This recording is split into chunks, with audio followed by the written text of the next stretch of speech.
The stream has started, I think. Let's have a look. Oh, yeah. We're on Kick. Party is gay. Just how I name it. It's party. I don't even understand that website. I really don't. But it's another place. Crude Saders. I call it Crude Sadists on here. It's just a play on words. Like I have poop shoot here instead of bitch shoot. Because I thought everybody else calling it bitch shoot was, made it boring. So I had to try my own. I don't ever get on poop shoot though because I'm shooting at 60 frames per second. So it gets choppy when it goes on bitch shoot because I think it can only handle 30. Same thing with Brighteon. I don't do Brighteon anymore. I upload afterwards sometimes on there. And then we all know about Fred. Fred is gone. Fred 2.0. It got flooded. The drywall damage alone on that one, and all the saturation and black mold. We're good. There's going to be some health problems and respiratory issues absolutely in the future with all that black mold from being flooded. All right, so here we go. What am I looking at? Are you on the full screen still? Yeah. Okay, cool. So let's go ahead and take a look at... All right. We got Lindsey Graham. That's compassion. When you're a demon who cheers on people who murder and blow up children, what do you expect at the end of your life? And what's funny about all that is in the world of possibilities and probabilities being measured by percentages, or whether or not percentages go out the window once you have evidence. But let's just say it was brought on prematurely by some substance or whatever, something that induced said heart attack. It would have been by the hands of the same people whose ass he's been kissing. So here's the funny thing about this cult, and this is something that happens all the time. You are told to say and do certain things to push a certain agenda, and when that person who does said thing is 100% compliant, gives you no troubles, does everything you say, and does it so with enthusiasm, that doesn't mean that at any given time you don't get your pink slip, simply because you're not as effective with the public anymore. And how can you be if you're told to say certain things? It's going to make you unpopular by default. But that's not their problem. That's a you problem, according to them. So what will they do? Well, they'll find somebody more compelling that people don't know as much about and don't have a long track record of, getting to understand their traitorous loyalties to some other thing, and put that person out front to take the place. I'm not saying the same position as in like the Congress or whatever, but take the place of whatever influence that other individual had, and they'll just refresh the faces, refresh the pieces. So it's not even about whether or not people always think that if they make dealings with the devil, that somehow it's going to work out for them as long as they show that they're really good soldiers. That's not how that works. You're used until you are no longer effective or of any use to them. Or maybe you're doing just fine, but there's something about another one of their little stooges that is even more effective than yours, and you're not. Your services are no longer required. Is that the way you want to live your life? It's worse than the fucking mafia. It is the mafia. What am I talking about? That's the very people who are actually at the root of mafioso shit in the first place. It's the Kabbalistic cult. So this phone should be on. I think I have it set up for... Oh, wait, hold on. Let's make sure. Yeah, Rodecaster Pro 2. All right, cool. So, new phone. See that? A little bit younger back then. I met her. Obviously, everybody is younger in their picture. This is a picture when I'm younger. It's hard to have a picture when you're older. It's past tense, right? Yeah. I love that one too. That was a little pigeon. I don't know why it's not. Hold on. The lighting is fucking it up. It's alright. Its face is washed out. Maybe I gotta go back out further. No, it's just the way it's being grabbed by that light over there, which looks like I'm pointing the opposite direction from where I'm actually pointing at the light. Anyway, so there's that. There's the Conor McGregor thing. A lot of people are calling bullshit. There's even an interesting and funny little AI video that someone put together. I'll show that one as well. We'll get rid of the trivial, get into the nitty gritty kitty litter shit. And yeah. So yesterday was Saturday. Yeah. So yesterday I was working all day. I was working the last couple of days straight, getting prepped for this farmer's market, this night market that I heard about by going to Friday Night Munchies the week prior. This woman who works for like Yuma, like the treasurer or something like that. I don't know. So she hosts this market at Cal Ranch, which is a little like feed store. We buy like the horse bedding there, which is these pine pellets. And I can show you how to do this so that you don't ever have to smell cat litter or breathe in the dust of cat litter ever again. And the cats like it better. Older cats sometimes have because you know how they're sensitive to smell as it is. They have, bone and joint pain if they're older and they don't want to step into a cat litter box. And then also, hey, thank you, Edward. I see it. And also, why did it do that? This thing's been acting weird. Now it does that. I don't know why. All right. Anyway, yeah, I think you guys probably heard that too. But also sensitive, overly sensitive as they age. So sometimes cats won't use the cat box, but it's usually because of the litter and the dust and all the other stuff. It irritates them, so they don't use it. They go everywhere else. I don't have that problem. Louis Rossman does. But we use the pellets from the bedding. It's like $7 for this huge ass bag. It used to be like $5 when we first started doing this. You take 2 bins that you buy at like Walmart, and you take your drill, your hand drill, DeWalt or whatever. I think I have a DeWalt. Yeah, I've got a DeWalt. It's right over there. And you take a little drill bit, and you make a bunch of little tiny holes about that far apart along this big tray. It's got to have a decent sized lip on it, right? And then that one will sit inside of one that you didn't put a bunch of holes into it, right? So this bedding, as it gets wet, it like, instead of being hard pellets, it like gets into soft, marshy shit or whatever. It's like it gets saturated, but then you just shake it out. And it drops to the bottom. Our cats mostly go outdoors because we have like a little place that set up. It's not really set up for them, but we cleaned out a bunch of debris and crap, and the cats like to go out there, which is better because then,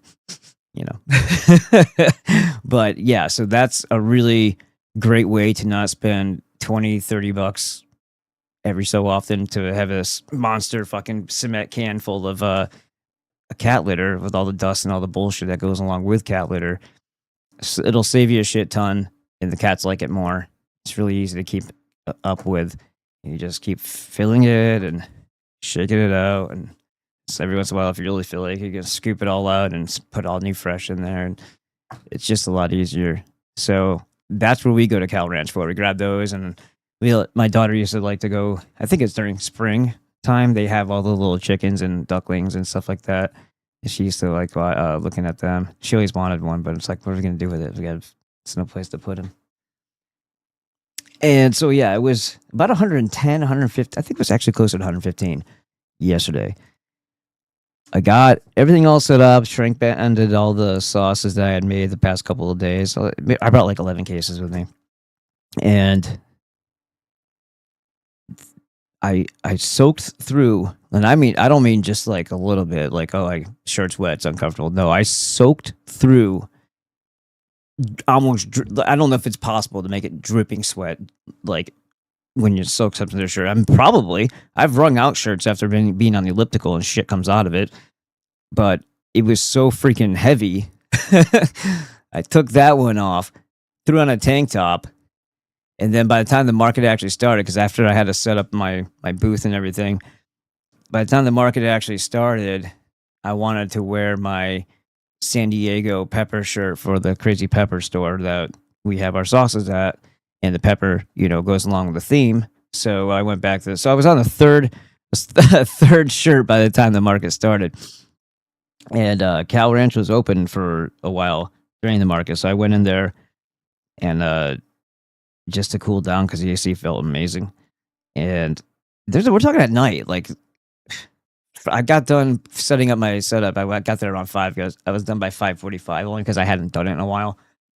So I had to figure out like which bungee cords to use where to hold up the signs and how I wanted to set up. And it was windy, so I had to do a couple other things to keep everything secure. I went in there, used the restroom, cooled off a little bit, but I was already almost through this thing by around 6:30, 7 o'clock, and 7 o'clock when the market started. Doesn't get over till 11. That wasn't going to last me.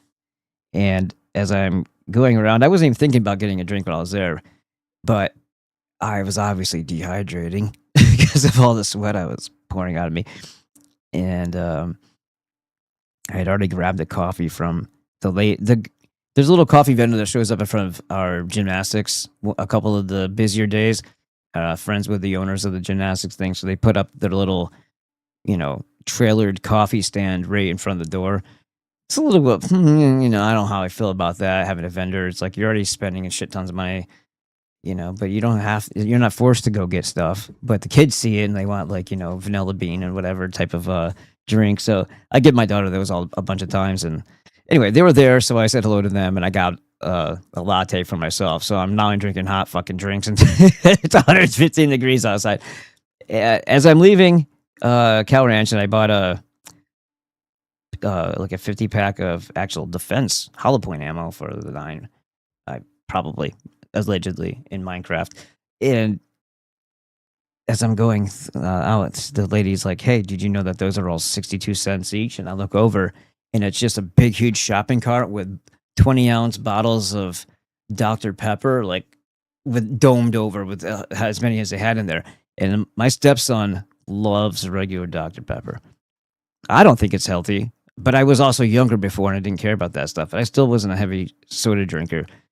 I used to have friends that would pound 2 liters of Mountain Dew when they were in their teens and 20s daily. And they didn't smoke pot, those ones. So it's pretty crazy how much soda they took in. And how they're probably never going to be in shape because of that or lean. But I saw them and I was so thirsty and I had a cooler bag with me with some ice blocks in it. So I got a couple of the diet ones, even though I have so many things against that. But it's been so long since it's probably been 11, 12 years since I've had a soda. I mean, I had a sip maybe once or twice here and there in that time period, but I haven't actually purposely had a soda. I never order sodas. If I order anything at all, like I don't trust water. I don't trust their filtration system anywhere, so I don't ever ask for water even. So just grin and bear it, eat without liquid and then get the liquid later.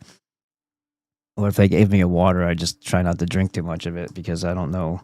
I don't think they give a shit whether or not it's filtered.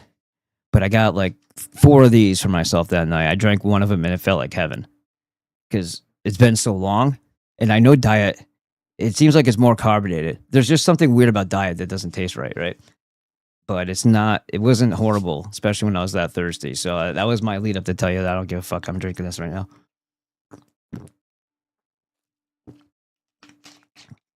And I have my water here. But yeah, it was so freaking hot. The market was almost like a ghost town, which was unfortunate after all that prep and all that. But it was an exercise. Get myself back to doing it, getting used to it, getting my flow. And there were some positive things that happened that night too. So it is what it is. I'll just keep going. and see how it goes. But I'm not going to do the Friday night markets because I've already learned my lesson there. I mean, I think I say that now. If you're not making or you're breaking even or going in or just whatever at certain places because people go there for hot foods and you're not selling hot foods, you either start selling hot foods yourself and get all the permits for it and learn your audience, or you learn that it's not the best place for you and you pursue other things, right? Because I have right outside this window a deep commercial deep fryer. It needs wheels, but it's I got the hookouts for the propane tank and stuff like that. If I wanted to do hot foods, I could get the permit pretty easily. I think it would be expensive, but it would be easier to get. Anyway, and I got some friends I think out here that probably would allow me to say I'd go commissary on their kitchen. It's just a term. Like they already have the health permitted facility. It could even be a kitchen in another person's restaurant. And if they allow you to do commissary, at least they do this in San Diego, then you can kind of, when they get their annual inspection, it qualifies as your annual inspection too, because you're using the same place that they are. It's not a separate thing with a separate set of rules. You don't ever even see the people that are doing the inspection on them unless you're there at the time. And it works out for the person who's just using it to prep to go someplace else and do most of their stuff, right? So commissary is an idea. Don't get that mixed up with cottage. Cottage is a whole other thing, has a lot of limitations on it. There's a lot of things you can't do with cottage. And you don't need any of those things if you're doing dried stuff. So if you're doing like a dried herb, like rub or something like that, you can actually make those yourself at your home. It depends on, I guess, where you are, but I know California is usually more strict about things. And if it holds true for California, it probably holds true for most of the other states. New York and California are kind of like the setters of the highest scrutiny. Assholeness, I guess, is the word for permits. So saying all that to get into the stuff here, I have a nice little rundown of all these things. If you guys are not following, I'm just going to put it up real quick. I'm going to ask you to do this. I put it in the chat. I'm going to move myself down the toots. All right, so this is the Fitwit channel. It's on YouTube. It's also, I made a copy on Rumble. I'm going to put a lot of effort into this one and put a lot of information on here that I think is going to be helpful for a lot of people. And the effort is to also hit different audiences, not to alienate or exclude anybody who has been a follower of this type of content that I do, or, the topics that I cover or whatever, the history and the true history and all that. It's just a way of specializing in how to apply that very same information or very same methodology or analysis or investigation or whatever into things that help you basically defend yourself from bad medical practice and bad advice from the fitness industry and people online and stuff like that. And it'll be a lot of reaction and analysis videos and stuff like that too. So it'll be kind of fun. So I'm just going to go ahead and copy that. Drop that in here. A commercial deep fryer. I should have known you had skeletons in the closet. Yeah, well, if you're deep frying, dude, huh? It's a little box. Yeah, deep fryer. It doesn't mean you have to use seed oils. You can use tallow. And that's actually what I used to fry my stuff in, because I had a guy, like I said, I had a friend that was working for a farm. I think the farm was out in Temecula, but the farmers markets are in San Diego. And he would set me up with these big slabs of fat, and I would use that, cook it down, and use that to fry wings. I'm not a crazy ass health nut. Like, I just know if I want to eat food, I'm not gonna have anybody tell me I can't. There are times when I have a goal, and if you're not doing it every single goddamn day, and you're not being a glutton about it, and you're being careful about what you select to fry food in, like I don't even care, right? I'll do it because I love chicken wings. I was raised on chicken wings. That's why I'm a hot sauce guy, because I love chicken wings. And I don't like baked because it's all gooey. I like it crispy. The best way to do that, I think, is to fry it. Air fryers, I have seen Rebecca do that. I'm a little creeped out by them. She does air fry, and they're good. They're good. It's just different, you know. And I don't really like going out to eat at all. So if I'm gonna do something, I usually have to DIY it. So I haven't had fried chicken wings in a while, just because it's a lot of stuff to do. And I always just get it on the stove, a big, like, pot that you would make soup in, and throw the tallow or whatever else I'm using.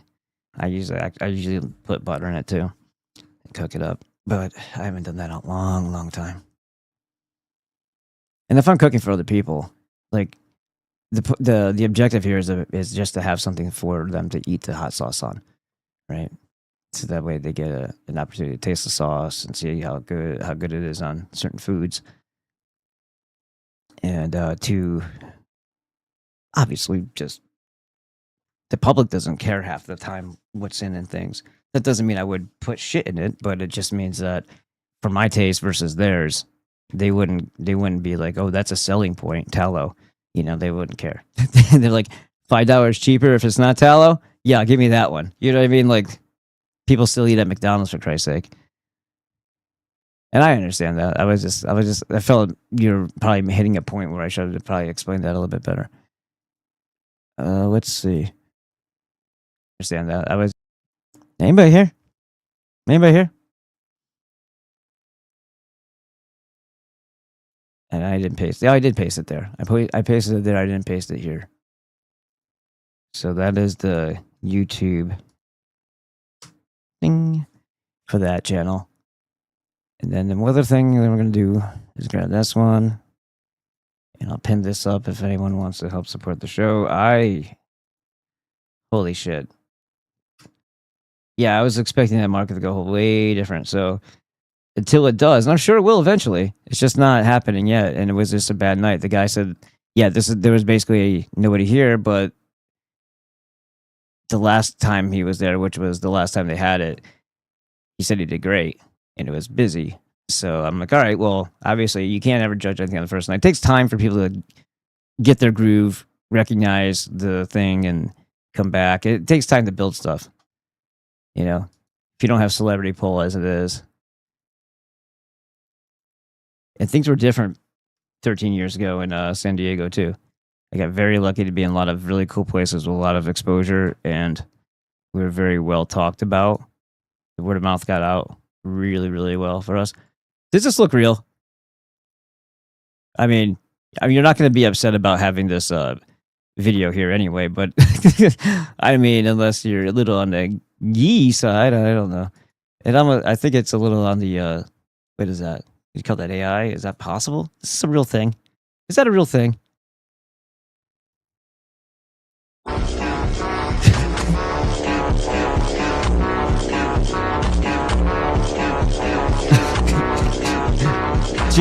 Did she tape her nipples to the shirt so they don't pop out?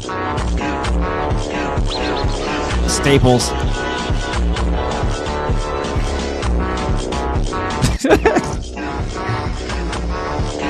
Like, damn it, it went around already once. Yeah, I know. Shh, shut up. I'm trying to concentrate.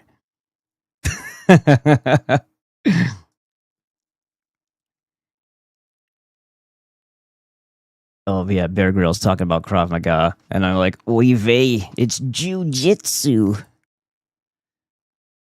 Which they robbed, because they do that with everything else. There's nothing Israeli about Krav Maga. It's just theft of everything else smacked together. They call it that. What are all the techniques that other people have too much dignity, self-respect, and integrity not to use on other people just for the sake of doing so when they're not in danger of losing their life? Oh yeah, Krav Maga. There we go. The Jews did that for no good reason. Where am I at? So Tips versus yeah, chill. This is a really decent episode here. I forgot I had to refresh the computer, so everything's all not time stamped. Oh, this now. was Doctor.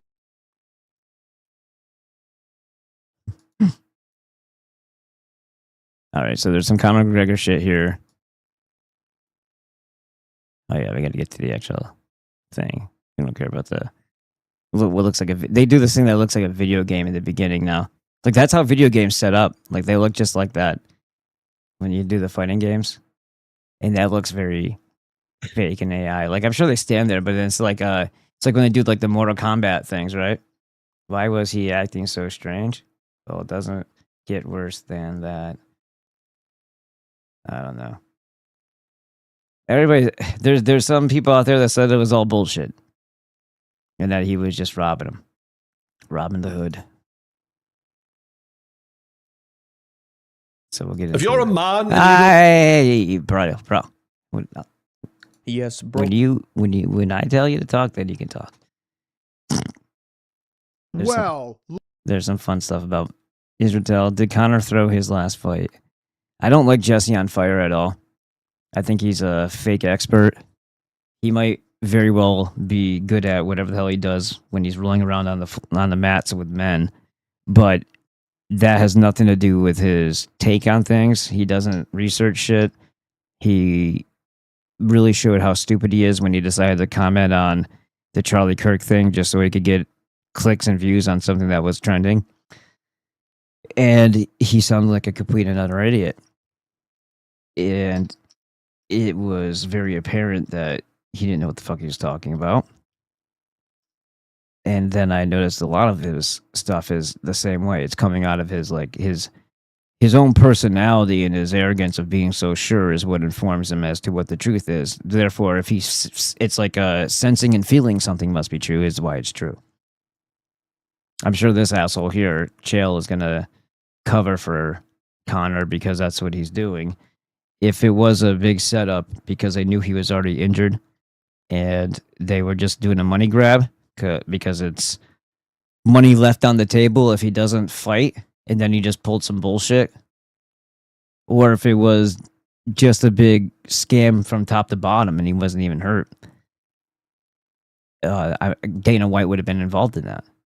And Chael would be validating it, and so is, sad to say, so is Athlete X, Jeff Cavalier. So let's hope that there's some validity to the actual knee injury. We know he had floppy leg that one time with, what the hell that idiot was. Banana Way, that guy. The bald head. I don't give a fuck what his name is. Don't even tell me. They all have the same last name. Where are we at? Okay, so let's go back to the Instagrams for a second here. This is funny. He has the structural integrity of a saltine cracker. I'm so glad I did not pay to watch this in person. Right? It's just past embarrassing at this point. Guy should just climb into a hole somewhere in Ireland and disappear. He should not be paid. Oh my God, just some. Oh, good. A female wanted to interject her thoughts. No curtain call for kings.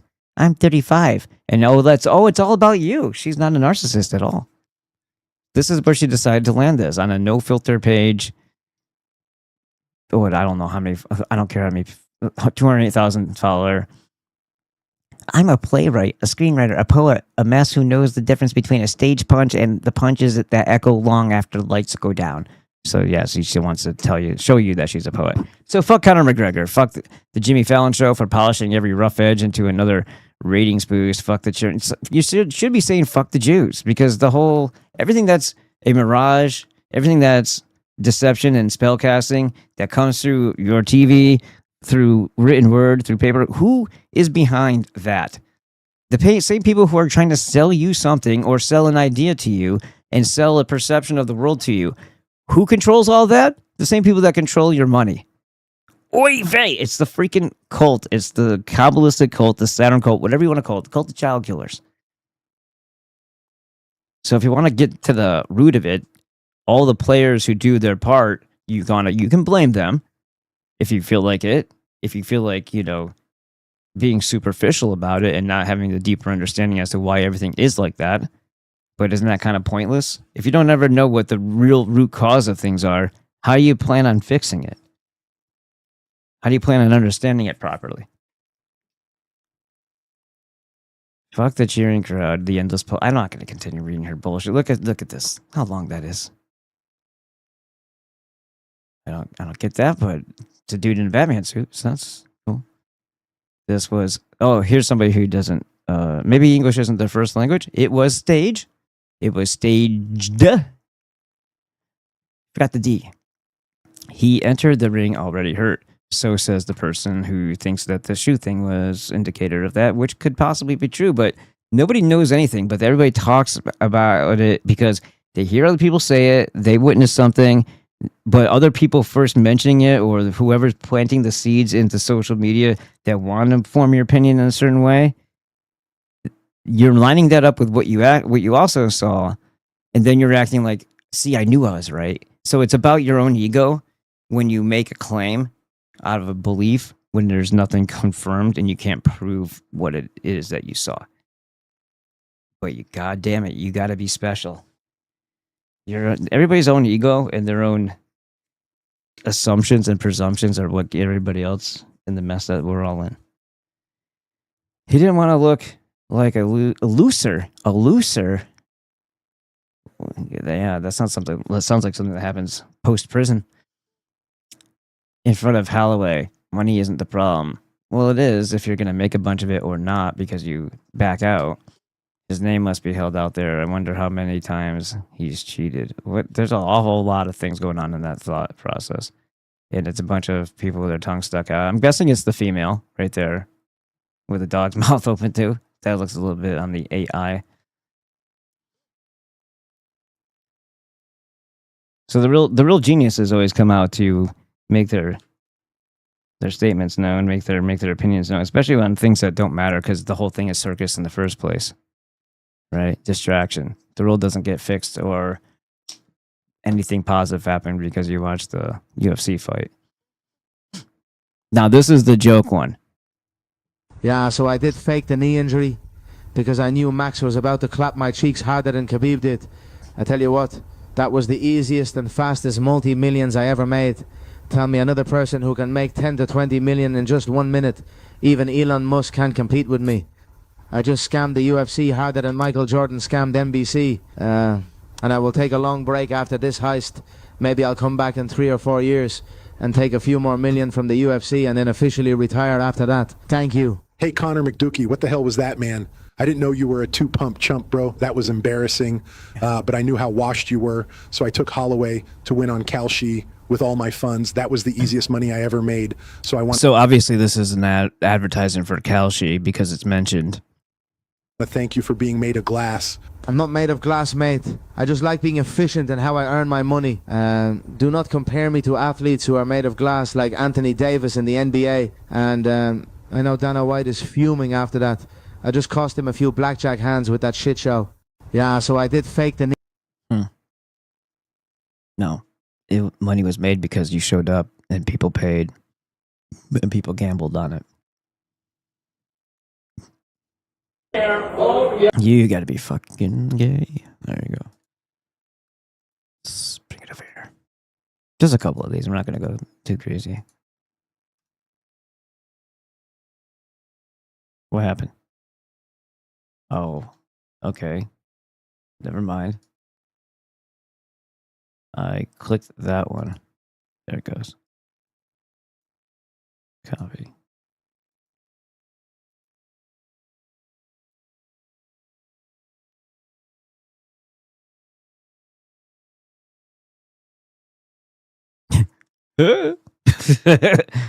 Is he saying the holla thing? Is that what he's doing? Oh, yeah.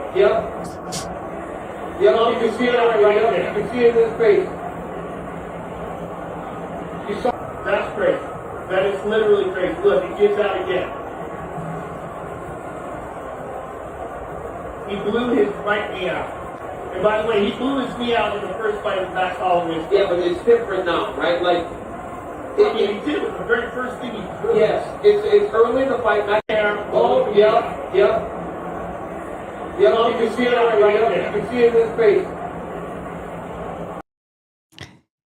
Yeah. I don't know who's making the commentary in the background, but they said it was, I think he said fake at one point, didn't he?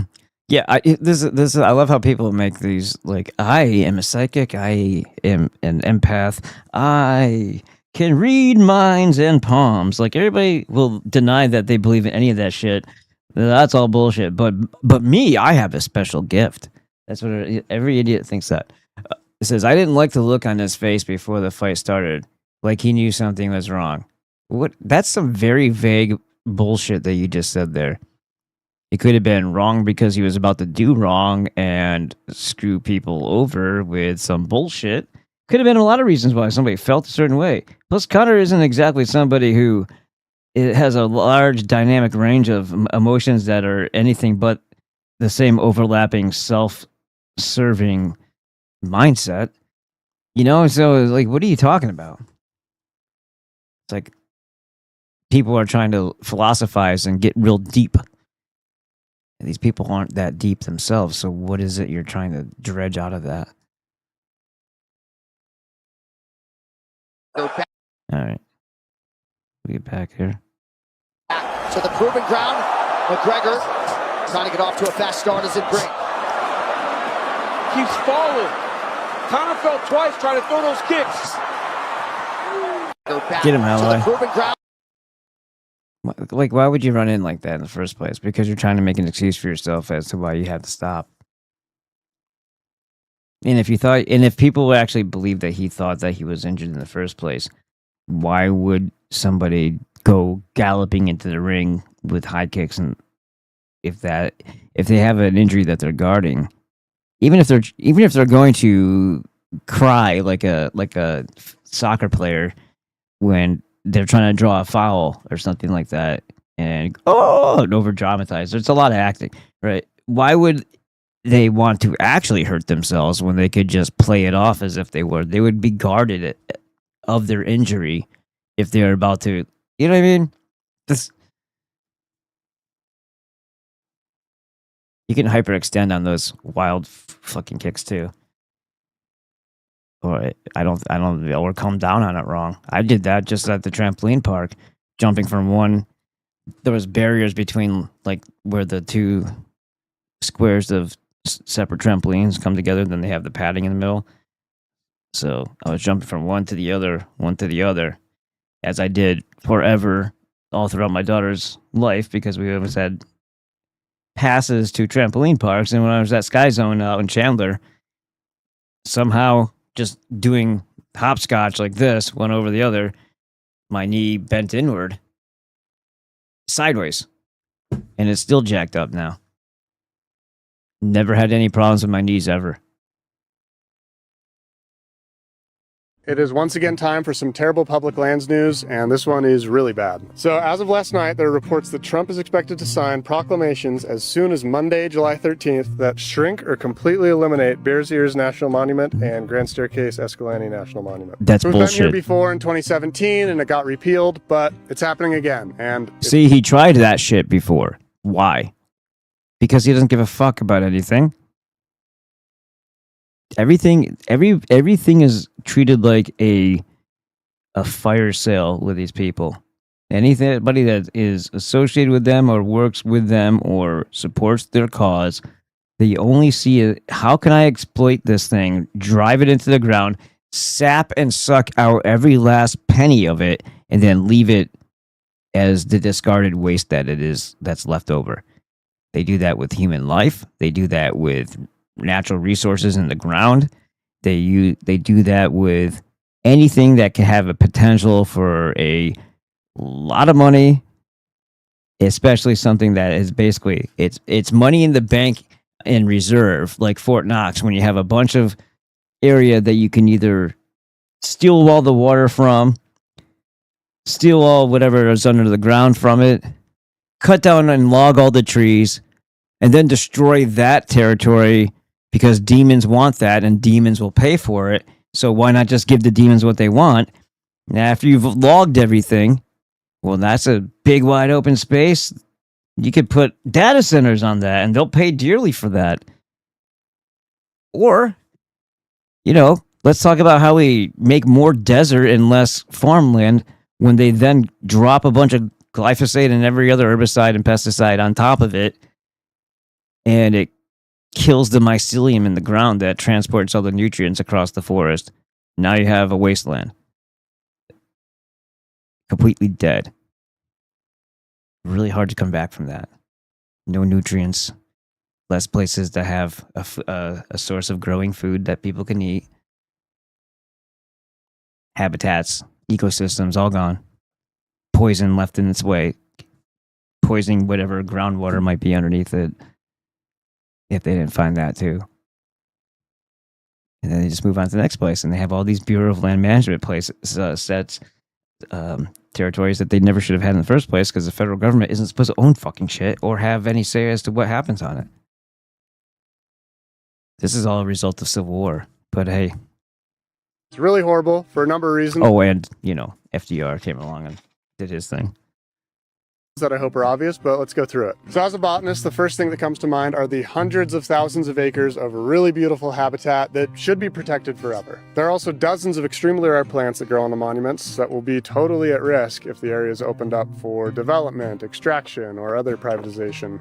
Additionally, these national monuments are places of massive cultural heritage with thousands of preserved sites. The management of Bears Ears in particular was developed by a coalition of 5 tribal nations to protect these landscapes and natural heritage in perpetuity. This is a hugely unpopular, probably illegal move, and it's definitely going to be challenged in the courts, but it is super important for us to establish public disapproval right now. So I have a link in my bio you can follow to submit a message to your representative. Well, see, here's the whole thing. People think, well, it'll get stopped eventually because blah, blah, blah, Constitution, and they're just, they're just daydreaming about all the money and they'll be shut down because of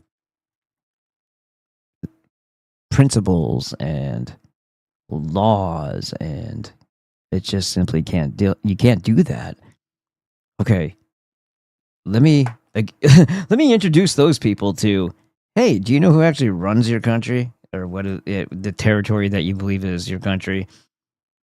And, is it a constitutional republic or is it a corporatocracy? And do you understand that the banks actually operate? They've seized, they've co-opted. It's all been a big ruse to keep us fighting their wars for them. And now the facade is falling away. It's dissipating, it's fading away because they're not going to need us anymore. And they've already gotten their fingers into so many pies and industries here that their other corporatocracy buddies that they assign positions to, the CEOs that have created all of this destructive, weaponized bullshit to eradicate a civilization is going to be used against you.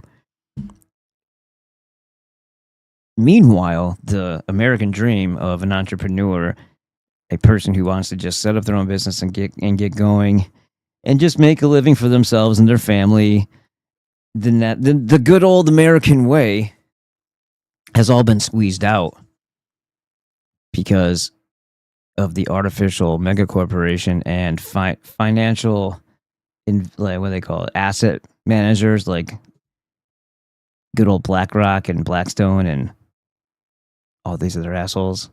Vanguard, yada, yada, yada, State Street. So everything is owned by one thing, but also you're not going to compete against that because they have the ability to just undercut the shit out of real people who have to pay real prices, who can't buy 10 million of one thing in order to get the best, cheapest, rate for it. And you can't make anything in America anymore. Well, I mean, on a manufacturing scale. And be competitive. Because labor's too high, inflation's retarded, and they've made it so that interdependence with other nations is a thing. Excuse me. And a lot of the industry is offshore. And it's sad that it's sad to believe that you can have something made in a country that is so goddamn far away, and it takes like planes, trains, and automobiles and boats to get it here, spewing bunker fuel as they go. And it's still cheaper to get it with all that transportation added to it than it is to just have it made by the guy down the road, because of the way they've fucked this country so much and caused hyperinflation and devalued the dollar, took us off the gold standard, all these things that have made a horrible situation here. That's all I had to say, I guess. This is in New Mexico, by the way. Bears Ears, New Mexico, and Grand Staircase Escalante in New Mexico. Let them know you think this sucks, that it's really bad. I have spent a huge amount of time in these national monuments. I love them very deeply. In my opinion, they contain some of the most stunning landscapes of anywhere in the world. If you care about public lands, this is once again the time to speak up, make your voice heard, and express your disapproval for what's happening. It's a thumb up. It is once again time. The structure of the rock is what I was referring to. Let's go in chat real quick, see if anybody's here. All right, what do we got? I gotta move that out of my way. All right, so Edward Snowman says, Aloha snack bar. And he says, a commercial deep fryer. I should have known you had skeletons in the closet. And he says, just joking around. And then Irvat said, hail all. And I was thinking another way I might start saying is hail all. Hello, like hello, but with an E-I-L. And then the last L, like the last L would be the slanted one. But then it would be, you'd have to put the O the other way. I guess you'd have to slant it this way. And then have the head there for the O, right? So sort of like this. Where's the other one? I don't see the other one. Oh. Like that. You could do that too, but that's hello. But the L, I'm saying that the L would be would be the slant thing, so that's kind of like that.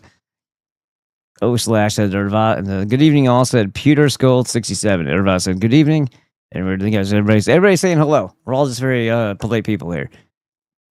And no over there. Look at that, I didn't pull up kick. What the hell's the point? Yeah. Yeah. Somebody here. Yeah. Shut up! 93 followers. Holy shit. It's climbing. For putting zero effort in, all I'm doing is broadcasting to it from other places. And the majority of the people that watch crap on here are like watching some really trashy shit. I'm surprised I even have that many people here.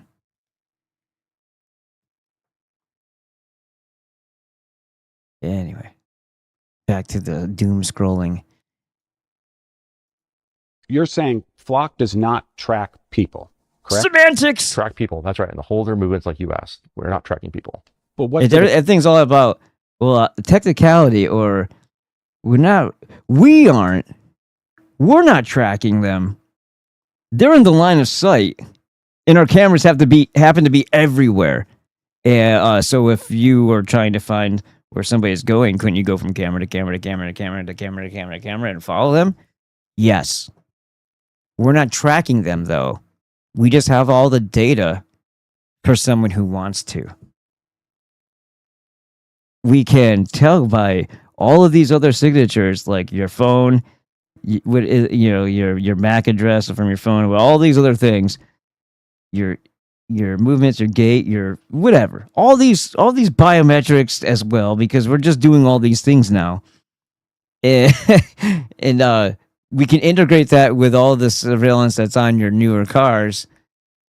Tracking, no. Collecting all the data, should someone want to look at it and see patterns in your behavior, yes, absolutely. So it's like, shut up. Shut the hell up. Condor cameras do. They literally are Hand designed tilt to zoom. track a person, aren't they? Not to track a person, no. They're follow. Follow isn't the same as track, is what he's saying. They can follow, they can point down, they can zoom in and look at your phone to see, because they're snoopy little snoopers. Or if you have a piece of paper in your hand, what's it say? If you have a flyer or a petition, or a protester sign, they can zoom in on that. They can zoom in on any little detail, a tattoo, and then try to find out what your identity is, you know? If they can't do it off the facial recognition software built into it. This is a flock camera known as a condor, unlike the Falcon license plate reader camera. This looks like the same park that, oh no, that's just a sidewalk maybe, but that kind of looks like the same area that Ben Jordan was walking through. You'll notice this does track the movements of people. Whether or not... But they say that would be tracing, and then, tracing isn't the same as tracking.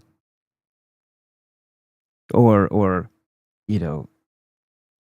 following would be successive things, whereas we're simply honing in on something interesting through our software, but the camera itself doesn't get up on legs and walk along with them. So obviously they're not being tracked because they can just walk out of frame. You see how it's like so stupid what they're saying? Well, when you have cameras everywhere, you just pick up on the next one, wherever that person's going. And that is maybe not tracking because you're not, tailing them in a police car or an unmarked SUV, federal, agency style. You don't track them. Like, we don't get in vehicles and then use our cameras to show us where to follow along. Yeah, we get it. It absolutely does take the human element out.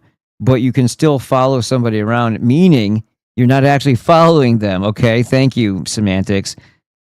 But you have all of the video, audio, and a lot of other creepy things to help show where this person is at all times. And if you do this type of surveillance over a long enough period of time, you're also going to collect information on their patterns of behavior, the routines, yada, yada, yada. And you can make predictions as to where they're going to be and what they're going to be doing. And that's really creepy, especially for parents, when you see things like what Ben Jordan shows, where without even trying, he found 70 cameras online that anybody could do the same if they see someone or something that they like, or better yet, they're working to acquire someone or something that someone else likes who will pay them for it. You are now being preyed upon by a child-killing cult that likes the idea of snatching your kid from you and knows exactly when you turn your back. And these little tunnel dwellers will just pop out of some fucking spot, snatch your kid, and go right back down underneath. It was designed to specifically track a person. You can see right now, in real time, no matter which way I move, the camera moves with me. Every step you take, every move you make. And this video is sent right back to the police department. I think that is the same place that... I could be wrong. Lots of places look similar. When it sees human movement, and it will actually acquire and track that person as they walk, or people. You're saying Flock does not track people, correct? Track people. Straight up lying pieces of shit. Pipes that cause cancer that builders are using in your house. This right here, this pipe is called PEX. You can go to Home Depot right now and there's a label on it that says warning. What most people don't understand, anything with that label should not be eaten or drank out of. Honestly, if it were up to me, all the builders should be sued out of existence. Whatever happened to copper? In Florida have made it okay to plumb entire houses with PEX. But if you have this in your house, the fix is to put the best water filtration system at the end of your pipes, which means at the end of your faucets and at the end of your shower heads. And you might say, oh, well, my house has copper piping. Well, guess what, bro? There's a big plastic pipe in the middle of the street feeding that beautiful copper piping. So the insurance company should... Well, copper piping for your home, and then filtration. You want reverse osmosis and all the other shit too. But then if it's getting pumped through, several feet of other piping in your house, if that's all copper, well then from the time it gets from here to there, to the reverse osmosis into the thing, and then you go through the copper from there. Right? Does that make sense? Pay with their lives. They should be sued out of existence. Everything is just, this stuff is so cheap. That's why they replace the copper with it. So between this and the GMO foods like Chick-fil-A, 55 years old is the new 80 years old. It's amazing to me. People don't question how technology doubles every 7 days, but our lifespans are just going down. Here's why.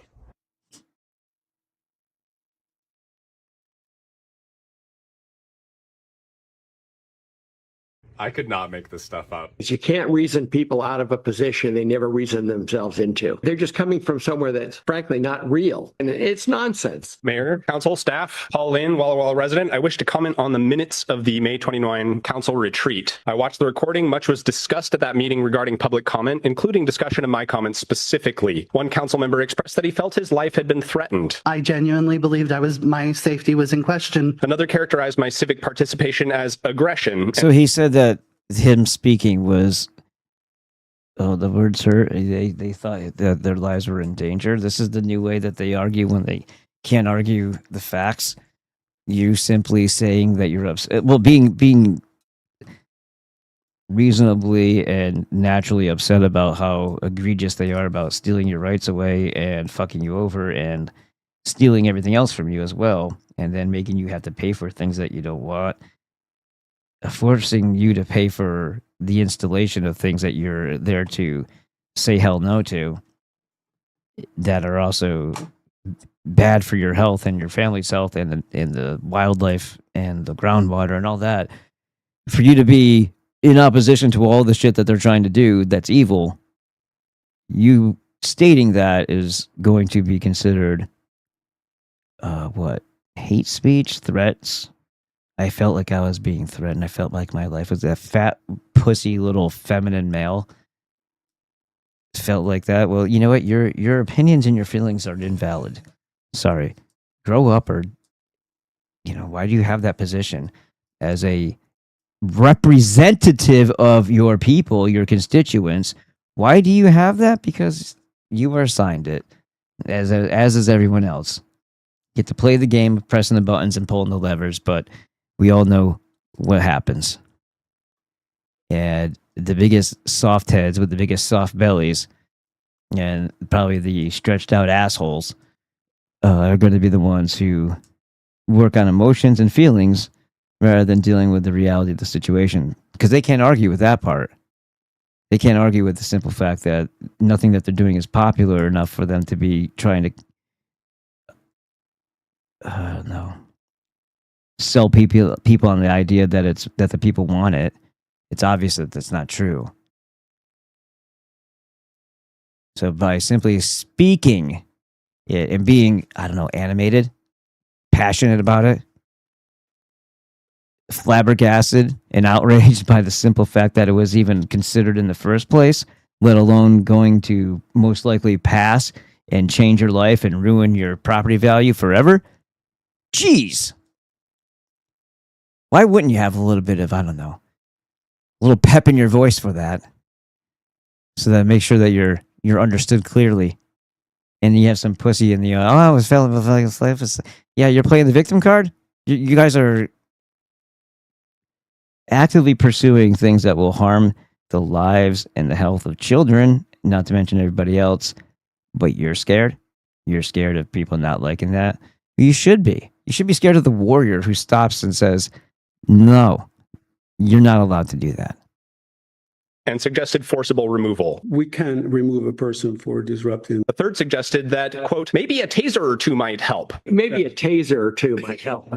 Old fat May I retarded. remind counsel, you hold the gavel, you control the microphone, you decide who is out of order and who enjoys protected speech. You are paid to be here. The public gets a stiff 3 minutes. From that seat of power, my comments about protecting drinking water, however theatrical, are likened to threats of violence, while actual violence is the thing being casually joked about from the dais. Please consider the contrast. A member of this council said regarding the people raising concerns about our watershed, quote, we can't give them an answer because you can't reason people out of a position they never reason themselves into. They're just coming from somewhere that's frankly not real. It's nonsense, end quote. I have hand-delivered to council stacks of peer-reviewed scientific articles. I have sent you numerous carefully written, detailed technical critiques with citations and receipts. So, as I asked in yet another unanswered email, please. But as is to be remembered, it's already set in stone. It's already a done deal. The going through the motions part of it, making it seem like it's something to be considered, weighed, voted upon, and then going from there, that whole process is all fraudulent. It's all theatrical. The NDAs or whatever else, non-disclosure agreements, or whatever else that has already been finalized, you now have to sell to the people. And if they buck, if too many people find out what's going to happen and they show up, well, then you have to steamroll them because it's already done. The contracts, the almighty contract that these demons and the devil in the cartoons always has, the contracts, the terms of service, the contracts are already in the devil's smoke, right? It's already blood onto paper. So it doesn't matter what people think because that's not really how this place is run. It's run like a corporatocracy, and when they own all aspects of the argument, you then realize that you're just prisoners or passengers on on a prison bus that is life. And at any given time, you'll be sat down, beat down, or shot down for being disruptive. And that's or ignored. You thinking that this system is still real, even if it was in the past, you have to go really far back in history to really see the people's power at work doing anything positive. You heard I think you heard the statements that George Washington made about how if things didn't go the way they did in the Revolutionary War or whatever, he would have gone with his boys, his Scotch-Irish fellows in the Appalachians, and fought out the last of his days with them, knowing that they were the strength and the stubbornness and the power of the whole nation and whatever the hell he said it. But then how much longer did it take for him to allow Hamilton to take 10 to 15,000 or 12,000 troops to the Appalachians to enforce the whiskey checks, which became the Whiskey Rebellion, which wasn't even a rebellion. That was a false flag lie.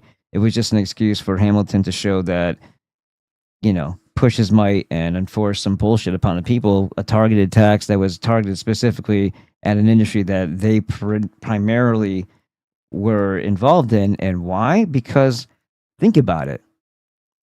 He represented the banking cult. Hamilton did. He was an Oy vey who went to Oy vey school in the Caribbean. And what have we talked about being the monopoly almost everywhere historically, because Catholics, Christians, Muslims don't touch alcohol, and it was forbidden to be sold, distributed, etc. by Christians/Catholics. So the Jews by default also always had that. And we know that every vice that harms human beings, that harms mankind, that keeps them stagnant, set back, or failing in their own lives, destroying families and relationships and whatnot, they corner the market. They are at the root. They are the controllers of that industry. If you have somebody else creating like Scotch Irish people creating whiskey or any other type of alcohol. Well, that's competition, and they see that as that's their industry. So of course they would have trumped up some fucked up tax to say that they're paying for the war with it. And of course Hamilton would have been the one that would be pushing that idea, as well as pushing the 20-year charter. There's always been that hand, that demonic fucking idiot hand. But every single vice, just to go back to that, gambling, prostitution, pornography, drugs of every shape and size, it's slavery, human trafficking of intended victims for child sacrifice. All of that is them. And alcohol. And name some other thing. And if it's a vice, we said drugs, so that incorporates all of them, then yes, they control it. And if they don't, they'll make sure that they do. What is this thing? Why does that say no talkie? You guys can hear me, right? I see a little microphone and it looks like it says click off. I don't know what that's about. I don't want to touch it. No, we don't track you. We inform on you to someone who does that. Exactly. Before long, Flock won't just be mailing us traffic citations. They'll be mailing us colon polyp diagnoses too. Yeah. They got a camera up there everywhere. They got a camera everywhere. Please tell me, which part is not real? The Tiger Mill project involves industrial logging and burning inside the watershed that supplies unfiltered drinking water to some 35,000 residents. Right. And then all the root systems and all the other ways, like the mangroves that they're cutting down in certain parts of Florida, that also is a water filtration system naturally done by nature that they are doing away with because reasons usually being some rich asshole who knows that it's going to harm the environment, wants to clear people off the land, wants to flood out something, and then alter things so that they get the stuff for super cheap, or simply to flood out people because they're cocksuckers and whatever other reasons, ruining ecosystems and the environment. They don't seem to care if there's no breathable air or drinkable water, which makes me again lean toward they're not what they look like. You know what I mean? Or they're just suicidal, homicidal, and expect if they actually even believe this, which I don't think they do, because at the core of the actual Kabbalistic cult, they are demonologists. They are demonists, I guess you could say, who are into conjuring and black magic and sacrifice and all that shit and pharmakia. They didn't even have a concept of a Genesis story. They didn't have a concept of a monolithic or monotheistic God. They didn't even have gods. They didn't even think of them that.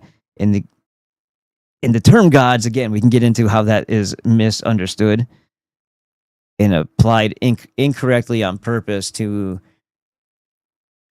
besmirch is not the right word, but I do like that word, to criticize and demonize a group of people who had a rich heritage and history of venerating their heroes in like a big family, community-sized family or societal family type of way. They kept each other very close that way by having such, strong, supportive, I guess, habits and of keeping the people's memories alive and things like that. So then other people look at that and be like, "Oh, those are their gods." It's not really true. It's just a misapplication of the word. But they didn't have any of that. All right. So I don't. You can say that their Messiah will come by and then everything be fine, or the world will be over and they'll be carted away to some other place. So it won't matter how bad it is here. You really think that's what they're gambling on? It's a little bit deeper than that, and it might be much deeper than that, like underground. Because after a while, every contaminant, for the most part, is going to have a half-life and then another half-life and yada yada yada. So if they decide to wipe the slate clean, if you will, clean off the dry erase board, the top of the surface of the planet, or whatever the hell this thing is, the realm, they'll be fine. At least the select ones will. Underground, doing horrific things as they do. And one giant hostile movie going on down there with all of the fresh water that they've stolen. If they need it, I don't even fucking know anymore. I don't even know anymore. What are they? They operate like everything that they do operates like a parasite. They go in to a place, unassuming, under the radar, and then quietly start planting seeds, and they co-opt. So America used to stand for this, and then over time it still is assumed that that it has the same morals and principles and structures and laws and civilized society, but it's run by people who do the exact opposite of what that society would usually conclude or decide upon and carry out if its goals were to maintain that type of civilization. They do the exact opposite. They're undoing everything. But on the surface, it still looks like America. Well, on the surface, a person with or a creature that has parasites in it still looks like that creature. The ant still looks like the ant right up until the cordyceps bursts through their head. And it starts acting a little funny towards the end there before it starts bursting through their head. And sometimes even the other ants move it the hell away from them because they don't want the spores bursting on them and the same process repeating. Well, that is exactly how this parasite works too.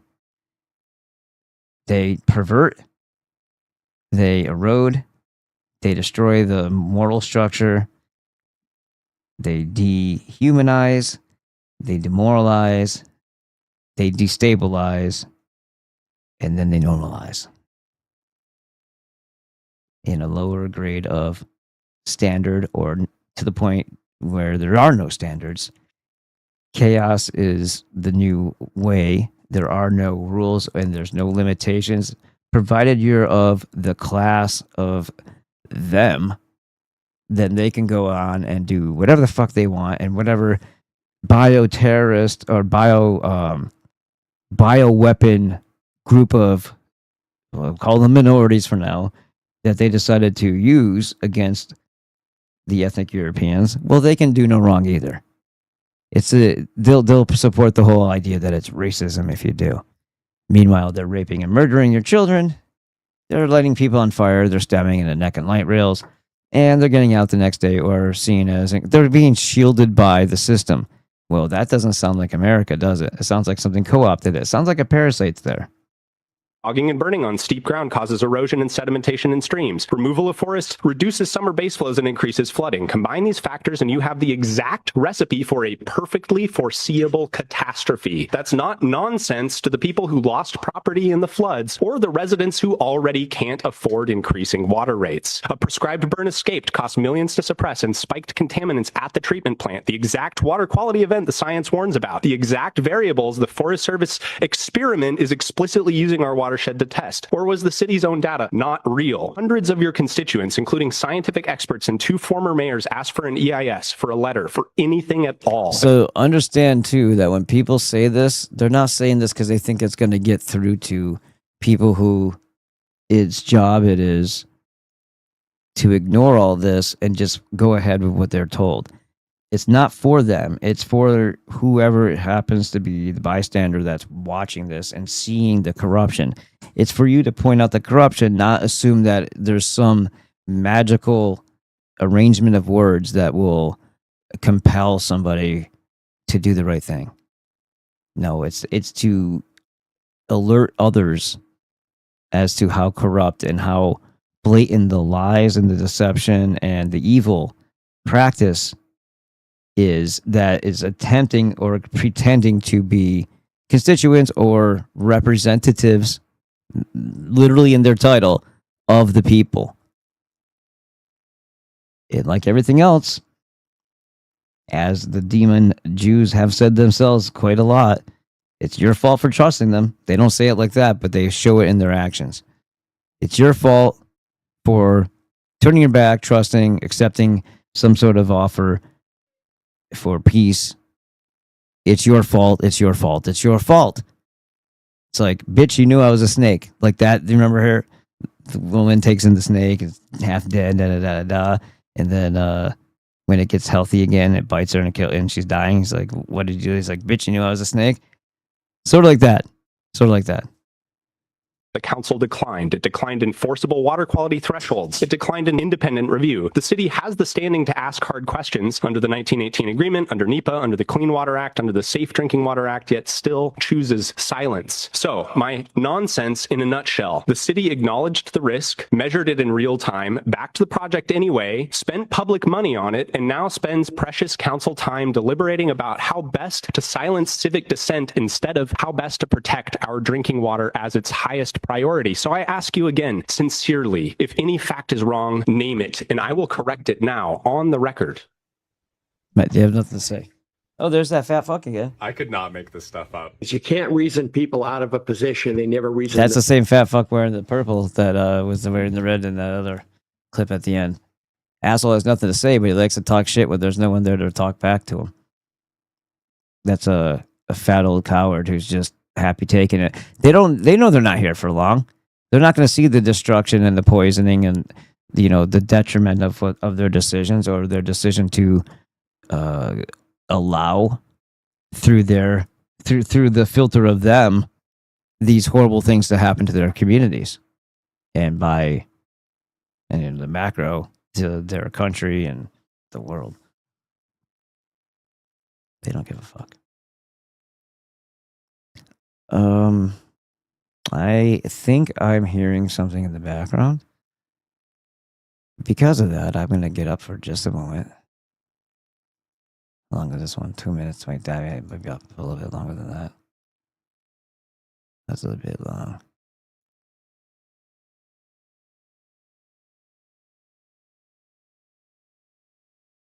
Do you know this to be true? Or are you just saying it because you look like a The Rock? I don't know. Except not as muscular as The Rock.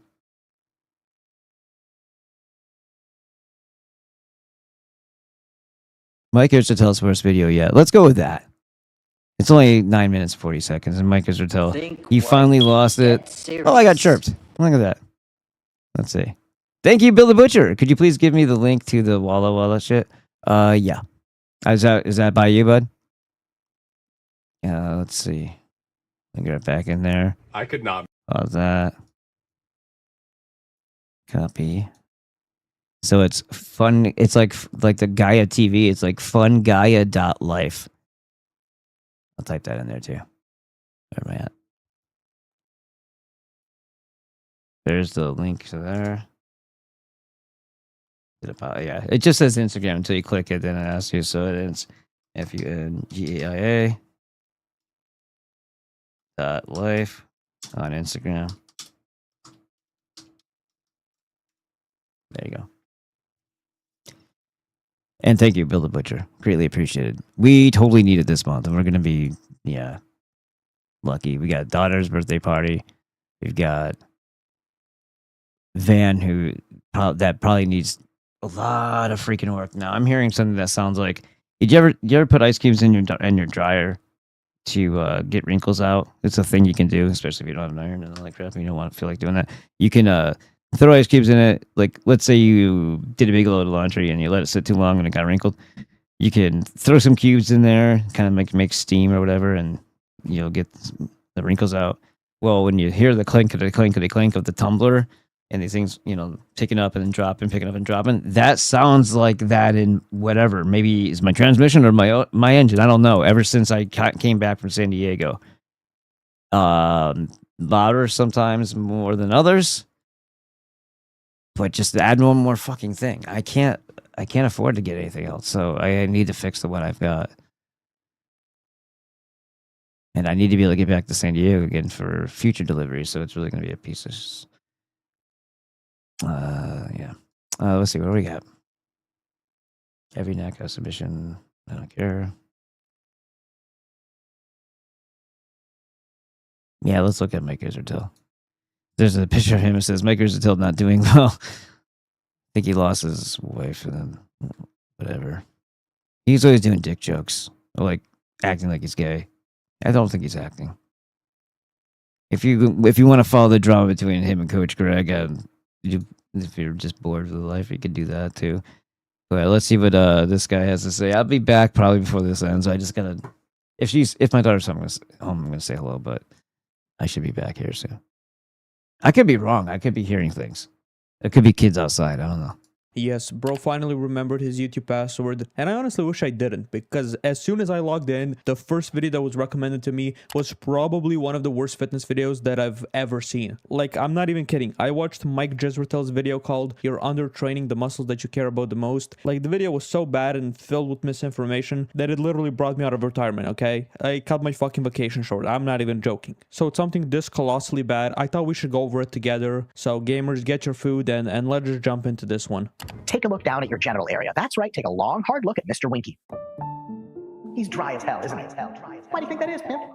Because all the girls that'll be on him are on guys that do train these 3 commonly undertrained muscles as well. And now we've just found out why Mike Jezretel's wife divorced him. Thanks for admitting that one. It takes a lot of courage, I guess. Let's get into the video. I wonder what the first muscle group is gonna be. Oh wait, it's side delts. I already watched the video. I prepared. Guys, do you think I just do this off the fucking top of my head? I have to formulate my thoughts. I know what the first muscle group is, okay? Let's just see what he has to say. Remember when that hot girl was yapping to her friends about how much she loves narrow guys? Yeah, me neither. It literally sounds like Unc just learned the word yap and he was like, man, the kids are gonna love this one. We just gotta put it in the script. The problem with how most people train side delts is that they do so almost as an afterthought to actual delt training. From my experience with training with a bunch of people, I actually find the opposite. I feel like people are just way too like eager to do lateral raises because they can use low weight and just flap their little arms around for like 3 sets of 12 and call it a day. You know, as Ronnie said, everybody want to be a bodybuilder, but don't nobody want to lift no heavy ass weight. And I found it to be true. People just don't like overhead pressing because it's scary. It requires effort. It requires like actual technique. Like, correct me if I'm wrong, but isn't the whole trend on social media to just spam lateral raises? Isn't that what everybody's doing? Just spam him, bro. Just freaking spam him. I feel like it's literally the complete opposite of what he's saying, but hey, could be just my gym and the people I see around me, okay?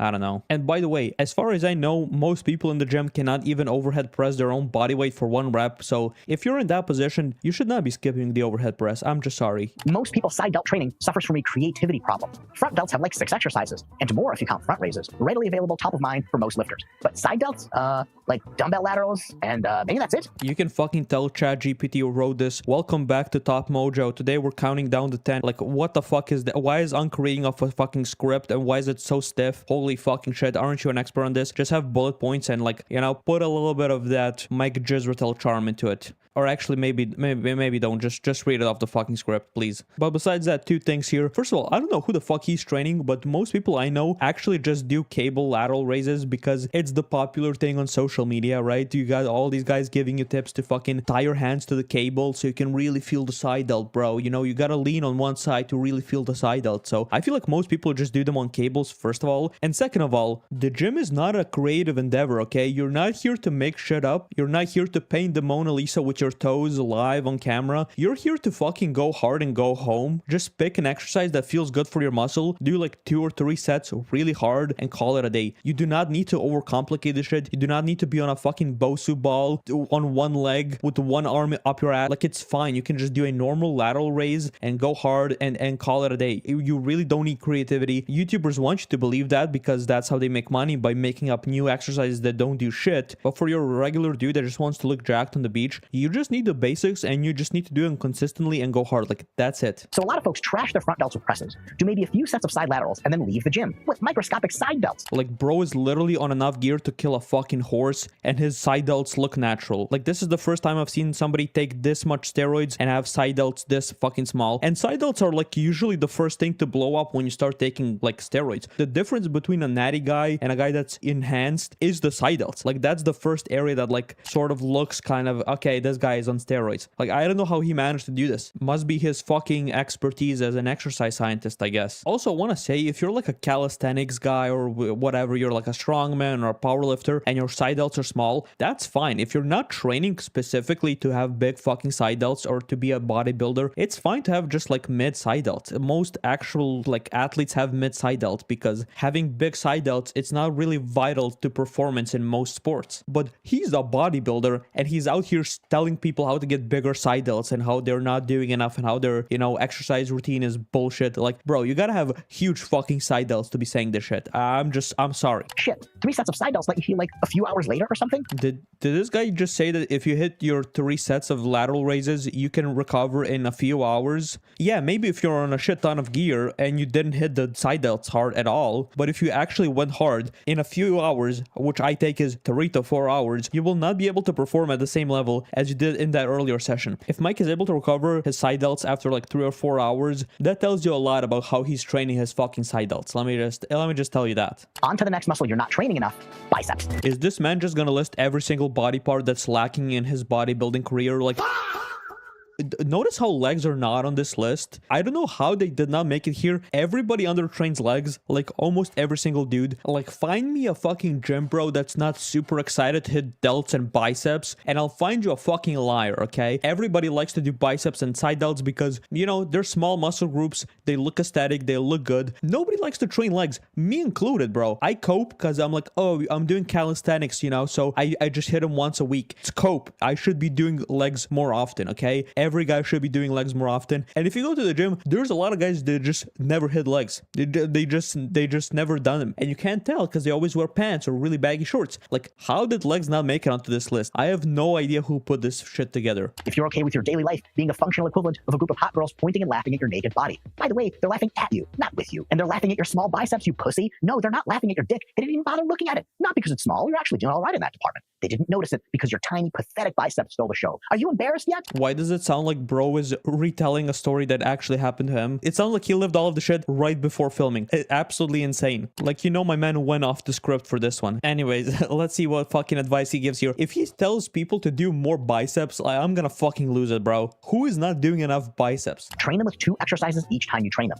Make sure each exercise has 3 to 6 working sets in it. Train your biceps 2 to 3 times a week. 4 is possible, but those stretch curls will probably mess you up so bad, you'll have to choose between training your biceps or raising a fork to your mouth to eat. Am I crazy, or are just most dudes actually already doing this? Like, everybody that hits biceps probably hits them after back, and they hit like 2 exercises and call it a day. And if you're doing like a full body split like I am, you're hitting them 3 times a week anyways. What is the point of his advice in this video? He does just tell people to like, oh, hit them in the stretch position because he likes getting fucking stretched out. Other than that, what is the new information that's being brought into the fitness community here? I just actually don't get it. Just increase every week's load by 2.5 pounds or 1 rep per set and you're golden. Unless you're literally just like walking into the gym for the first time ever, or are just like starting dumbbell curls with 0 pounds. I don't know a single guy that can add 2.5 pounds to his fucking curl every single week as like an intermediate or advanced lifter. If you're already curling like, I don't know, the 40s, the 50s, the 60s, you're not adding 2.5 pounds every single week consistently. Like, I don't know what universe he lives in. And also, if you are, congratulations, you're gonna be like the fucking world record holder in the bicep curl by the end of the year. Like, congrats, dude. Small triceps make even massive biceps look dumb, incomplete, naked, and not in a fun way. In fact, if you have huge biceps but teeny tiny string triceps, you arguably look worse than if you had small biceps too. This is actually true, except I do not know a single dude that has this problem because every dude loves pressing. And if you're doing your dips, you know, your weighted dips, you're doing your bench press, your incline press, your overhead press, your triceps are gonna develop, okay? They just are. They're not gonna be your best body part maybe, but if you can overhead press like your body weight for 10 reps, your triceps are probably pretty strong and probably have a decent amount of size to the point where nobody's gonna look at you on the beach and be like, man, that guy has some huge fucking biceps, but man, his triceps are just invisible. Like, they're probably gonna be just fine. But you're missing out big time on being able to have way bigger triceps and thus more sex with women. Good save there, Mike. Good save there at the end. If you didn't add women, you know, people would assume that you're gay, but thankfully you just slipped it right in there, right at the end. So bro just yaps on about what fucking exercises he likes for, you know, the different heads of the triceps, because, you know, that's still a thing. But yeah, bro just lists them off, and then we get to the real advice, the structure. Let's see what he has to add here, you know, with his fucking expertise. As for structure, I like 2 tricep sessions a week, maybe after chest. Here's how to construct your triceps plan. Wow, really brave of you there, Mike. You like to hit triceps after chest, huh? Watch out, ladies and gentlemen, he's a hero. I mean, nobody's brave enough to hit fucking triceps after chest 2 times a week. Nobody in the history of the fitness community has ever done this. It's definitely not the most recommended thing. It's definitely not what you're gonna see in like a fucking bodybuilding.com program. I mean, he just cracked the code. It takes bravery to do science. What can I say? Zorplings, watch this video where we went over Mike Israel's cutting diet. It's like one of the funnier videos I did on this channel. It was a while back, but you know, I was on vacation. All right. Hopefully that wasn't as lame as it sounded when I walked in on it. It sounded pretty lame. Was it pretty lame? Sometimes Zorp has some good stuff. Or Zorp, whatever.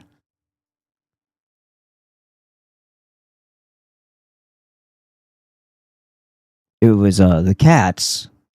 They wanted in, and then they wanted me to feed them.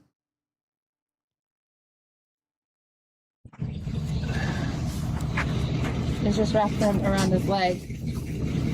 Is all. Be careful, watch his feet.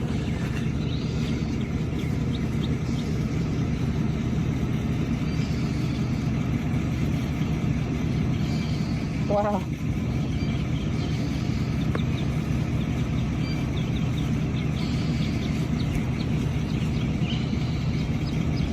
How did you get hemmed up with this little black snake, bro?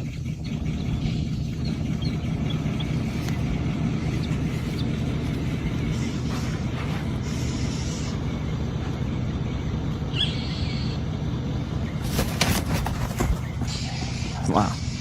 There you go, buddy. Wow. And there you go, buddy. You got lucky. You got lucky. Neither one of them ripped your face off. It's just wrapped Wow. around his leg. There's his mouth. Is all. Be careful, watch his feet. Huh. Very interesting.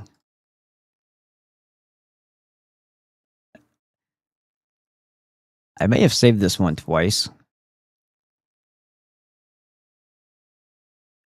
I don't know if I commented on this before. I think I did.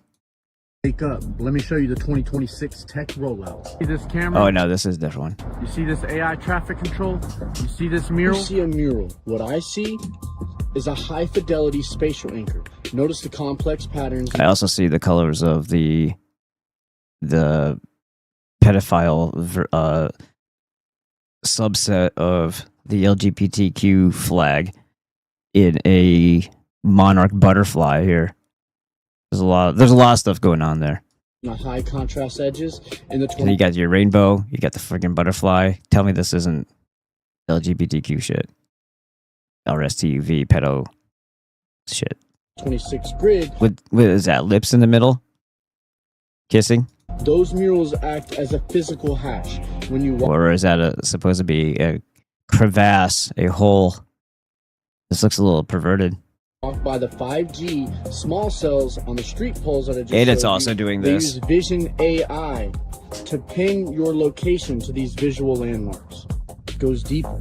This is about your neural field. When you look at a mural like this, your brain doesn't just see it, it processes it. Your pupils dilate, your heart rate shifts, and your neural baseline reacts to the colors and geometric predicates. If the beast system wants to smooth your behavior, it needs to know your frequency response. By placing these anchors in public spaces, the administration can map the emotional and neural response to get a baseline on your nervous system. It's checking, how does this person react to this specific geometry? It's calibration. Boxes that I just discovered, it all starts here. Quantum technologies. But I have personal experience with this place, guys. I don't know if you've ever been out to Phoenix, but this mall, at one point in time, Christown Mall right here, was getting pillaged. I feel it was a test bed, an experiment, what went on here. It was absolutely insanity here. I do recall. And if those who've been out here... That's awfully vague. Call with me. Wake up. Let me show you the... Flock camera, Steve Eimers. I'm the guardrail guy. Listen, don't try to co-opt anti-flock guys. Don't try to co-opt me. I'm handing you a gift horse. Shut up. All right, let's get down to this. This is not crash work. I have the design drawings, what was approved by Tennessee DOT in 2023. It was crash tested at Texas A&M, tests 360, 361, 362 of the MASH testing standards, and it has a slip plate. That's embedded into concrete. It's a fixed sphere. Do you see any kind of stickers? Nothing. There's some flock stickers, but no stickers showing that this was inspected. Let's come back here. We have a Tennessee DOT sign. They're both on the right of way. That one's actually closer to the roadway. This one's much further away. And take a look. You have the lower stub. You have the upper part. You have the inspections, unlawful to remove. So there's oversight. It's properly installed. And over here, we have a device that ended up on our roadside. Folks, I got the emails. That was approved through engineering. This was approved by an unlicensed administrator. Their own rules. It's got their own Folks, rules. that is not the way we do this. It's a privilege to be in the clear zone. We cannot just say, Yeah, just because it's this is privately owned private property of the corporation. Yeah, but it's making it a hazard for drivers. So it doesn't matter. Oh, we get to regulate our own things. No, you don't. Because if somebody bashes into it and their whole car folds within it and it kills the person inside because it didn't have a breakaway, that's not okay. let some unlicensed bureaucrat say, well, just go ahead, do what you want. Dadgummit. Whatever will be, and don't hit the post. Don't put uncrashworthy hardware in the clear zone. Inspect it. Make sure it's been installed in as tested conditions, because we do that for some. Why don't we do it for all? Flock camera, Steve Iron.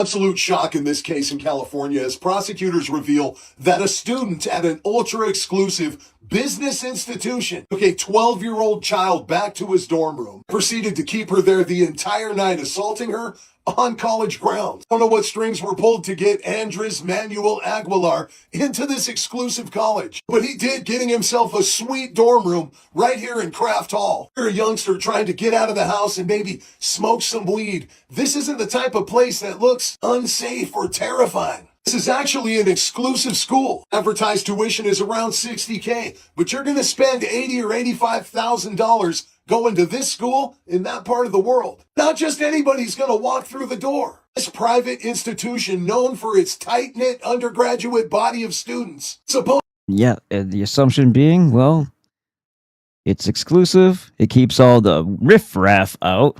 I like that word. Term. And this is the whole reason why we pay this money, so that there's a separation of the classes, yada, yada, yada. You're not getting the bad element that's going to be a bad influence on the child, spreading their cancer of, mediocrity and bad choices. They're not going to skip school with these kids. These kids aren't going to be influencing them to do bad things or just have a shitty outlook on things because they don't have a good relationship or bond with their family. So they start teaching your children that it's not cool to be as close to your parents as, and then it goes on and on and on. Yeah, you paid money. Just the whole charter school thing. And then they have state-funded things, tax-funded state programs that bring all those people that would have normally been, still in the public school into those other places that are supposed to be prestigious, kind of defeating the whole purpose. Because it didn't fix their family life, and it didn't fix their poor upbringing, and they're still influencing your children. So what was the point of paying all that money? And not to mention the administrative staff.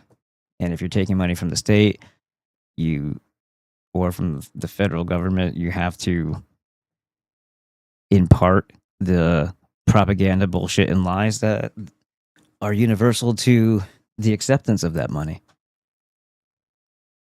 supposedly very careful who it admits through its doors. Everybody agrees that he ran into her earlier in the day and dropped his number. She told him she was 17 years old. Even if he believed her pretend age, still a minor. He proceeded to do what any honorable male would do when he was dating a minor. Took her straight to the liquor store and bought some alcohol. Straight back. A 12-year-old.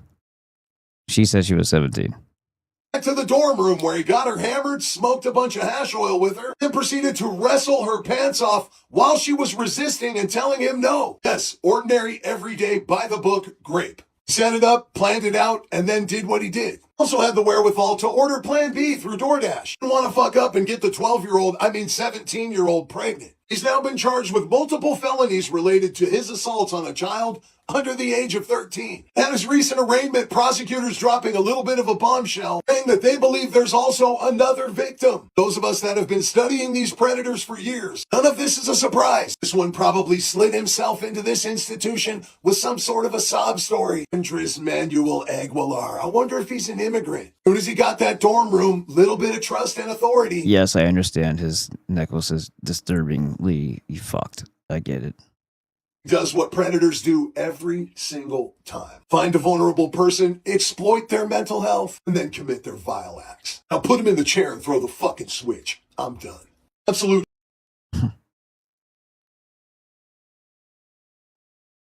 Even though this woman is of questionable possible OI status, this is interesting information, because if you see the pattern that occurred here, might give you some insight as to what is also going on with the smokescreen of proposed data centers and how it relates to water.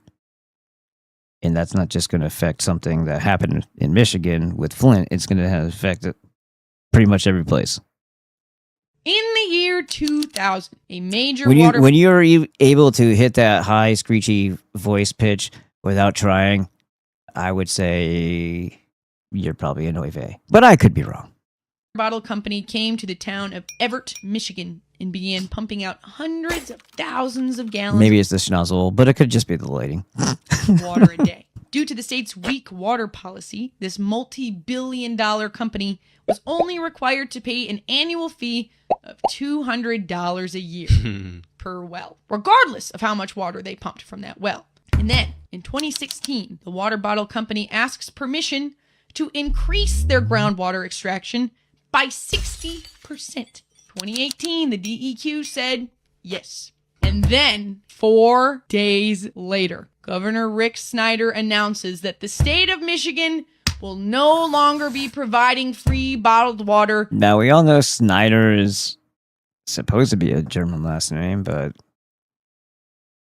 you know how that goes. To the city of Flint. Oh. The multi-billion-dollar corporation gets free water, and Flint families do not. People were outraged. The average water bill in Flint, while they were drinking lead water, was $200 a month. And now this company got to pump 400 gallons of water a minute for just $200 a year. So, Logan, what was the name of this all? Because they weren't just paying the $200 for the freaking water. What they were paying was the lobbying and the handshake handouts to the people who approved it.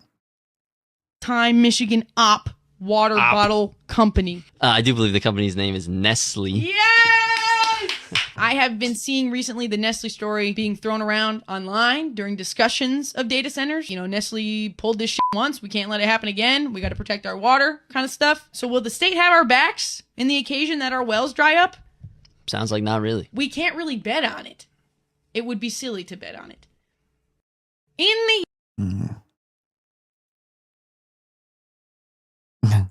Now we're going to get into the Lindsey Graham stuff. There's going to be a little bit of other things sprinkled into here, but I picked up quite a few of the Lindsey Graham things. Does anybody else have any topics that I may have missed the past couple of days? Anything of importance you want to have me look up some information on and go over? Oh, by the way, 619-431-0334.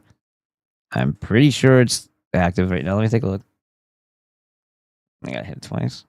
Yeah, it says I am. 619-431-0334. We'll do the phone thing. I mean, I could do the video.ninja thing too, if you wanted to. It'd be cool to know whether or not, what's his name is, if he's still out there or not. Bushmaster 6A. I don't know if he even went back to flood TJ or not. Senator Lindsey Graham just died. I found this out. Someone commented this morning saying you should make a video on Lindsey Graham. I'm like, oh, I've done that, you know? I've made plenty of videos about him. Unless he died and I just didn't know. No, he literally fucking died and I didn't know. It just happened. Like He says it with glee. I mean, I guess for the most part deserving, right? It's just when you behave the way that the sociopaths and the psychopaths do, like you're supposed, even if you're jumping for joy inside, it wasn't really a win. You know, the entity, the presence, the demonic presence, the diabolical cult is still very much in control. Just because they lost a figurehead, they didn't really lose anything. So it's not a win. It's not something to celebrate. And I don't think Lindsey Graham here or anywhere else was going to make a big difference in how things turn out. So it's when you start behaving and exuding the same mannerisms that the sociopaths do, it kind of takes away from the nobility aspect of having the higher ground and being the better people. You know? Last night, nobody was reporting on this. And then I just know that there's a bunch of kids in Disneyland or Disney World, wherever he likes to frequent, that are a lot safer without him there. McConnell has apparently been brain dead in the hospital for like a month now, and nobody's talked about that either. Are they like whacking these guys? What's going on? Senator Lindsey Graham just... They're all old. And they play around with very dangerous people. Ah. All right, I'll get it. Don't worry, just stand by. Hey, people over here on Kick, tell a friend. This is we only need 7 more to get to 100. Let's go. Did I do that wrong? Yeah, I did. Up here.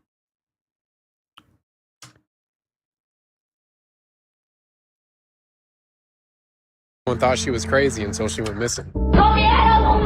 Mexican super. We know about this, but there's a little bit more to it. So I'm not just replaying something to rehash. There's a little bit of dot connecting going on here too.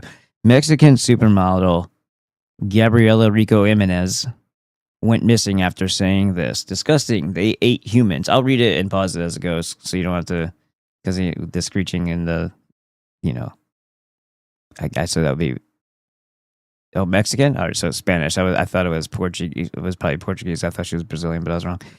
In 2009, Mexican supermodel Gabriela Rico Jimenez went missing after she accused high-profile individuals of cannibalism, never to be seen again. Given what we know now with the Epstein class, I see this phrasing bothers me that it's being used and then reset. It's like, are you being taught how to identify these people by the people themselves?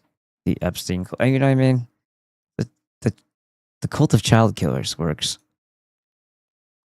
She was telling the truth because whenever you call them elites or Epstein class, it already implies in the minds of most people that they're of higher value, just because they are the ones who print the money and know.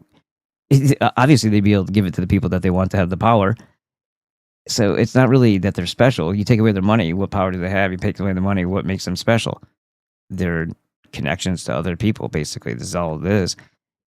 And if they didn't have that money, would they still have the thing? Like, the money implies that they have been favored by that cult. And if you don't have any of that, or not much of it, it's because you're not part of that cult, probably.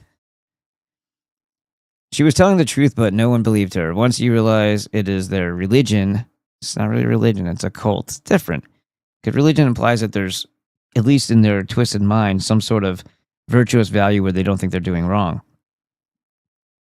It's another thing to be deliberately inverting things out of spite and hatred for whatever we have presented to the world as being the benevolent creator, and being in complete direct opposition to that, and deliberately trying to poison and murder that benevolent creator's children, all of us. That's a conscious effort to undo creation itself. At least that's an aspect of it. And kind of overthrow in a mutiny type fashion whatever this realm is, to install your own either Antichrist type of dude or just install your way of life, as they do every time there's a civilization. They corrupt it, and the moon cult will start, what do you call it? Influencing people in a society over time to adopt the behaviors and the ritualistic practices that cult has been practicing for a very long time, making it more and more acceptable to do wicked, evil deeds. And then, of course, you know, you're being oppressed if you don't do those things, and if you're not allowed to do those things.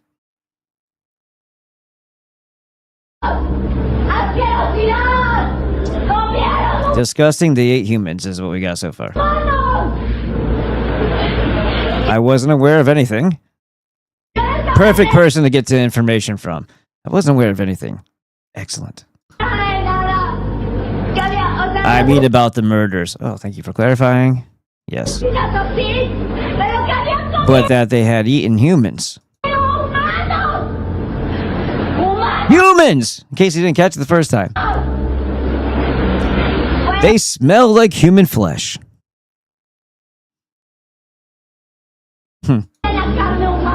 They don't actually do that. Why would witches like Marina Abramovich and Lady Barfbag here be partaking in spirit cooking parties? Look at this. What they do to children starts to make sense when you realize it's a part of their religion. Let's wake up. And then here's Ted Pike. In one of dozens of endorsements of child... This is Ted Pike playing a portion of... Well, they're playing a portion of Ted Pike's presentation / documentary with someone else narrating this particular part of it. This could even be an automated voice, this part.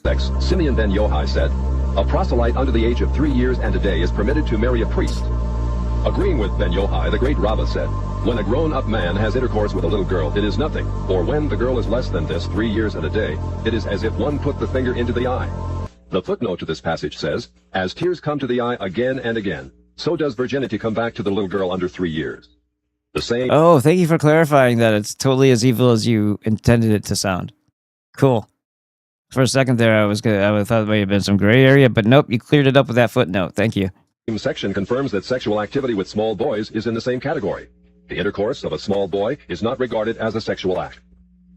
In addition to adulterers, Christ, in the story of the Good Samaritan, portrayed the Pharisees as racial bigots, too self-righteous to respond to the suffering of one who was not a Jew.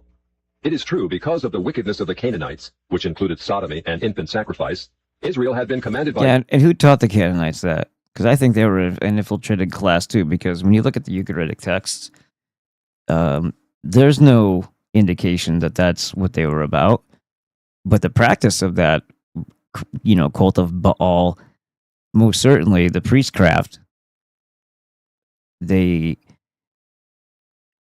definitely conformed it to the moon cult practices that date back as far back as when we pick up the story of the beginning of times, possibly post-cataclysm, of the Gothic Aryans or Arias and the Serpent Wolf cult in the British Edda, meaning that it was a pre-Sumerian story about 5,000 years ago.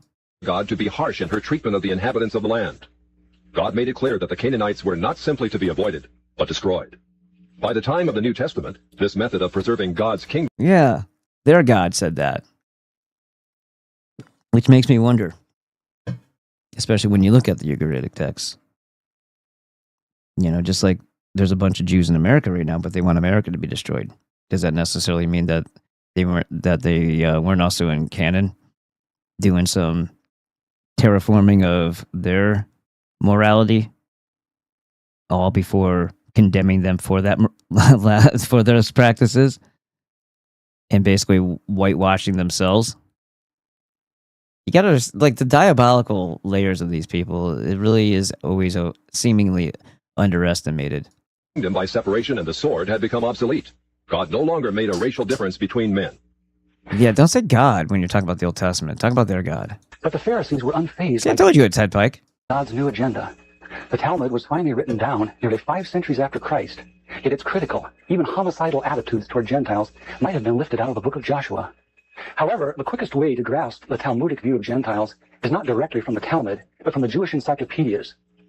If we quote an isolated opinion from the Talmud A rabbi may quickly object, saying, but that is not the overall opinion of the Talmud. That is not the definitive view. What the Jewish Encyclopedia provides us is a definitive overview of perhaps hundreds of rabbinic statements on any subject, giving us accurate summaries of what the Talmud generally teaches. Everyone thought she was crazy until she went missing.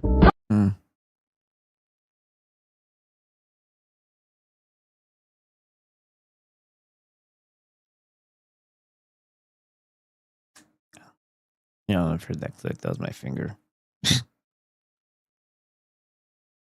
Okay, let's check the chats real quick. Bam. Don't forget to work the side boob and the front bum. And that girl, that's funny. And the force. Oh, you talk. Oh, maybe that was from yeah, the other video. And the forceps and and back lobes. Yeah. Lively live. Does that make her a supremacist model? Yes, it must. Ghislaine was a social. This is Mr. Smalls, by the way. Ghislaine or Ghislaine, whatever the fuck you say. That's whatever. Was a socialite. She fitted. She flitted about smiling and conversing and socializing at parties.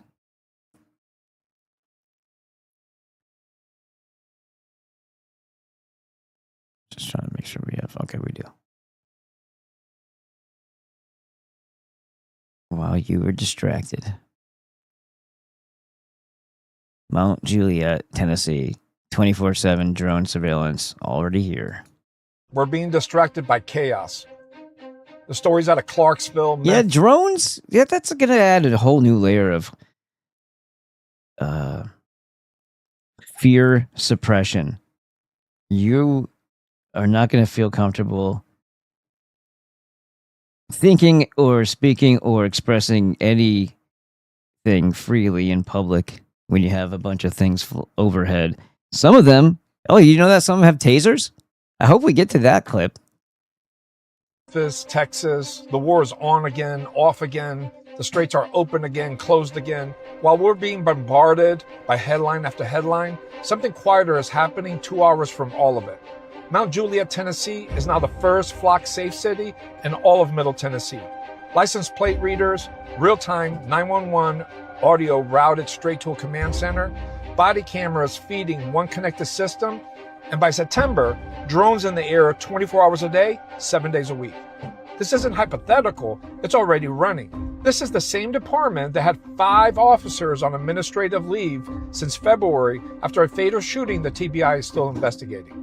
The surveillance expanded before the It's not hypothetical, it's totally pathetical. accountability caught up. That's the pattern underneath all of it this week. Chaos in one headline pulls your attention while something structural moves in the next town over unchallenged. Yeah, that's I mean, that's very remedial explanation of what happens all the time. That's for every single thing. Nashville's testing their own drone program right now, and even their own officials admit the privacy policies aren't worked out just yet. The tools of control expand fast. The tools of accountability are at a crawl. And the noise makes sure you never notice both happening at once. If this resonates with you, follow along. There's more to come. Connection over conquest. We're being distracted. 2 words, prove it. I'm one of the most unique physicians in the country. I was trained in something only about 50 people a year are trained in, occupational and environmental medicine. I have a master's in public health and environmental health. I spent most of my training time actually playing with the big oil and gas companies down in Houston. I got to see firsthand what happens when you try really hard and still don't know what you're doing. We have Superfund sites all over Houston. For those of you that don't know what a Superfund site is, it's an oops on a federal level. We dumped something so toxic, we ruined the environment so badly that we require federal funds to fix it. They're not really fixed. It's an ongoing problem. I'm not going to stand here and tell you that the EMS from a data center... Yeah, and nothing comes without strings. You want this? Okay, well, we want this. And there's no backing out of it. And it's usually something this is how the devil always works. You're making out worse in the end, but you're feeling, that there's a crisis you're in the midst of a crisis that you have to try to solve. That's how everything slips away. is that very thing. Oh, you want this? It's coming from the place where you think it's supposed to be helpful, working together, and then you realize the true nature of it. It's being run by this cult of child killers and whatever. Or you don't actually recognize that part, but you recognize that they're not playing as if they give a shit, right? So what happens when it's a not Lahaina, but anything that happened here on mainland, North Carolina, any of the, even Haiti, I guess, Venezuela, but mostly like it's easier to conceptualize this when it happens here. And well, you want funds to fix that? Well, we want occupation by this group of FEMA. We want to be able to control the site. We don't want anybody to come in and help the helpers or help the people who are in distress. It's all us. We basically quarantining the place off so that nobody knows what's going on inside that territory. There's all kinds of weird things that go along with their help. And I think that's a universal thing that happens often. But even when it comes to funding schools, why is the federal government allowed to do those things? And then, but it's always a tit for tat, or it's a, if you want this, you have to submit to that. It's always one of those things, and it's not just one entity that is so-called government doing the right thing by the people ever. It's how can we steal away on paper, contractually, more of the individual rights, the property rights, destroy the constitutional process and the built-in Bill of Rights aspects to the individual. How can we destroy those or erode them further? They'll even blow up buildings in New York and then say, well, if you want us to fix this, we got to have more access to your personal and private life. Center are going to kill your kids, kill your livestock, make you not have babies. Data doesn't exist. I'm a physician. I operate on data. I can tell you something much scarier, is that there is data from the UK, 30,000 kids within 200 meters of a high-powered line, 67% increase in leukemia.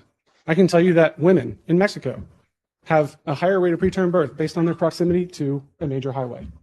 Why? Because of nanoparticles from air pollution. My problem is we're being asked to approve solid infrastructure. We don't understand the entire effects that that's going to have on the health of our local population. We can't pick up a data center and move it. We can't move power lines. We're going to destroy our land value. We're going to destroy potentially our health. My question for the government is prove it. Prove that it's safe. You can't make it 100%. No one can. Do the real work. Do the real research. Take the engineering time. 30 years ago, we had safe levels of lead. For those of us that are old enough, leaded gasoline, we thought it was fine.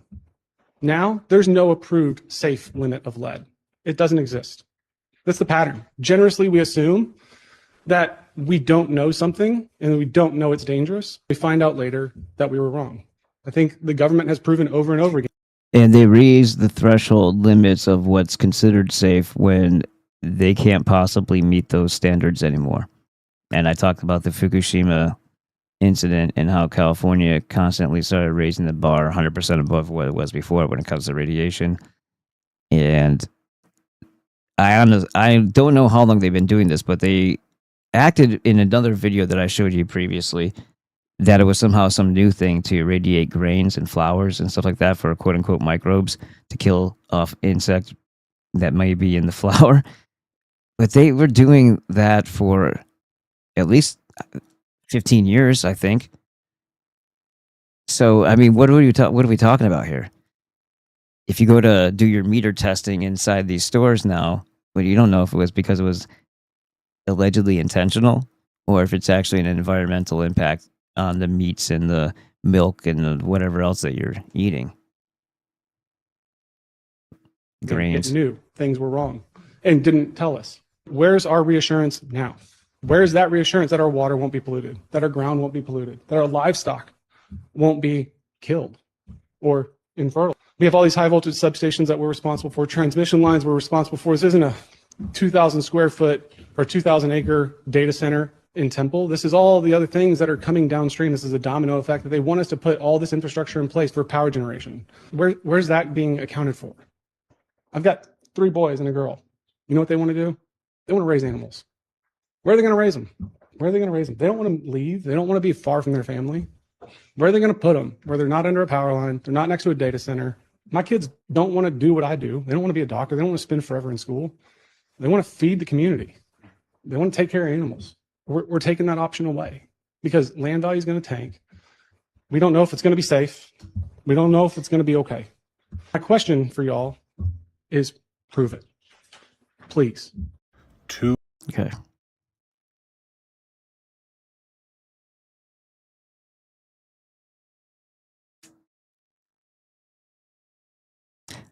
I know, but Another creator was going through Waze's updated terms of service.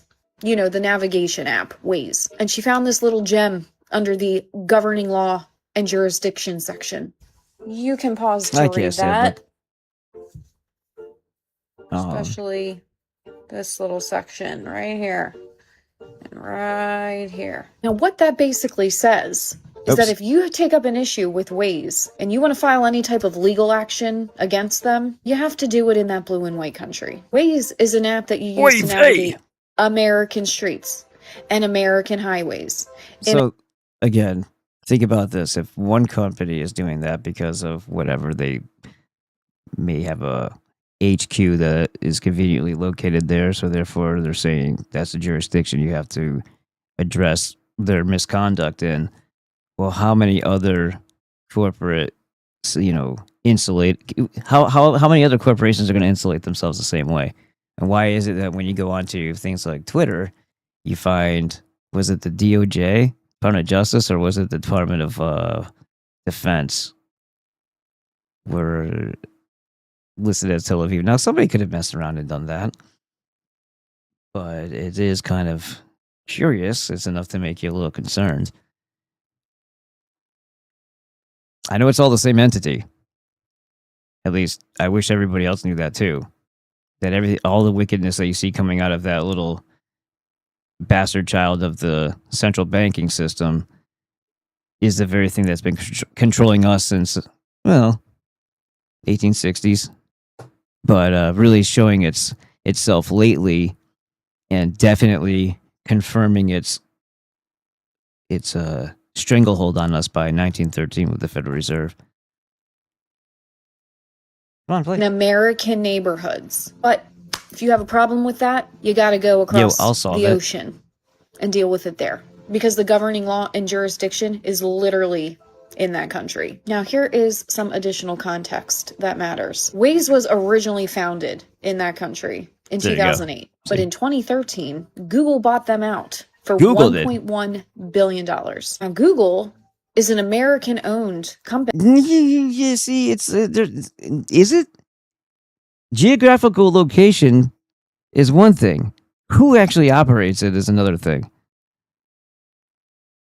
So, just like in British imperialism wasn't British, the Dutch East India Company wasn't Dutch. The British East India Company wasn't British. It's all oy vey. It's all the same Kabbalistic cult of child killers.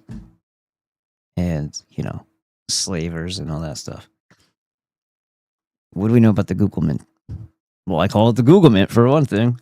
Why do I think of it like that? It's just an extension, corporatized, to give the government more control over data management, data collection, and manipulation on many levels. And it can do things that the government's hands are, at least when they want to play nice and pretend like there's rules to follow, are tied. They have limitations that corporations don't have.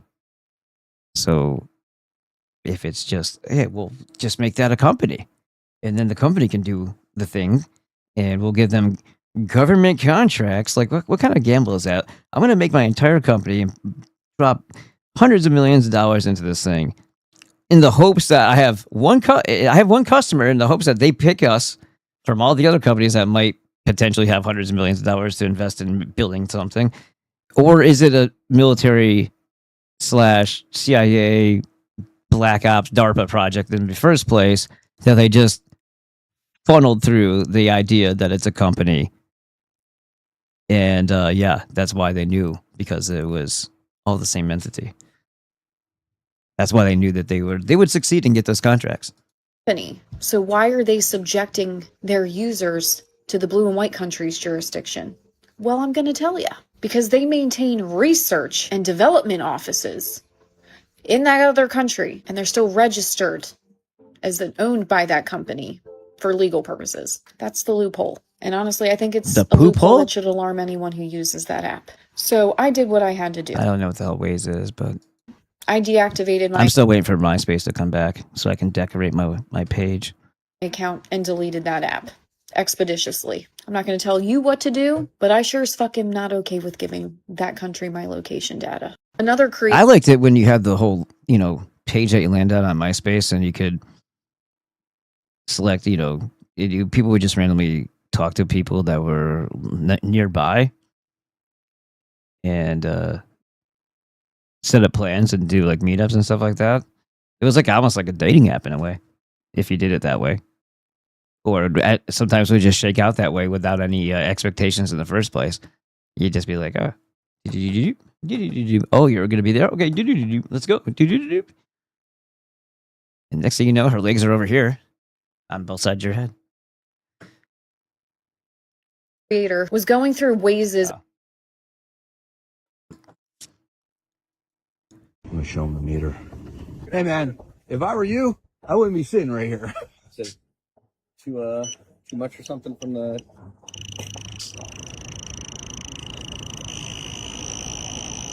There it goes. There it goes.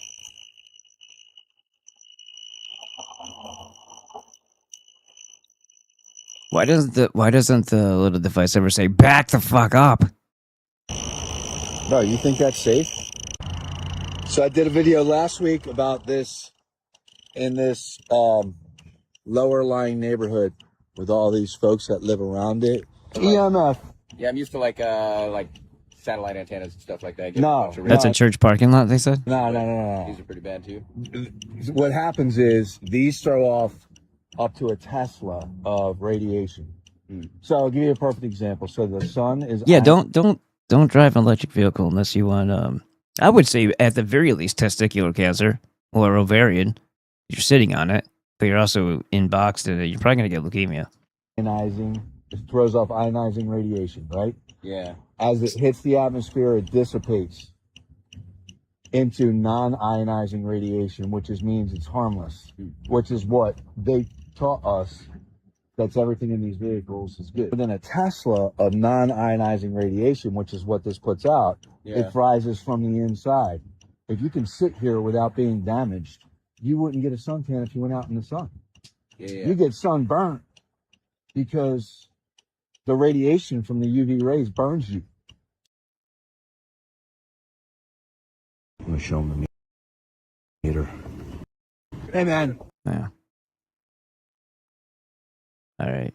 You ready for some... Oh, let's go to this one first. These started popping up weeks after hearing Flock say these only record license plates. They don't take pictures of people. That security researcher, Ben Jordan, found the same Condor camera streaming openly online. No password required. And they quite literally use AI. That looks like the same park, doesn't it?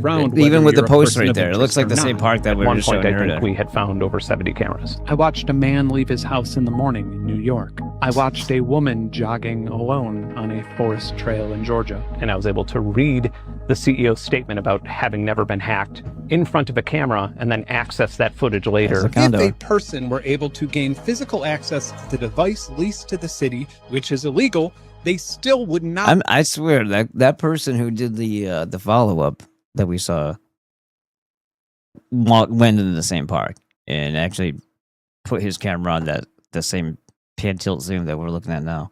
Be able to gain access to the footage as the data is only stored for a very limited time duration on the device following its transmission to the cloud. These started popping up. Yeah, how'd that work out? That's kind of too short of a clip to get to the point, the deeper point there, but whatever. Okay, Fleckus, you're up. Spend a day with me as a booster. I mean, a personal shopper. A booster, a personal shopper. Now think about these terms. You boost something, you're stealing it. That's another slang term for it, but also a personal shopper. So she's basically a spark driver. She's going to go pick up what people have a demand for at the local Walmart. Only in, yeah, whatever. You know. So yeah, I'm only gonna take y'all to one store with me. This the first store. I mean, without seeing her face, can you tell by the sound, the inflection, the attitude, the ignorance in the voice? Do you assume that it's an Irish woman? Probably not. Do you assume that it's even a Mexican? No, probably not. What does it sound like? It's pretty distinct, isn't it? Chirp. Speaking of chirps, right? Wrist pin at the end of the connecting rod. It says first fire. All right. Let's get some more peeps over here, guys, and do the old follow thing. Let's get to our goal. Right there. Or I got all of this kind of stuff. I didn't really want to record in the store, so I'm gonna just show y'all a bit of. As you're stealing, you didn't want to record yourself stealing. Yeah. Good call there, idiot. Good call. You want to draw more attention to yourself when you're boosting or a personal shopper. Personal shopper doesn't pay for anything. Good job. Hold on, it's gonna come. So this is a better. And it's in the thing that got me the most is it's in a baby chair. They have no shame. They have none. And what happens if you get picked up? Well, I'm sorry. The judicial system will just spit you right back out, and they won't take your kids. If you were white, though, if you're white, you never see your kids again, and the worst things would happen to you. EOS's, Dubs, and Tide Pods. I try to at least make $100 in the store. She should eat 2 of them right now. Sell it. Okay, so now they're going through what they want to get. I like to be quick when I go to my spots. Get y'all stuff and go. That's all that I made off of one store. So I think I did pretty good. Like I said, I like to do $100 a store. There you go. So it's like ordering Instacart, but the person steals it and charges you half. And I think she had all her stolen goods in a baby seat. So Yeah. This is a mom who will be in and out of jail for the duration of her child's life. Video looked good in court. They post it like it's normal, no operational security. You could find this woman easily on social media. And the buyers are part of the problem too. And notice all the stuff. Well, is all yeah, locked if there up. wasn't a demand, there would be no purpose to do it, but there's always going to be a demand for cheaper shit, especially in that community of degenerates. Shit. Spend a day with me as a booster. I mean, Spend a day with me as a booster, I mean a personal shopper. And they post this online, and they're bragging about it. This is my hustle. This is my career. I steal from... I don't have any problems with corporate being... especially a corporate that is intending on becoming detention centers for the population everywhere that you find at Walmart at some point. And the razor wire will go up, and you will be stuck inside. You won't be able to... Now you can't leave. You know? That type of deal. I don't have any... but it's the idea. It's the morality of it, and you're not supposed to do that shit.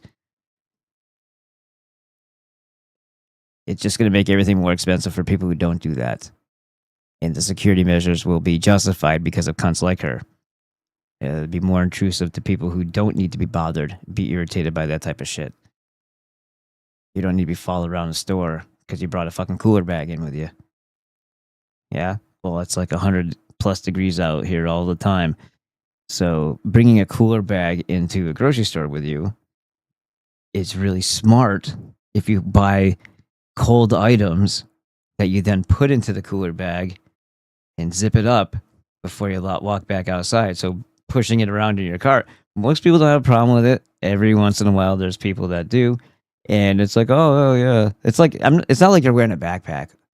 Like I used to, you guys remember like stores that If you had a backpack, you took it off at the front of the store, and you sat out there, and then you walked around the store, like they would have you do that. I think that's awesome. I'm cool with that. Most people are degenerate pieces of shit. But when it comes to having a cooler bag, like they could look at it anytime they want. They don't need to follow you around the store, right? A personal shopper. Oh, I see. If you don't think we're being blasted by all kinds of radio waves and electromagnetic radiation, watch this clip from 2017 about smart meters. And we now have vast amounts of published science on microwave radiation and health effects. The data we're going to look at are all published science, testing results, or public standards. At the bottom end of the radiation scale of what's called power density or signal strength is the minimum level at which cell phones will work, which was found to be 0.2 billionths of a microwatt per centimeter squared. Pine needles were found to age prematurely at 0.000027. Jesus. At short-term exposures of 0.05, children aged 8 to 17 experienced headache, irritation, concentration difficulties, and behavioral problems. Point 1 is the biobiology or building biology guideline for extreme concern. So how about being docile, what we would associate with fluoridated, passive, apathetic, not outraged by the horrific condition and state and actions of people who pretend to be your leaders in politics and all the things that they're doing. Gee, I wonder if they're suppressing us. We've been saying this with EMR. I wonder if they've been suppressing the minds of people. And I guess maybe most people are more sensitive than some aren't. Or maybe some people are that oppositionally defiant that it doesn't, they can still fight through it or not, or whatever. But it's not enough people giving a shit. And if they're suppressed and their hormones are also suppressed, and don't think that they can't do that with the same type of tech, the same type of... when I say tech, it's not like, ooh, it's like magic trick. No, it's probably pretty unmagical. It's just understanding how to tap into the frequencies to manipulate things, because all things that happen in your body are signaled, usually chemically, but energetically as well. And if you can interfere with that, you can manipulate how your body operates. And if they want to suppress something inside of you, they can do it. Not to mention the fact that you're also malnourished. You're not getting your 90 essential nutrients. You're not getting your minerals unless you're supplementing them in a bioavailable form. So you're going to be more susceptible to all this stuff too, because your body, it doesn't have the defenses that it needs. It doesn't have the raw materials to put up the defenses. So you're going to be more sensitive to all of the environmental radiation pollution and all the other pollutions, poisons, food, water, air. And radiation does not need an interface. A medium, I'm sorry. 0.0 produced sperm DNA fragmentation and a decrease in sperm viability in vitro. Also at 1.0, the science shows the following bodily effects can occur: headaches, dizziness, fatigue, insomnia, chest pain, difficulty breathing, and indigestion. 2.5 saw altered calcium metabolism in heart muscle cells. 4.0 changed... So they could induce not just massive fatigue in you, but they can induce all the things that they would consider flu-like symptoms, tell you it's a no emphasis on the no virus, because that's not how you spell it, but that's how I spell it, and tell you, here's the solution. Even when some other asshole's telling you to take ivermectin and this other shit, oh, it's going to helpful. It's going to be helpful. And then, what's that psychosomatic type of response in you that once you do acquire some of it, you're like, oh, it fixed everything. Yeah, maybe it did do some things, but how did it affect other things that you don't feel as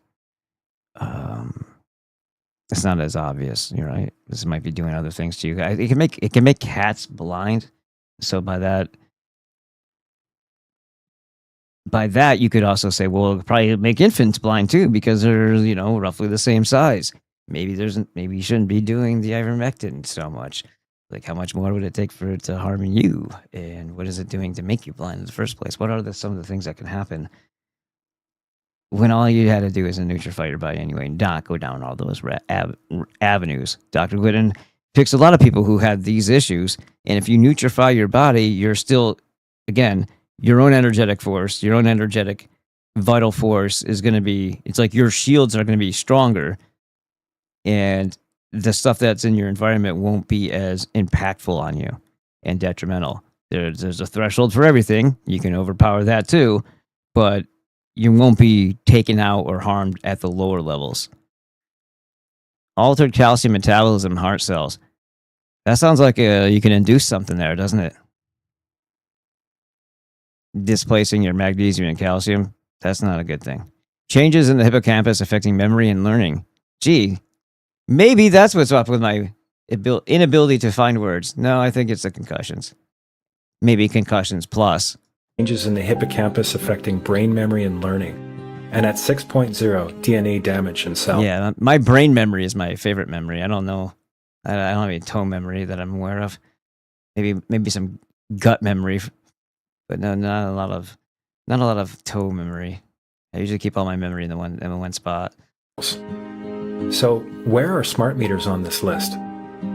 Electrical Power Institute in December 2010 measured a single Itron smart meter with pulses up to on your house. Don't think that this wasn't done on purpose. 7.93 microwatts per centimeter squared. Our own testing indicated approximately 8.0 with 1 meter. These tests are at a close distance, approximately 1 foot away from the meter, but an infant's crib could be just as close on the other side of the wall where the meter or bank of meters are installed. Even though there are all these known health effects at levels far lower, Switzerland, Liechtenstein, and Luxembourg see fit to set the standard at 9.5. Holy shit. And China, Poland, and Russia, 10.0. What? This is the same level at which behavior has been altered, producing reflexes of avoidance following 30-minute exposures. A room of reflexes of avoidance. Avoiding conflict. Avoiding whatever you sense that the direction of that is coming from, so you can, if it's by the way, there's towers by every school, like he was saying, and first responders and police stations and all that stuff, and hospitals. But the schools are the ones I care about.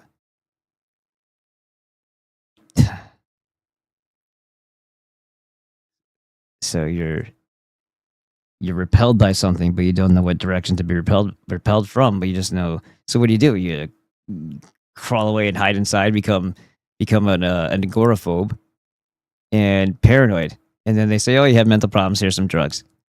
Yeah, you have ADHD. Yeah, you have this, you have that. Why are you so suspicious? Paranoid. You got a you're manic depressive. You're acting suicidal. 12 smart meters, very common and even a conservative number in an apartment building, tested at 19.8 microwatts per centimeter squared. This is hundreds of times higher than levels which clearly indicate harmful effects. So how can utilities and governments get away with forcing these devices on everyone? This is how. In Canada and the US and several other civilized countries, the safety limit is set at 600 to 1,000 microwatts per centimeter squared. This so-called so Russia and China, even though they're set way too freaking high at 10, this is insane.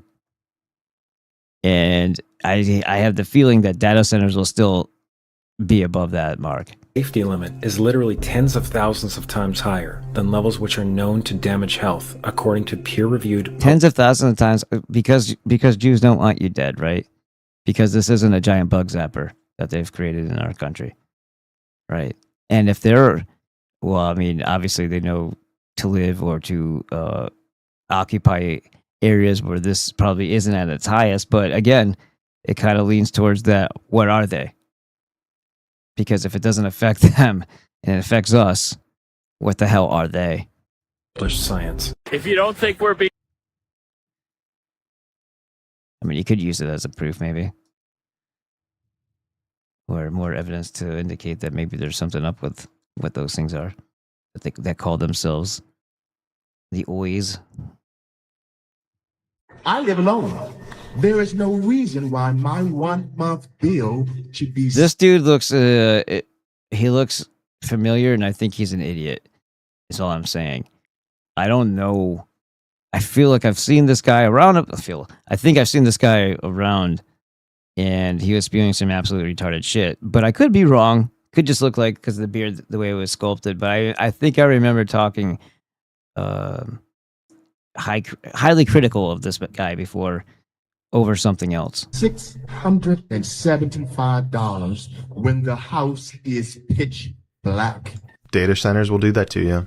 When we talk about these data centers, there is no question that Why do you live in absolute darkness anyway? Just curious. Reason why our bills it's pitch black, but do you have an air conditioning unit going? You probably do. As high as they are. The reason is corruption. Is because you've got these multi-billion-dollar corporations, Meta, Amazon, who come into our communities, who take all of their money and use it, don't pay a dime in taxes. That's the key part there. Pay zero taxes. They fund it using taxpayer dollars and then get all the profits. And well, think about this. The delivery fee is the most expensive part of your utility bills. But your taxpaying dollars paid for the infrastructure and its upkeep. So you're being charged to have something delivered on the system of delivery that you paid for, so you own it. This privatizing the corporations of all of these utilities is one of the bigger problems that would have to be fixed if we ever want to become a true nationalistic constitutional republic. The people own the utilities. The people own the land. Government does not own land. Government is a service, and it's a job function of a duty, just like having to be a peace officer, not a law enforcer. You see the difference there? Keeping the peace or defending the rights of the people, rather than being inverted to where you're preying upon the people to extort them for additional taxation, which is what a fine is for some bullshit that they think is unacceptable based on their corporate policies, which is the municipal corporation. This is why our bills are the way that they are. And keep in mind, as he's talking about this, both Democrats and Republicans support data centers. Making all the concessions as consumers in terms of what we can do to lower our bill. Lights, no heat. We're going to bed at night. I go to bed at night with no heat on at all. I turn my heat off at night and get in the bed so that my heat doesn't run all night long.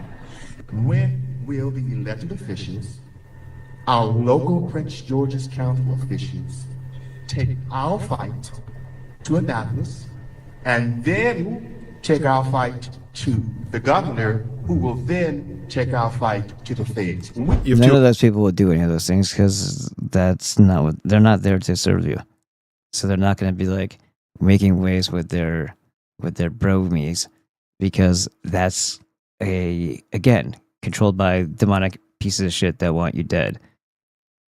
And those other people only have positions because they're not intelligent people, but they will do what they're told and try to sell in their shitty, stupid way, or be aggressive about it and take all the heat from the people for their inactive position, or their outspoken but in the poorest way that doesn't serve the people. They're going to take all the hits, and you're going to constantly be focused on the politicians when you don't realize that those aren't the ones with the actual power. It's the ones in the shadows. It's the ones with the purse strings. It's the ones with, because the money is just there to manipulate the lower people.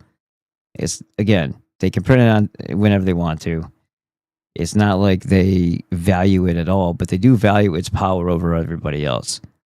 They do value the fact that once you take it, you have lost your foothold. You have lost your position. You're no longer grounded, and you're no longer of virtue, and whatever cause or goodness that you had, that you were standing for, was just traded for a pile of shit that they can print whenever they want to. And they delight in that. Two options here. Number one, get rid of them. That's your number one thing, is you have to get rid of the local, state, federal people who represent your area and vote for this. And then the second thing you need to do is replace them with people who are anti big data centers, like myself. So on November 3rd, if you live in South Carolina, District 1, make sure you write in Clayton Cuteri so that we can save our nation. That'll work. Yeah, Clayton, you have to be registered in those places for that to work. Okay, before we go into that, I do have to get up real quick and do something, so it should be quick though. Let's take a look at the chat. What's going on? Let's switch out. We go to, is number 3 the one I want to do? Yeah, no, let's do the black screen.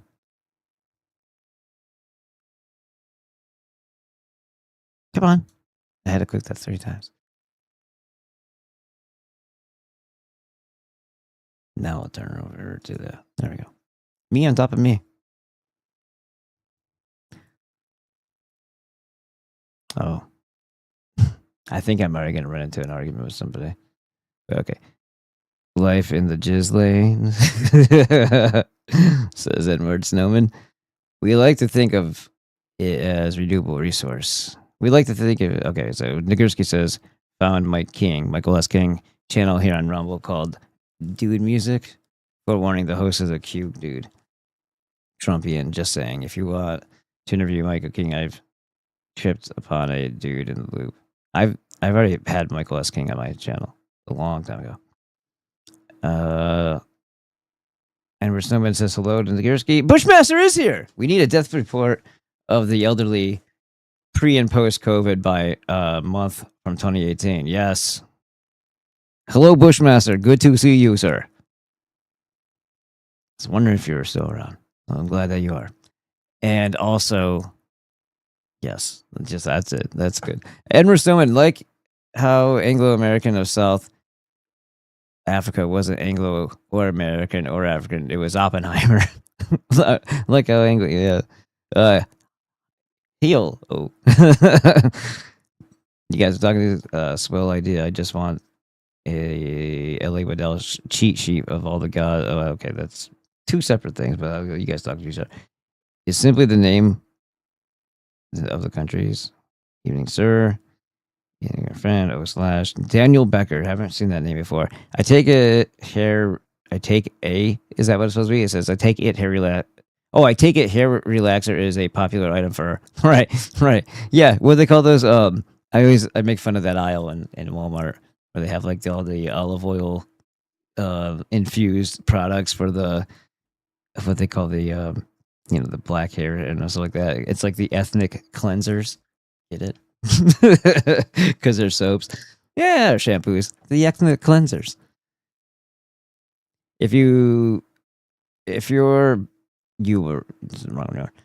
in a big condo or apartment complex living near a wall of smart meters is toxic, of course. Caused my grandfather, Nickerson says, caused my grandfather to stroke out little by little. Finally had time to learn all his Civil War knowledge. Smarty, cut that shit out. Smart man. Yeah. Oh, yeah. By the way, speaking of, I think it was a conversation that we were having with Stefan Verstappen, and he lives in like a building complex, or did in the past, or next door to him there is one, and there was a bunch of deaths. He was noting that there was a bunch of elderly people falling off, and that was one of the first things that either I or someone else had mentioned. Maybe it was Thor at the door who proposed that idea, or someone else. But yes, Steve, he may have said it. He's like, well, and I think I may have asked it too. It's like, are there smart meters on the house? And I said, are you next to one? When he was saying that they were carting everybody away. And again, that could be one of those things like, oh, you have those symptoms, eh? And then the fake test that tests for nothing. That, oh, look, it's positive for the absolute unicorn bullshit that we told you. You better get this thing. You better take these protocols. You better put that thing down your throat. Oh, look, you're dead. Oops. We destroyed your lungs by expanding them with this respirator thing, and now you're dead. Oh, by the way, we also put a bunch of drugs in you that we give to death row inmates to put you in a drug-induced coma, because that's going to be healthy for you. We're just trying to help, NIH style.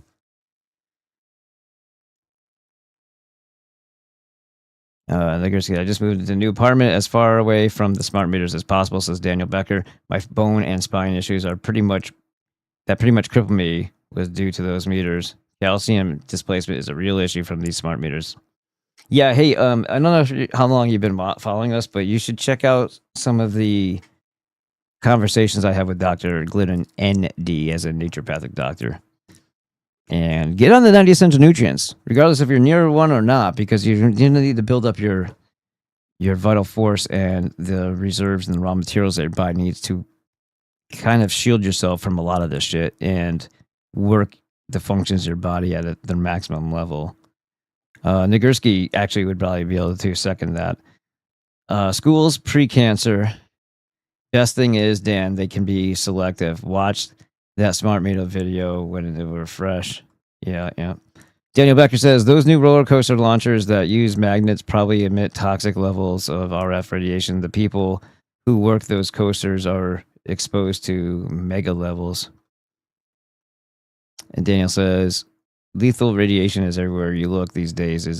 It's not just cell towers, even street lights are. Oh yeah, Wi-Fi, exactly. And they transmit and receive.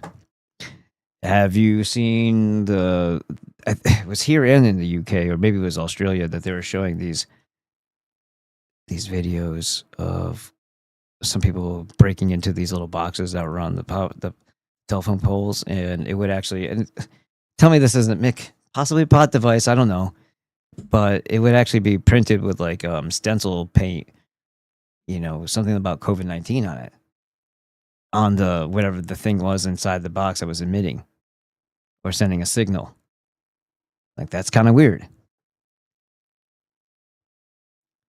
Daniel Becker says, those Tesla cars are cooking the gonads. That's right, of guys riding in them. Uber and Lyft is toxic now.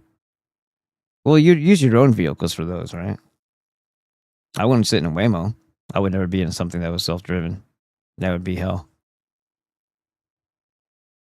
Okay, cool. Yeah, I'll show you, like in the description here, I'll just show you real quick.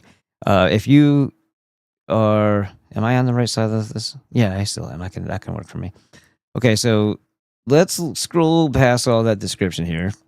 And I think I also saw Bushmaster said hello. I said, there you go. That's the high five from the chest, as we say. So if you look where it says AzureStandard.com, shop brand Azure. So this is a site that's associated with Azure Living Will, but Azure Living Will is 10% higher than everything on the Azure Standard site. Still the same company, still the same coupon codes work, but you can either spend the full amount at the Azure Living Will, or you can spend 15% less here when you add my other code to it. But Dr. Monzo had developed all these for them. So my website is the Semper Fi one. And when you go to there, Dr. Glidden's membership site's right there. And just beneath that, you'll see this. And this is the Azure link just by clicking it, and then BB5 for 5% off for life. But you're going to get a total of 15% off from their main site that they sell these supplements at. So we'll just click from here since we're here. And the ones that you would want to pick up, I think I have them here on the desk. Oh, one of them's missing. The Whole Food multivitamin bottle is not here. I don't know why. Hold on, I got it.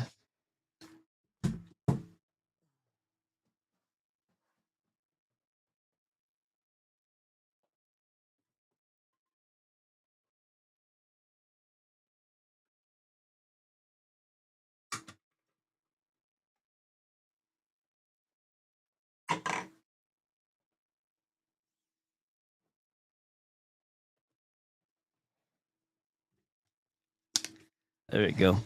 So I've got a bunch of them.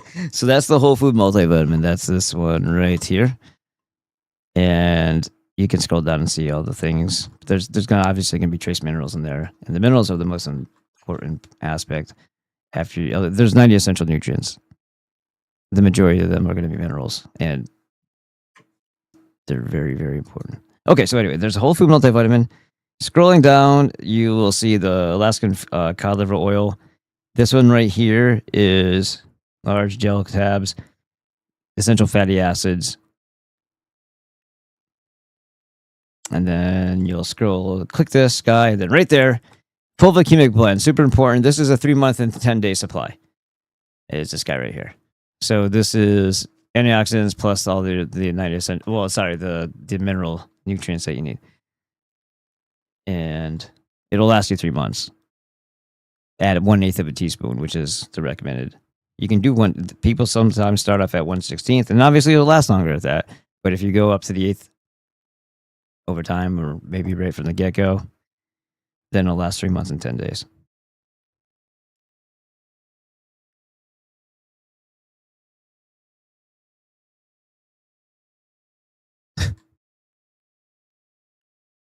Supports gut health, strengthens immune function, supports it's all the things that the minerals do. And let's see, we'll just jump out of here and then scroll back down to where you see IP6 Supreme with inositol. Now, there's 2 different types. There's capsules, which I'm not, but I do have the powdered form. That's the IP6 Supreme with inositol. This is your magnesium, calcium, phosphorus, and all of an absorbable way, not the bullshit that you buy at this, supermarket or the supplement stores where you get like an 8% absorption rate, and as you get older and you don't have the digestive power in your stomach because you're not eating the proper diet and you're eating all the bad foods that impair all that. So having the 90 essential nutrients is one massive piece of the puzzle. The other massive piece of the puzzle is don't poison yourself in the process so that you don't weaken yourself, and also make it so it's hard for you to absorb the shit that you're putting in. Putting those 2 together, super important. And then get a little bit of movement in you. Don't be sedentary, And that the inositol helps to get rid of all the excess reduced iron and other types of iron that's in your food that's causing chronic fatigue because it's offsetting your copper and causing bone and joint fatigue. Now, the last thing that I do, and this is not part of the 90 essential nutrients because we already covered it with those 4, but I also take the core copper, which is this one right here. Copper is essential for elastin, and you probably want to take this and the collagen. Because what I just learned about the lyso, whatever the fuck that other thing is called, hold on.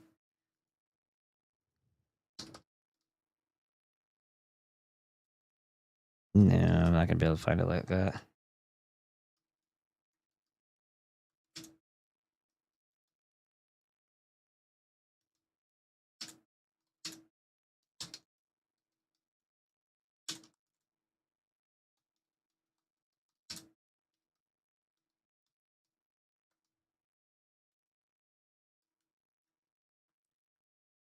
Yes, copper is essential for the synthesis and structural integrity of elastin.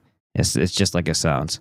Lysyl oxidase, that's the other thing. It serves as a necessary cofactor for lysyl oxidase, the enzyme responsible for cross-linking elastin and collagen fibers. Without proper cross-linking, elastin becomes weak.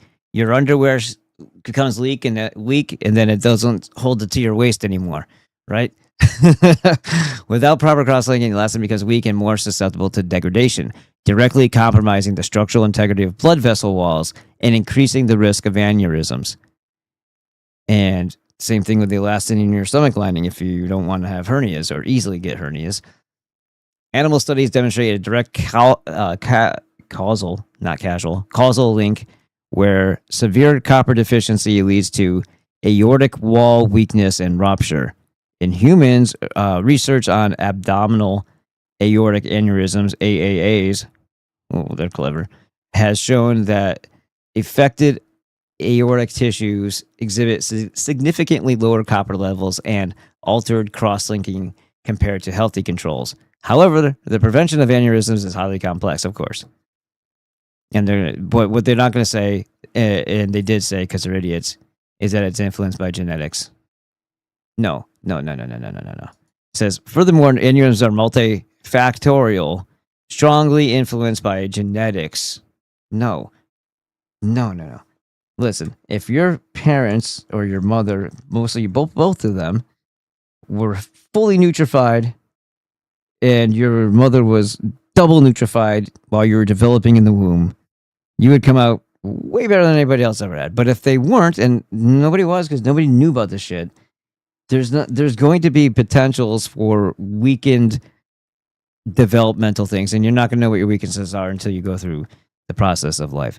And that, more than quote unquote genetics, is what's responsible. It's not having the proper raw materials that your body needed and that your vital force needed to create your body in the first place. So things are going to happen. Now, when you're already born and you're growing and always, if you're pregnant, don't stop taking your minerals and don't stop taking your nutrients. You need them more than ever, is all I'm saying there. But now that you are here, you're going to need your nutrients as well.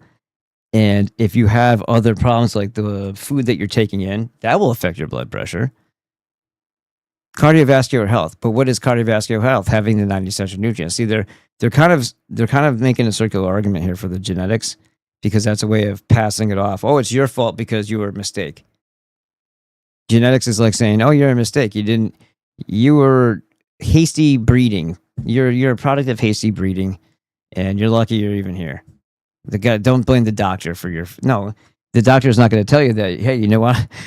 If you just had your 90 essential nutrients, you'd be fine, providing you weren't completely devastated through having a very sparse amount of raw materials available to you when you were being developed in the womb. If that wasn't the case and you made it just fine and you're good, well, then you're going to be benefited amazingly, more than anybody would ever acknowledge, even if they saw the proof of in the MD world, because that takes away everything that they were taught, and they have a cultish belief system. Also, what's the point of putting you on a bunch of medications? What's the point of putting you on a bunch of pharmaceutical polypharmacy if you can fix everything without the need of that stuff? Now, if all this stuff was still in our food, we wouldn't have to supplement. But unfortunately, because of the way that they do things and the chemicals and bullshit that they put in the food and the depleted soil, yes, the thing that nature at one point made pretty goddamn easy, the symbiotic relationship of having all this stuff already there. It wasn't like it was, God or the natural, the nature itself or some not so intelligent design decided to make it impossible for people to be healthy. It's just the state of things that we live in now, because it's an artificial set of circumstances that we're living in. It's an unnatural set of circumstances. So that's why supplementation is essential at this point. Until we take back our world and we can start to heal it, we're gonna have to start healing ourselves first. So when they say genetics, well, blood pressure is something that's also magnesium and calcium. It's going to affect that. Smoking, okay. Well, yeah, but that's going back to the blood pressure thing, isn't it? And other deterioration and overall cardiovascular health, which means nothing. Saying that when the nutrients are what give you that health, and not eating shitty food. But anyway, there you go. So that's the core copper right there. Beef liver capsules also have core copper in it, but this one's 35, this one's 28 as far as the dollars. And then there's how many capsules? 120 capsules there, 60 in there, but I take 2 a day of the core, but it only says to take 1. I was taking up to 3 for a while. And then there's the pure collagen right above it. I think that's capsule form too. Oh, it's a powder. That's cool. I might get that one next time. I got to make an order anyway. There's a whole food C complex that's not made synthetic. Yeah, there you go. But as far as the 90 essential, it's the whole food multivitamin, the Alaskan cod liver oil, the phobic chemic blend, and then the IP6 Supreme and the inositol. over here. I like the powder. Powder lasts a long time. And then you can get the core copper if you want. And maybe I might throw in the pure collagen to go with that next time. Well, also the collagen might also help with the aging thing. I'm not a huge fan of the aging.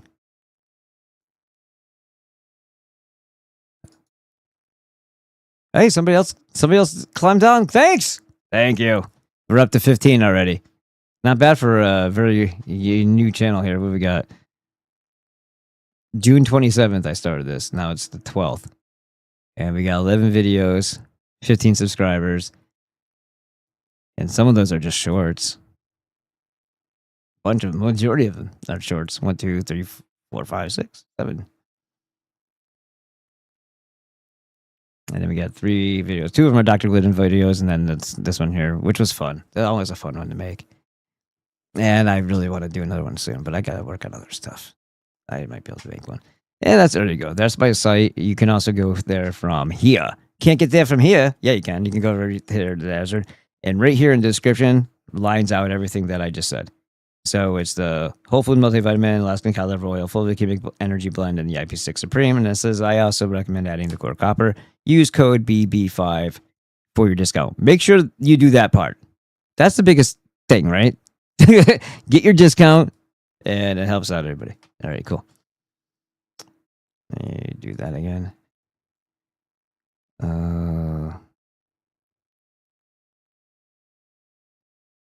Bushmaster. I mean, it was self-deriving Uber Lyft. Oh yeah. That's like, the Waymo is what they call them out here. I've seen those when I was in Phoenix area. It's creepy as shit. Cabby and Total Recall. Exactly. I would check out Azure Minerals. That you can absorb is important. That's exactly. Collagen is vital to health. Exactly. Copper helps boost your collagen. Well, yeah, that's talking about the relationship there. I meant those Yep.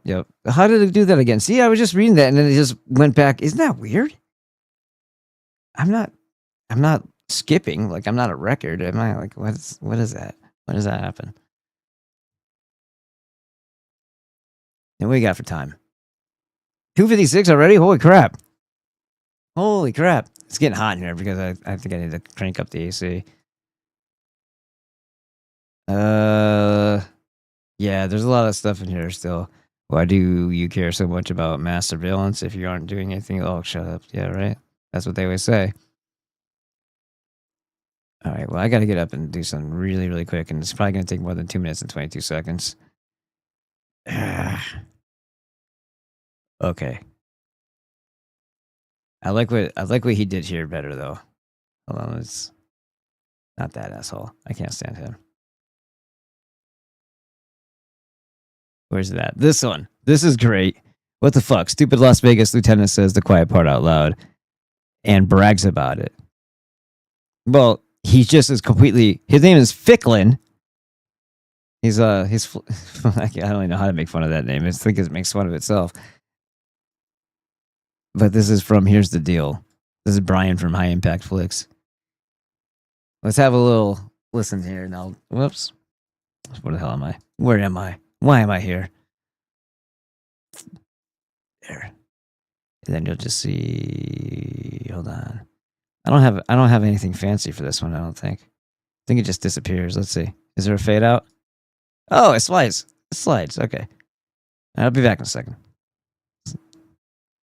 You are not even going to believe this. This isn't a regular cop. He's a lieutenant in a large police department. And he basically says in so many words, if we stop you, you don't have any rights as long as we believe you don't have rights. We're arresting for probable cause for the belief that they're under the suspicion. Probable cause to believe. Yes. So we believe that they are under the influence based on our tests and based on what we've done. Probable cause for the belief that you're under suspicion? What the hell is that? We're arresting for probable cause for the belief that they're under the suspicion. It's an extremely rare occurrence when a guy in public with a camera can get a law enforcement officer, especially a lieutenant like Lieutenant Ficklin right here from the LVMPD, to say the quiet parts out loud. And by quiet parts, I mean the parts that they use to justify their infringement and intrusion on your unalienable rights.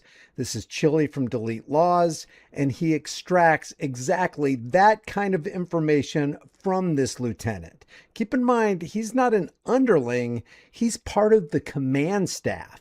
And if he believes like this, then so do his underlings. So if you had any question whether the freedom in America was non-existent in the minds of the protectors and servants, let this put that to bed. We're going to take a look at this and make some comments along the way. So, officer, how does it work?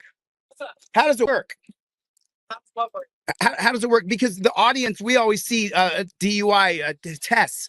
And how can you tell me how that works exactly? Well, there's a couple aspects to it. A couple aspects. The tests are, one is it's how well you follow the instructions. And two is how well you perform the tests. Okay. And there's a couple of aspects to the test as well. Okay. Some of them are physical abilities, and some of them are physiological responses. So when you see people do the the stigma test, the HDN, that's for nystagmus. Nystagmus test. And we check it both horizontally and vertically. Right, and see if there's a shake in the eye. See if there's a little shake in the eye. Right. It can usually say if alcohol is present.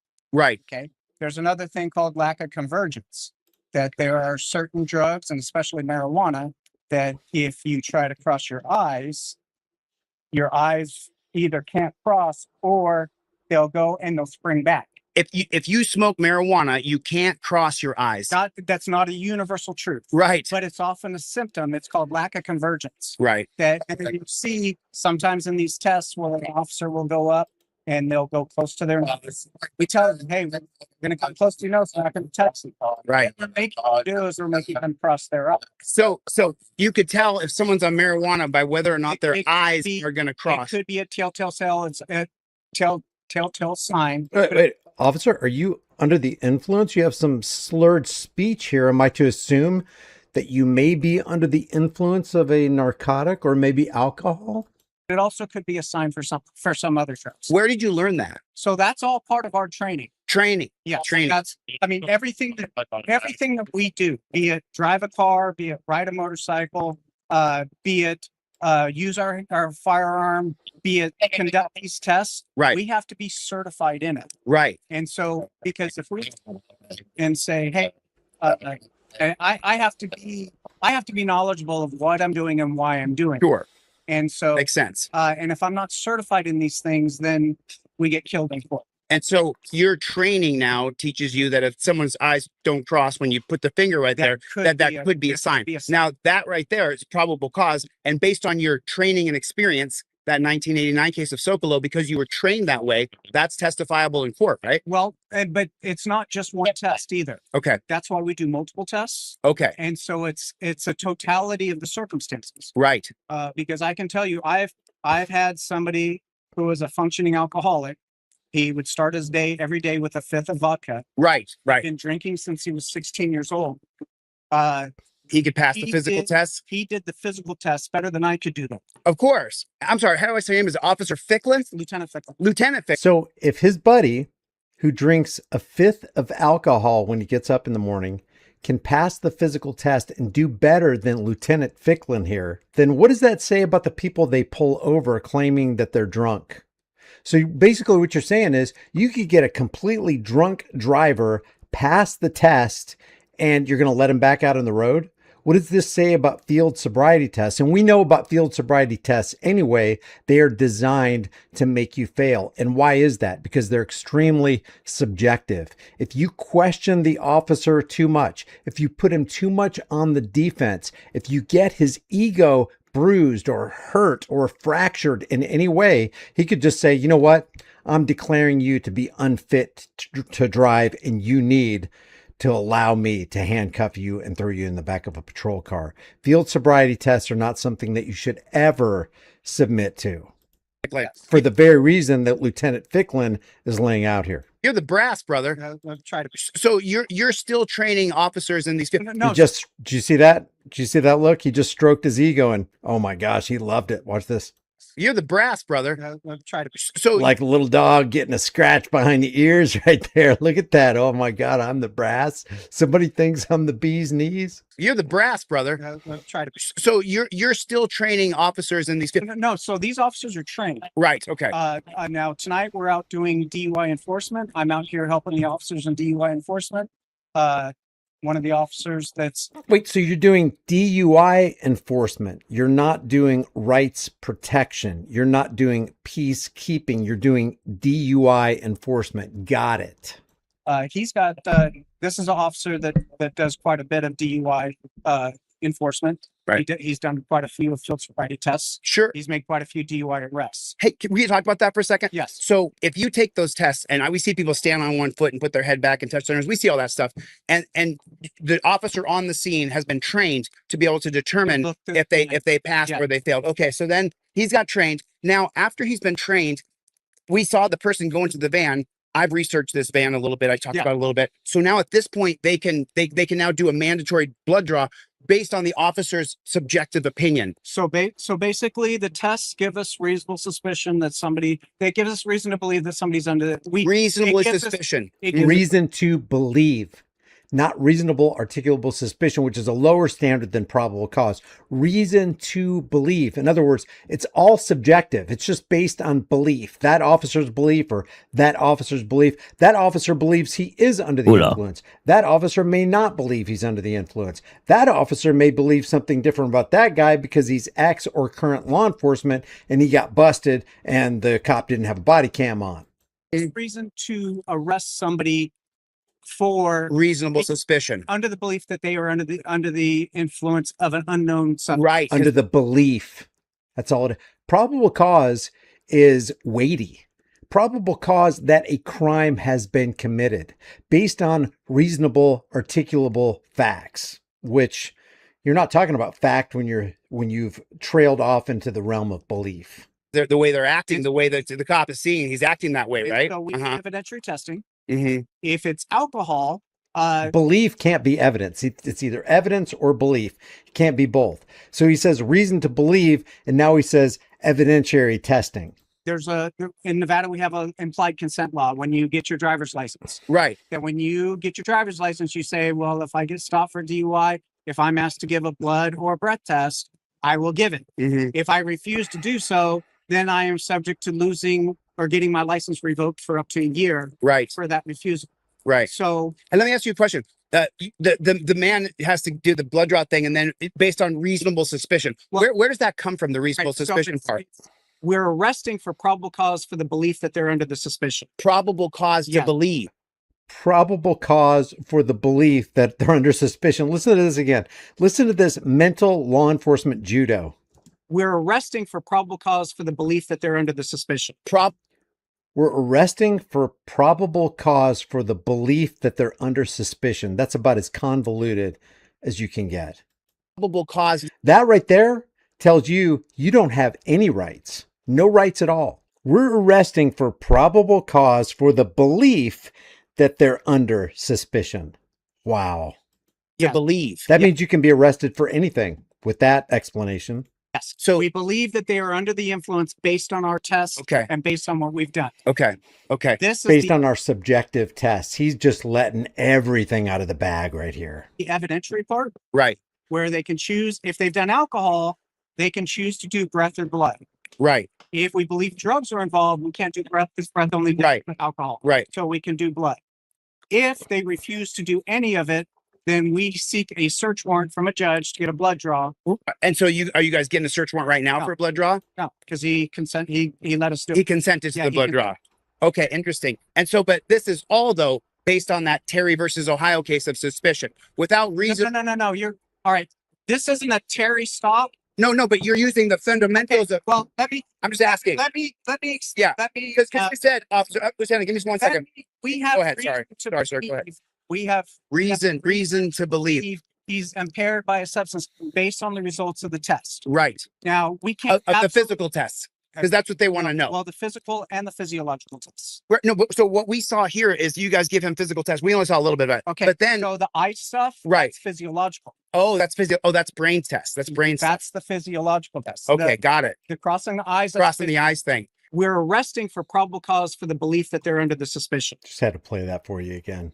Right. Now we can't. The physical tests. Because that's what they want to know. Well, the physical and the physiological tests. No, so what we saw here is you guys give him physical tests. We only saw a little bit of it. Okay. But then, so the eye stuff, right? That's physiological. Oh, that's that's brain test. That's brain. That's the physiological test. Okay, got it. The crossing the eyes. Crossing the eyes thing. We have them close their eyes and count to 30 seconds in their head, and their internal clock can be affected by if they're under the influence of a substance. Can be, right? It can. But that alcoholic could pass that stuff, no problem. But no. Usually the 30-second test is usually more equated. That's a test that helps us more to determine if somebody's under the influence of drugs. Okay. And so like how the audience wants to know, like, how do you avoid where you have to submit to a blood test? Okay. Well, how do you can say I'm not going to give a blood test. Right. But that doesn't mean we're not going to get the blood, because what we do is we get a search warrant, and then the search warrant authorizes us to get the blood. And so even if someone sits in their car and they say, I plead the Fifth Amendment, you can say, well, I still think you're impaired. If I can explain why I believe that they are impaired based on my training and experience, right? Yes, we still can arrest somebody for DUI. Right. Did you hear what he just said? If I can explain why I believe that they are impaired based on my subjective testing. There you go. No freedom in the land of the free, as long as you're in the presence of a law enforcer who believes like this. And he's a lieutenant for LVMPD, Las Vegas Metro. Interesting. We have people that refuse to give field sobriety tests. Right. But when I take the totality of the circumstances of why we got the stop, the totality of the circumstances of what I am seeing, what I'm smelling, what I'm finding in my investigation of that, right? There's enough for me to articulate that. Right. And this right here is why thousands upon thousands of people in the Nashville area have been arrested for a DUI.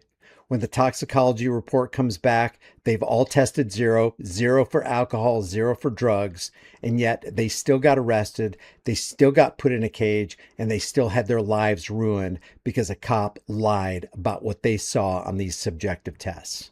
Reasonable, articulable suspicion. The main reason we give the field sobriety test is it gives people the opportunity to show whether they're impaired. Oh, totality of circumstances. Cortez versus United States, 1980. Oh, yeah, that's Cortez versus United States. That's right. Totality of circumstances cases. That's Cortez. what we need to look at. We're not looking at just right. All right.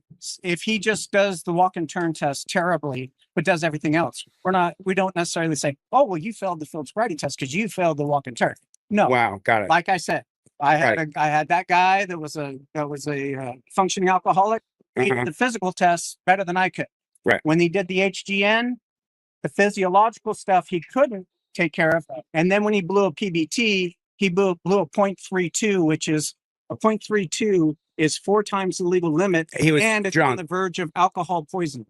You know, you have so much good information for the audience. I'm just wondering, do you know when these tests, the physical tests of standing on one leg, the physiological tests of pointing and sticking the finger right there to see if the eyes cross, when did those tests start? How did they originate? I'm not a historian, a historian scholar. Right. But it's all based on field sobriety, standardized field sobriety tests. A lot of people just call them field sobriety tests. They forget the standardized part. When did it get standardized is what I'm saying. Is that after that's something you can easily look up? No, we will. And I'm not putting you on the spot or anything. I don't know either. I'm really asking. I have no idea. Standardized field sobriety tests. The other tests, and you can look this up as well, look up the history of it. It's called ARIDE. ARIDE? ARIDE. ARIDE, ARIDE. Audience, Team DLZ, look up ARIDE, please. ARIDE, and someone just put it in the chat and then email it to me as well. So interesting. So I think that the DUI checkpoint started in 1991 with SITS versus Michigan State Police. That's when they became legalized and DUI checkpoints really started. It seems like you guys perfected your methods, starting with those DUI checkpoints, and you started to create protocols, policies, and procedures to do this. And now we're at a point where you're going to get your blood drawn. Okay, thank you. You're going to get your blood drawn on the side of the road. So we don't do checkpoints. We haven't. We haven't done a checkpoint in 6 years. A checkpoint is where we're we're taking a corridor of the roadway, putting officers out in the roadway, stopping everybody that goes through. And how come you don't do that? Because we found that they're ineffective. We take all these officers, all these resources, set them in one spot. Right. And I liken it to like fishing with a worm. Right. Basically, you're waiting for somebody to come in. Fishing expedition. Yeah, and they do that. They do that across the country. They're waiting for somebody to come in. By the way, a little background about ARIDE. ARIDE stands for Advanced Roadside Impaired Driving Enforcement. It's a 16-hour intermediate training program developed by the National Highway Traffic Safety Administration. All these things, the precedent for having all this bullshit, overly expanded governmental bureaucracy. And he was just the figurehead that introduced it. Obviously, we know that the parasite was behind it, but Franklin Delano Roosevelt. Right. Well, what we did only 16 hours. Determined is instead of taking all these. So based on the 16-hour training course, they can use a subjective test to rip you away from your constitutionally protected rights when they're actually supposed to be there securing and protecting your rights. Officers sitting them in just one location, waiting. We take them. We have them go out on the roadways. We have them identify those driving patterns that can often mean that somebody can be impaired. So instead of being stationary trolling and fishing, they actually go and troll so they can fish while they're moving. We're looking for impaired drivers. We're not looking to be peace officers. We're not looking to secure your unalienable rights. We're looking to see who we can get. Make those stops. And then be able to make those stops all over the valley. Right. We're not just concentrating on one road and having all those officers there. We got officers all throughout the valley. What organizations are there that incentivize this so that we can make sure we get drunk drivers off the road? Is MAD still a thing?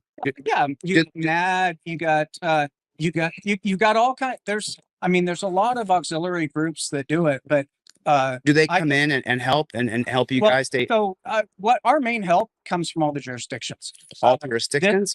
We've been doing, we call it a DUI blitz, where we're sending the last Friday night, Saturday night, tonight. We've had 20 officers from the 2 officers each from each of the 10 area commands, anywhere from 4 to 8 traffic or traffic safety officers who are specially trained in DUIs and do a lot of DUI work.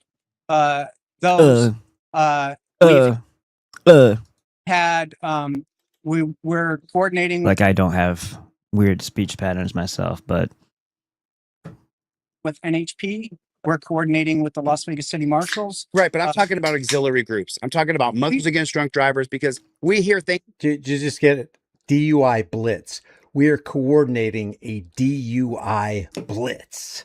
We're going to sack that quarterback, man. And if you're the quarterback, you're going down. Things in the press that these guys, that they come in and really incentivize. Emphasis on the word sack. To get the most DUIs they can in a weekend, things like that. We hear about it online. We don't get paid. No, not paid, but they would give sponsors or bonuses or. No, we don't get bonuses. I can tell you awards or one of the main ones is Stop DUI. Stop DUI. And the only thing can I show the audience that, sir? The thing I've received from DUI is a pair of handcuffs. Pair of handcuffs. Yes. So Stop DUI, and we got an extra pair of handcuffs. Yeah. They even engrave it on their handcuffs. This is bizarre, man. How's it? How's it going with stopping DUIs? It seems like more and more people are drunk driving, and the statistics are just the more cops you put on the road, the more drunk drivers there's going to be. Well, that's hard to say. Right. But I mean, right now, if I said to you, Lieutenant Ficklin, I'm going to give you 500 officers tonight, and I want them to go on DUI task force. And what I want them to do is I want them to give people tests. I want them to pull people over for just, I would do a pretextual stop because we can find a traffic infraction anytime. Pretextual stop. We're making a stop off a probable cause for driving patterns. Oftentimes, we're making those stops for the DUI. My daughter has a, a 3D printed creature. And I was like, what is this, a hippopotamus? She's like, no. Like, it looks like one. And it was this thing. She made me do charades to figure out the name of it because I didn't know what it was, but it's the slow bro. Slow bro. And it looks like a pink hippo. Wise based on driving patterns that can indicate that somebody's under the influence. So they don't have to necessarily break a law. It could be the driving. They have to. Right. There for a pretextual stop. There has. Oh, the driving pattern is breaking the law. Yeah. If they're not maintaining their lane, that's breaking the law. Right. If they're speeding, if they're either going too fast or way too slow, or not using blinkers. If they're yeah, not you know what? behind Hold the on. stop line. On the blinker thing, I think that should be punishable by death. That's just me though. Unless your blinker doesn't work, you know. But get it fixed. The the amount of times I could have gone, but I'm waiting for this asshole, and then they don't use a blinker. They don't indicate to any other cars what their intent is, and how fucking irritating that is and frustrating. And when they change lanes, sometimes I see them not using their blinker. That, like, if we're in a 5-lane highway or whatever, that really pisses me off. The blinker thing is a courtesy thing, and since everybody's self-centered and doesn't give a shit about what they do to other people because they're not concerned with their existence, instead of being a unit that's flowing with the whole of the, you know, the whole of the. I called the unit already. That's the word I wanted to use now, but it's a piece of the whole.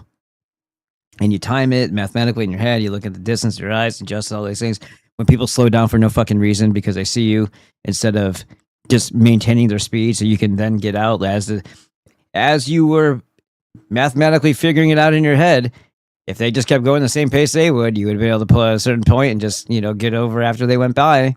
But they see you and they look at you and they don't all of a sudden know what the fuck how to drive, so they stop or they slow down and they fuck up the whole timing. I hate how people drive. I hate how people drive, and also I hate how people drive. But the blinker thing is really a big deal for me. I can't stand it. It's dangerous. You're putting people's lives at risk for no good reason because you don't have it. Like, how fucking lazy are you that you can't go like this or like this, left and right? I don't care if it's obvious. I don't care if you're in an only turning lane. Well, great. Well, that's great. The arrow tells you what way to put your fucking blinker on. So many people are in the wrong fucking lane and they try to, when the light goes green, they try to scoot out and get into, like, if they didn't realize they had a turn in that lane. So they'll try to scoot back into the one that maintains going straight, which means cutting off the person or going ahead of them and trying to beat them so that they don't get stuck, because they're not just going to go around and deal with it like they should. They're going to try to, again, selfishly make themselves the most important thing on the road, and that pisses me off. So just because you are in a turning lane doesn't mean that you are 100% going to turn. But having the blinker on kind of indicates that maybe that is the case, because so many fucking people do not obey even the lanes that they're supposed to be in when they realize it too late or whatever, and they don't give a fuck. They don't even look that they're knowing that they're going to merge and cut somebody else off. What about when you're turning and there's 2 right-hand turning lanes going this way, and there's 3 lanes though? The 2 lanes that are connected to the other 2 lanes when you make the turn are the only 2 places you're supposed to be. If you're on the inside, you stay on the inside. If you're in the middle, which is the outside when you're doing the turn, because there's not a third one, you stay in the middle. You don't scoot off to the fucking far end one. You don't do that. You maintain, and then you hit your blinker if you need to go over to the first, the far left. But you don't just do it all in one fucking motion. That's not how. If you don't know how to drive at this point, like if there are people that don't know how to drive are acting that way, they're only making more dangerous situations for people who are anticipating what somebody's going to do based on how you're supposed to drive, not how that faggot drives, right? So how about you do a solid to the rest of the community and not make us have to string you up for something as stupid as not using your blinker? Behind the stop bar. That's a big one, right? That stop bar. It can be because Right. that's a judgmental thing again. If somebody's perception, if they're under the influence, their perception is going to be different, And they don't know if they're beyond the stop bar or not. Right. What if someone stops on the stop bar? Is that you're supposed to? The law says you have to stop behind. the law says you have to step behind it? Yes. And The so that law. right there, that's Fuck. probable cause. Yes. Look at him. Yes. A minor traffic infraction is probable cause and justification enough for these non-rights protectors, people who aren't peace officers, these tyrants, these jackboots. That's all the justification they need to suspend all of your rights at that traffic stop because you might have drifted on the fog line. Nobody's perfect. If you make a distance of, let's say, 100 miles, you're going to drift across the fog line and the dotted line probably a couple times. Maybe you're reaching for the bag of sunflower seeds. Maybe you're reaching in the back seat for something back there and you accidentally swerve, or you just swerve.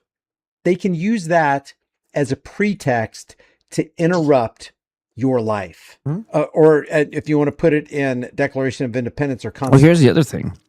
You're taking a right off of a freeway, thinking that you're at the turn off that you want to be, and then you realize, oh yeah, there's 2 turns in here, and I'm at the first one. And then you turn your blinker back in. You make it one motion. You're not actually getting. You're not wiggling into 2 different lanes. You're simply correcting yourself from taking the turn by not, and then clicking back over. That was grounds enough for some fucking police officer to pull me over in San Diego because I was going into Hotel Circle, which is a circle with 2 entrances. The first one is irritating. You got to go all the way around to get to the freaking place I was going to, which is the Best Western. So I clicked over when I realized that wasn't as the depth perception of where I thought I was. It wasn't quite there yet because it was still kind of fresh to me where the area at the time. So I get pulled over when I turned into the next one. I'm like, well, that was the wrong turn. And I realized it. And they're like, oh, field sobriety tests. Blood work. There was nothing. And they still fucking said there was. And people said, oh, they don't do that. Oh, they don't? Really? They don't do that? Okay, Seth. Yeah, you're right. You're right, Seth. Done. They don't do that. They did that. They fucking do that. And I also had like $60 tucked away in my wallet that wasn't in the actual main part of the wallet, like where you put all your bills and fold it in half. They were tucked away into someplace else. And it was because my grandfather had given it to me that I never like to spend something that my grandfather gave me. I like to hold on to it and just keep it. That's it. I don't want to spend it. This wasn't about the money. It was about the fact that my grandfather gave it to me. And thinking that I was protecting it because I didn't realize at that point in my life that people are fucking demons and these pieces of shit are they're not very far removed from the actual wickedness, blackest part of this evil. So I said to him after they fucked with me and they were fucking me over and, trying to make something out of nothing. I said, because they take your wallet, they take your shit. They're already going to put me in because I argued with them because it was bullshit. And I was fighting with them, fighting, that it was bullshit. And I told him, you're not. No, I just went and I did your stupid dance for 2 fucking hours. I'm not going to let you take blood too. Because I already did enough. I blew in the fucking thing. I did your stupid fucking dance. And now you want blood because you're fucking full of shit and you're trying to make work your way out of a mistake. So they arrested me. Fuck these people. Anyway, I told them like an idiot. Thought that I was preserving and protecting. I said, please don't mess with my grandfather's money. I know you assholes. Every time you fucking take money out of somebody's wallet and you tell them you're going to put it back in there. There's no point in taking it out in the first place to fucking do an inventory when you're just going to steal fucking hundreds of dollars sometimes of that person's money when you go to pick up your shit when you get out of the jail. If you never had that experience, bullshit, they don't take it. Yes, they fucking do. And I said, don't touch my grandfather's money. And the guy looked for it took it out, showed it to me, gave me a fucking snot-ass look, and he took it. He took it right in front of me. I hope every police officer gets exactly what's coming to them. And I hope it's the righteous act of the people to finally settle the fucking score. And I want to get these dirty. The people that in Minecraft, of course. Terms, they can use that small infraction, which is really meaningless in the scope of things. You're not endangering anybody else out on that road. They can use it as the justification to interfere or infringe on your rights.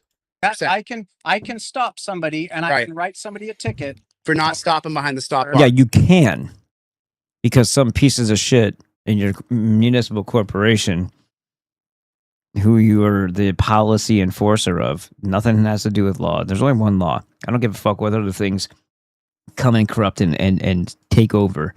There's one law: cause no harm. Whatever you're doing, you can do whatever the fuck you want. You can own whatever the fuck you want. The moment you cause injury or harm to someone who isn't a criminal, let's preface with that.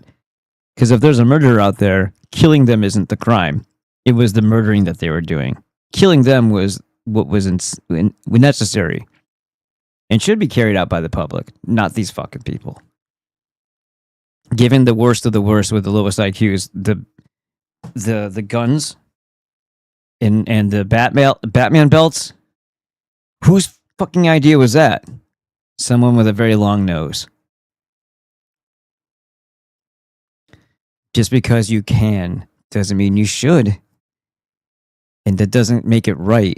But when you're a fucking idiot, like this fucking clown here, low IQ clown, well, that's the only way you feel like you're important and real in this world. Your dick's small. Your wife is ugly if you have one, and you didn't have a lot of friends, and you never should have because you suck. But then someone gave you a badge. You fucking loser. For improper stop. Holy snarling. Wow. He should say, I can do it because the law says I can do it. But you know what? I'm not going to do that. Right. That's dumb. That's stupid. That's petty. That's cowardly. That's antithetical to true American freedoms. I wouldn't dare do that on American soil, but he's not going to say it because he wants that power. He wants that ace up his sleeve so that he can stop you. And unfortunately, Chili's right here. He wants that ace up his sleeve and that dick up his ace. Air driving incidents and fatalities have surged over the past few years, even with law enforcement out there doing all these DUI checkpoints and these trolling/fishing expeditions. It's gone up.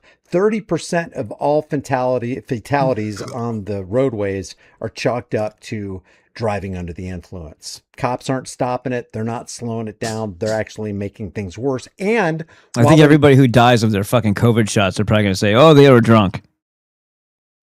Making things worse. They're making up DUIs. They're pretending you're driving under the influence when you actually aren't. Yes. Thank you. Thank you. Thank you. Oh, but it doesn't happen. It never happens, right? That's interesting. That's super interesting. So it's not reasonable suspicion. Right. We're stopping somebody. Right. You're stopping because they broke the law. It wasn't a reasonable suspicion. It's because he did some things that are. It's not a law. It's a policy. If he ran over a dog that was being walked by a nun, then you could pull him over. If he was throwing hand grenades out of his window while he rolled over the stop bar, yeah, then you can pull him over. But if you're doing something that gay, when a person actually did stop, he just went a little too far, according to your taste, and that stupid gay line that's on the ground, it's not a barrier. Then go fuck yourself. And I hope more people understand that ever since the very beginning of this shit, the only response to somebody stopping you on the road that your taxes paid for would be full retaliation for any reason. It doesn't fucking matter what they think the reason is. They would stop pulling you over for petty shit because they would lose their fucking you-know-whats. Because they have no right, and just because some fucking ass clowns with long noses told them that they had a jurisdiction, maybe you should explain to them that you don't recognize their authority or the people who gave them their authority. We don't recognize the cult of child killers' authority over us. Sorry, and you're just their minion. So, as far as that's concerned, until you stop being their minion, you are an enemy to good. I don't care if you accidentally do good things when you're attempting to do bad to everybody, that when you're doing bad to bad, it somehow makes it a positive. We don't need you for that. And we don't need them to interfere with us when we do exact justice for the things that they fuck up or that their court system lets out. Or that when there's a situation where a father rescues his daughter from a fucking ex-police chief who abducts her and who had already sexually assaulted her, fucked her in the past. And he comes and the ex-cop police chief attempts to fight back and not let his daughter go after being confronted and caught up to down the road. And the father has to empty a mag into that fat fuck that they go after the dad. We don't need that system.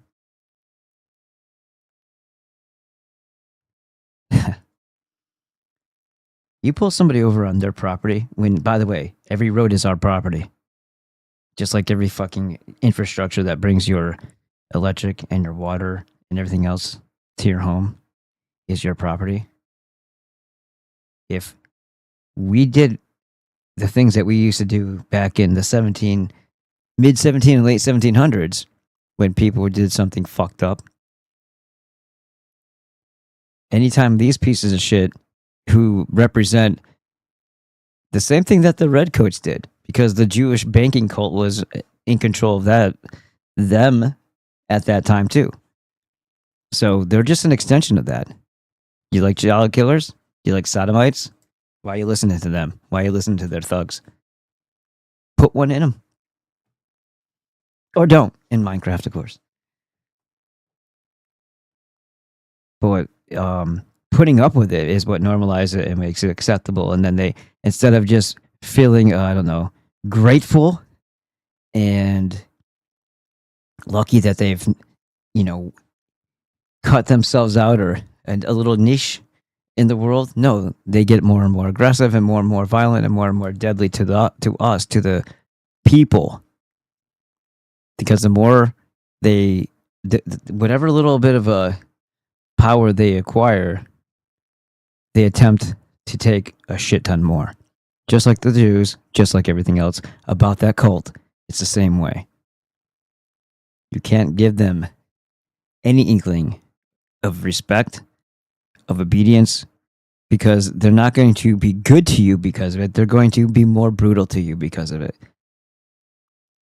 Or the Deir Yassin, or whatever the fuck we were talking about. The Arab militias were there to help the Palestinians. They said, no, we don't want them to get the wrong idea. We want to have this peace with the Jew fucking pieces of shit that came here and fucked up our place after we let them in. We want to show that we're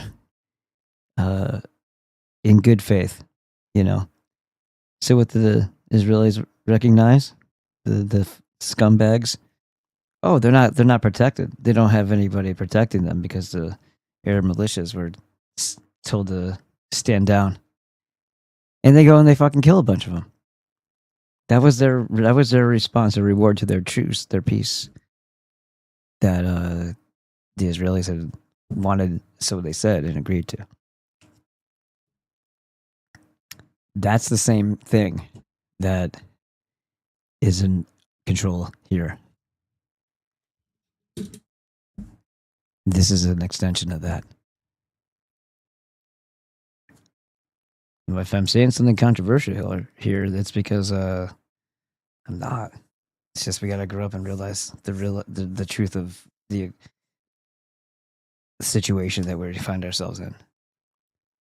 The reason why we have an issue with them, the reason why they are allowed, and because they're not allowed. The only thing that makes them allowed to do it is us allowing them to do it. You don't have to pass laws to stop them. You don't have to restrict their power through some sort of bureaucracy that the fucking Jews control. No, you just take it in you are the first line of limiting their power. Maybe we need to get rid of all these EMRs that make us into pussies and shrink our balls, I guess. I don't know. Because I guess maybe they didn't have, obviously they didn't have fluoride probably back then in all the water systems, but the Jews were here, so who knows what they were poisoning the water with back then. Guess it wasn't enough to make us docile, suppress our minds, so that we think everything's just a big joke and we're all LARPing, pretending like the world isn't fucking falling apart around us. It's infotainment, remember? We just get to LARP for a little while, then we get to set it down and not think about it again. Until you go to your gas station and realize how fucked up oh wow, it's only $4 now? Oh, it's only $3.98 now? Oh yeah, but it's ruining my vehicle. Awesome. Because it's not gas. It's 85% gas. Well, you can get there's other things going on there, but everything that you try to do, you can't go through life walking outside your door and not interact with something that should remind you, if you're aware of this stuff, just how fucked the world is. And then if you happen to drive by one of these pieces of shit in their vehicles, do you ever just wonder what the hell they think they're doing? What gives them the nerve? We did by allowing it. That's something that you can take back at any time. Anybody who actually wants to be a big boy and fix the problems that we have, there's a simple solution for doing that. Not everybody will come home. The ones who show them that they're not going to put up with it anymore, not all of them will come home. But it'll send a good message. A good place to start. I mean, listen, Lieutenant Ficklin, technically, over the line, mark at 0. Over the line. You seen The Big Lebowski? Have you seen The Big Lebowski? Over the line. Yeah. John Goodman, being a stickler, he's like, mark him 0. He went over the line. The guy just rolled a strike. It was it was John Turturro when he was playing that registered sex offender guy with the hairnet. Mark at 0. Like, the rules are the rules, right? And if you don't stop behind that stop bar, so then what happens from there, though, when you stop them, now you get to examine them and see if they're gonna. So and that So determines. you get to pry into their lives, run their plates, get in, violate their Fourth Amendment rights. Having the plate on your car is already a violation of your Fourth Amendment, because that means anybody and everybody who is a piece of shit like them can just go around and harass you, running your plates. Oh, gee, it looks like 7 years ago this happened, so he's got a history of something. Let's go get him. Let's go shake him down and fuck with him until he probably already has a stigma against us, so it won't take us too long. It won't take us much to push him over the edge and get him to say or do something incriminating so that we can arrest him. This is how these people do. They're fucking roaming thugs. Roving thugs in your neighborhood. You know how you fix criminal thuggery in a town? Community action. If there's a band of thieves with guns who go around abusing and harassing people and stealing what little they have, usually the people rise up. They elect a real sheriff, or they take matters in their own hands. The movies always show that they elect the part of the problem is making everything all about one person instead of everybody getting together and stopping it when they try to do it to any of them. That's the real power, not electing one asshole and his deputy to go around, and you can see that asshole coming. And that limits. This is the whole mindfuckery of movies. that limits it to just those two people or their little group, their little tombstone faggotry or whatever. It's not the same as everybody standing the fuck up. Grogu, if you don't want to be pushed around and you want rights, you have to claim them. Each individual has to do that, or you'll get as many rights as you deserve, as you've claimed. When they come around, you'll find out. Even if just because you're a dog and you don't realize that you have a leash on and you feel like you're free, just until the neck gets jerked back. Wow, it felt great up until then. I guess I never ran that far that way before. I must have been going like this the whole time. If I believe that they're impaired, right, and if I need to have them get out of the car and run Yeah. So you're gonna pry into their lives. You're trying to make more stick. You're trying to make mountain out of molehill. That wasn't even a crime in the first place. So you had no right to stop them. And the fact that they don't put one in you shows their problem. That's not even your issue. That's their issue. And it's their character flaw. Because if they allowed that, then they're allowing tyranny to continue. Cause no harm. Who's the injured party? Who's the victim? Oh, there wasn't one? Oh, you want what from me? You're going to insist upon it and you're making threats and you have your hand on your pistol? You got a bunch of people backing you up? That sounds like gang talk. That sounds like piracy on the road. Sounds like you might need backup. Like the person who's being harassed by the street pirates might need some backup. Call some friends. Get the community out there. Let them know that you fuck with one, you fuck with everybody. Forget this sheriff and deputy bullshit. Maybe it can be handled without getting to a point of, you know what, by a show of solidarity. Know their place. Let them know their place. Let them know what you will do to defend your rights and what the community will do as a whole to defend each and every one of their members. And see if things get better. You can't trust these motherfuckers. They'll just come in with some other thing. Beware of that. Next thing you know, the guard will be there. field sobriety tests. What's the number that determines if I believe they are impaired? So you can lose all your rights based on this guy's subjective belief. Number one way you think when you can, like, when you walk He's up. such a little fucking twerp too, isn't he? The glasses, the face, these fucking pieces of shit, man.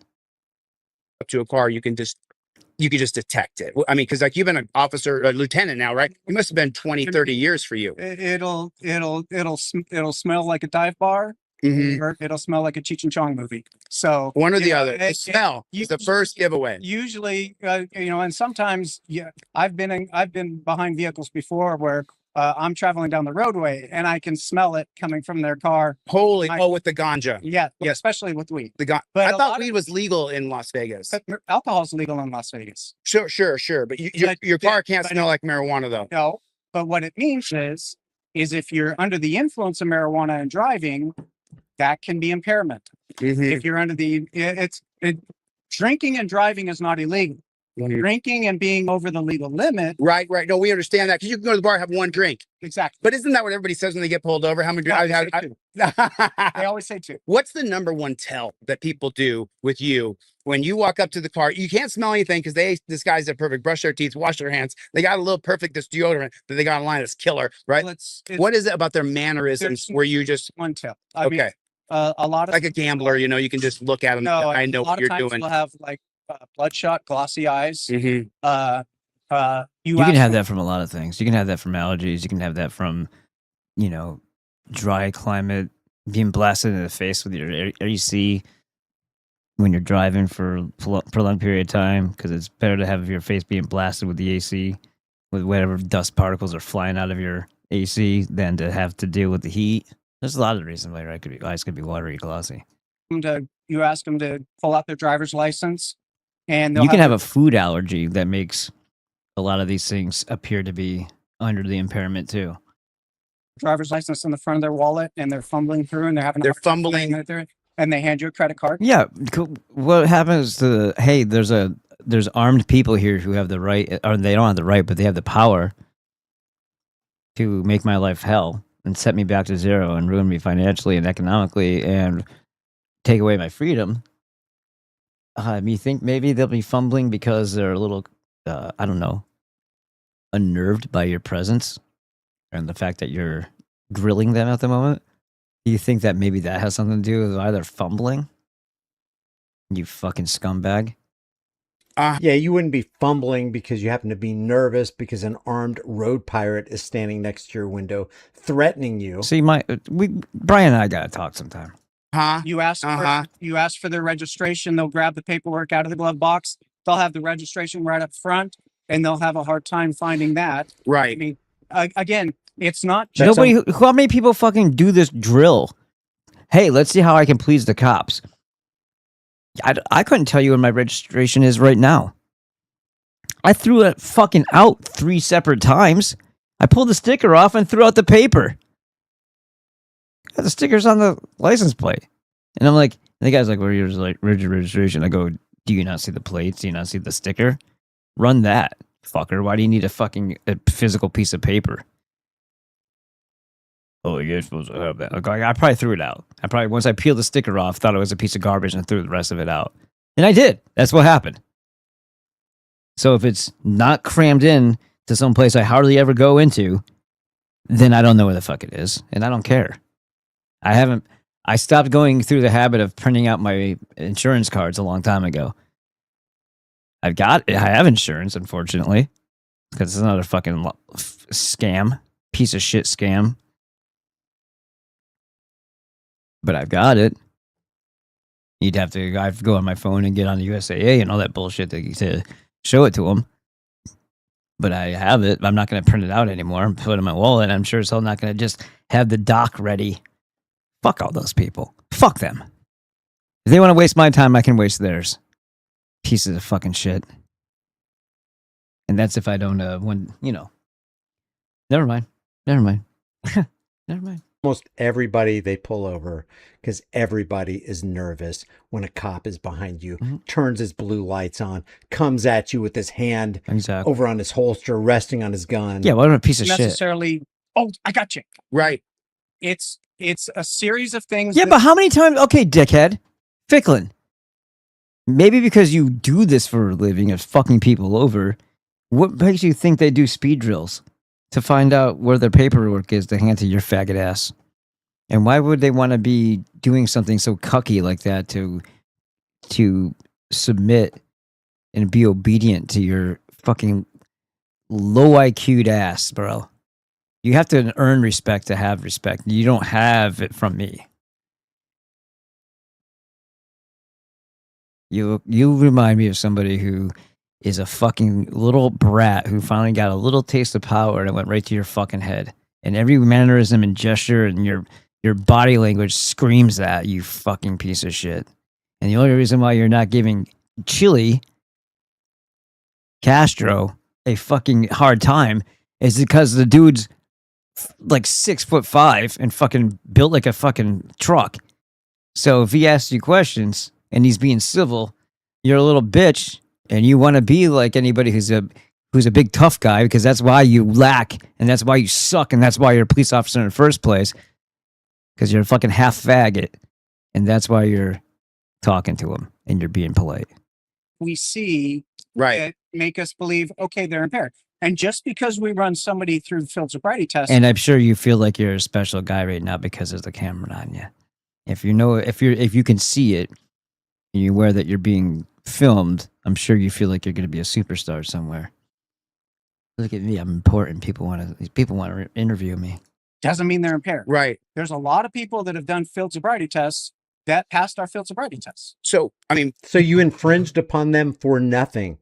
You suspected that they were drunk, that they were driving under the influence, and you subjected them to that stupid human trick anyway, the failed field sobriety test. Shame on you. You're a freaking coward. Yeah. Now, there's a little bit more to this. There's about 10 more minutes to this. If you want me to do a part 2, no, we're good. Thanks.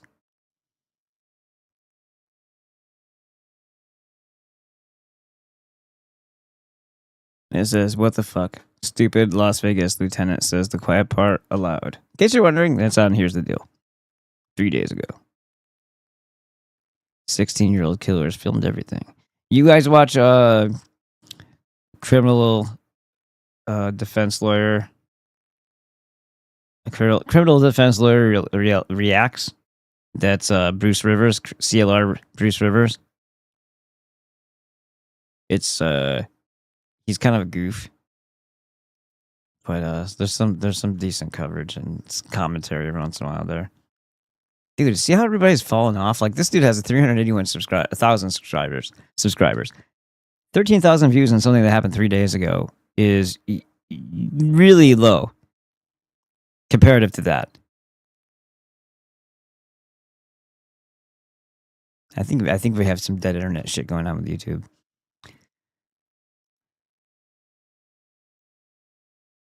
Come on, I'm trying to, dude, move your shit out of the way. There. All right, what we got?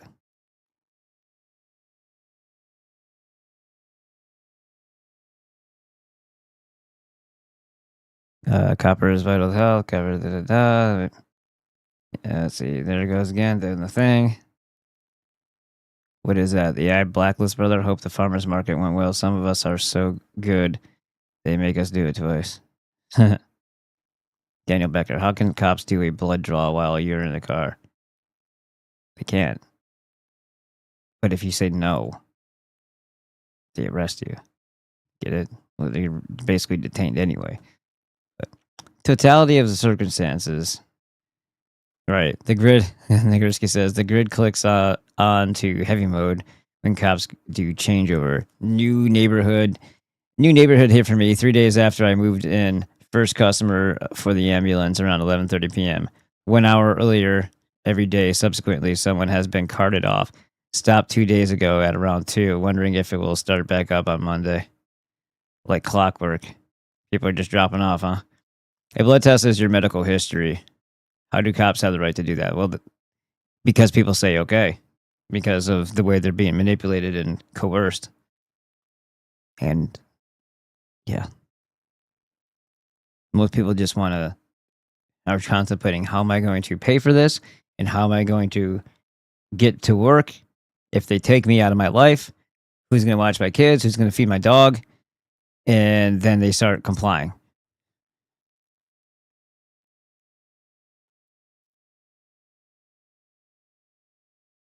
Now, the obligatory data warning message, to me, this is when FDA would always fuck up.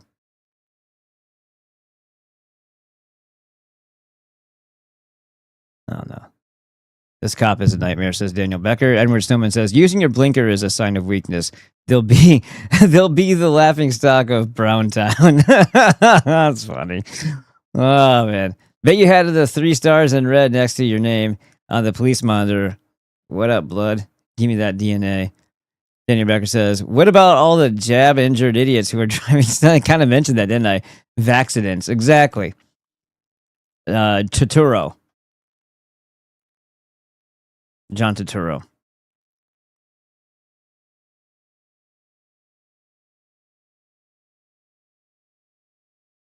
Purple Gang. And Brian says, no, Brian, I'm no longer nervous when pulled over or 9/11. It frightens me. Or 911 to me.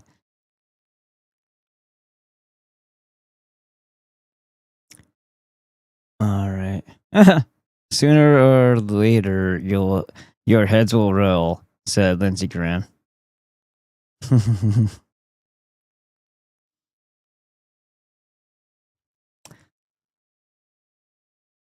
we at? Okay, let me turn myself back on the other side before I forget.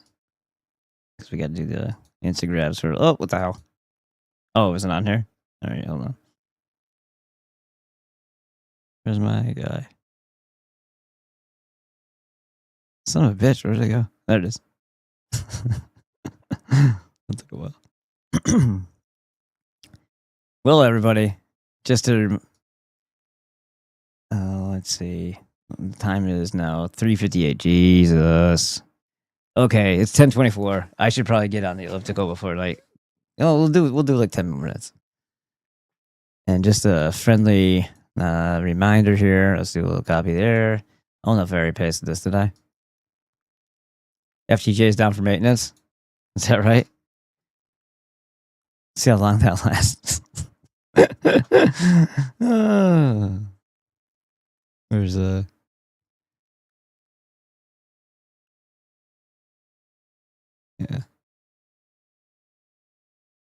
You're in good hands though, and that's definitely sarcasm.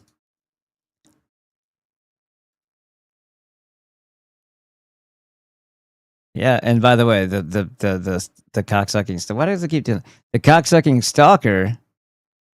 I swear I was following you here. Just followed again. Oh, what's up, First Fire? Yeah, I thought you were too. Why does it keep doing that? He's jumping up. Okay, let me just click the fucking thing. Jesus. There you go. All right. So there's that. If you guys want to support the show, that'd be cool. And yeah, the person who would send me a message every single fucking day to my business account. And remember the business account that, the business website that he decided he was going to give all of the information over to AI to try to make some stupid gay fucking audio ad for my business that I never asked him to do. But what he did do is funnel all of my information about my business to a fucking AI that I never asked them to do and I never authorized them to do. And that's why I fucking hate the guy. Because if we're gonna get stuck into a system, I want it to be at least my bad choice is not someone else's fucking decision, right? Fucked up fucking decision. So who the hell is he to do that? And couldn't comprehend why I would have a problem with that. Because he's retarded. And some say he does the old meth. He's a math guy. I don't know if that's true or not. But all I know is that you're in wonderful hands over there at FTJ 2.0. You're going to get some flood damage. I'm just saying. And I'm sure he doesn't know how to keep your information safe. If that's even a concern of his at all. Which it probably isn't. I wouldn't be holding my breath. Okay, and there we go. A Florida police officer speeds 70 miles per hour down a 2-lane highway, not to chase a suspect in a vehicle, but... Oh yeah, and the point was every single day, that cocksucker would send me a message. It was incoherent. It was illiterate. It was beyond immature, stupid. But it was sometimes he would threaten me, my family, keep on calling himself a Jew, or calling me one, but he would call himself a Jew and act like he was coming from some Jewish organization, and that we know who you are. This was all Flood. Fucking maniac. The dude was fucking unsettled, and this was happening for like half of a year or longer. And I talked about it. I thought I was that Seth Dunn guy. I thought I was maybe potentially that fuck over on what do you call it? What's his name? Nemos. And those could also have been, mixed in there, but it was the fucking degenerate piece of shit who I was actually at one point, at least when I would talk about the promoting of the FTJ back in the day, was like, oh yeah, there's these people that are, these people that were the content creators. You can go see this guy, this guy, G-Man, Flood, and I wouldn't say anything negative. Even if I had my own personal opinions about the bullshit content that he makes. And then one of the comments was, after I was talking about books and how I was reading, I've read pretty much everything that came from Actual Logos's presentations, because I'd hear the name of the book and I write it down and I go find it. And I've You know, by this time I've read all of them except for the 8.1 and 8.2, the ones that he talked about there. I just started reading those, and then my phone broke. But I got a message, and remember, this is your fearless leader over there. Said you can't read books. Don't you know all information is corrupt? So that means fuck Ellie Waddell, fuck anybody who knows how to actually interpret and understand and translate the ancient texts and the ancient carvings. Don't listen to them. So that's a very Jewish statement to make. Don't listen to anything that's in a book. Just because he can't read and he's illiterate doesn't mean that nobody should read. But he wants to keep everybody on equal ground, meaning he's above it and you're below it. That's equal ground for him. So don't be thinking. Don't be reading them books. And this is him writing as if he's somebody else and saying that the pursuit of knowledge and analysis and investigation and research is stupid, and the only thing you need to go by is some very ignorant way of reinforcing what you already believe through sniffing your own farts. And this is legitimately coming from Flood. Now, how sarcastic he was about that, I don't know. It didn't sound like he was sarcastic. It sounded like he was trying to make fun of me for reading. That's your genius in the fake white national white power fucking movement, which isn't a movement. He's just a fucking LARPing piece of shit. So there you go. Enjoy over there, guys. Of a woman he met on the set of the Apple Plus TV show Bad Monkey, which he had worked a security detail shift on a few weeks prior to pulling her over. How did he find her? By abusing a network of AI license plate reader cameras where he put her license plate on a hot list, meaning he would get a notification in real time anytime she drove past one of these cameras. Videos that we sped up here show the cop Lamar Roman passing a dump truck in a no passing zone in his chase for the woman's vehicle. He passes another vehicle, nearly causing a head-on collision with a white pickup truck. When he finally gets his cruiser directly behind her, only so he could sexually harass and intimidate a girl. So, you don't want to get a ticket, so you better drop to your knees, ma'am. He flicks his sirens and lights on and pulls her over. According to court documents, after Lamar met the woman on the set who he catcalled and harassed into giving him her full name and Instagram details, the cop illegally looked up her vehicle information on David, a Florida Department of Motor Vehicles database for law enforcement, so he could find out where she was at all times. Roman told investigators that he named after some Jew shit like David and Goliath, right? They named it David. Yeah, because they don't own this place at all. Oh, that's because of Judeo. No, there's nothing Christian about the Old Testament, and I don't really buy into any of that bullshit anyway. But no, stop. If you're pretending to be a Christian or think that you are one, stop quoting anything from that Old Testament. Stop. It's a grimoire from the lying liars who lie, who made up a false history and use anecdotal tales from your own ancestors and then altered all the details of those people, their characteristics, and made them Semitic, even though that's not really a thing. They weren't really that either. But it's okay, because they want you to believe that, so let's just go with that. Wait, what the hell?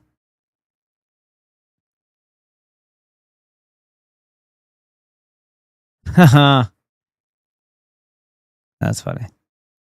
He saw the woman as a, quote, shiny thing and knew that using surveillance tools to track Does her anybody care about Judd anymore? was illegal, according to police records. He told investigators, quote, I knew that when I put her into David, I'm like, fuck, and that's why I stopped right there and nothing else. But that wasn't the end of it. He investigated the woman, then used a powerful license plate tracking database to find her location and chase her down, as seen in these videos 404 Media obtained from Roman's police cruiser and court records. Okay. Could you imagine? All you gotta do is go like this in a video and you make all kinds of money. Just do that and then play somebody else's video. That's gotta be nice, huh? No, zero effort. We're doing it too hard. We're trying too hard. I saw this dork on Fox News saying, when it comes to flock surveillance, we just need transparency. That's not going to work this time. See, we're not going to stop until this authoritarian surveillance state is ripped out root and stem. The world is very different than it was in 2001 when they were able to shoehorn in the Patriot Act under the guise of fear and safety. We saw what happened during COVID. We watched them testing people. Testing exactly how far they could push the control on people. Exactly how hot the water could get before the frogs started to hop out. Maybe I'm crazy, but I kind of like the system of government that the founding fathers of America designed for us. I don't want to live You in haven't system lived of in that your entire like Russia life. or China or the EU. I want my constant... Yeah, but you've never lived in that your entire life, and you've never fought for it to be that way either. So get back to my point where you only deal with as much as you'll tolerate. And if you'll tolerate a whole bunch, you're going to be dealing with a whole bunch. Just because you have massive bleeding out of your skull for standing up for your rights and you drop dead doesn't mean that you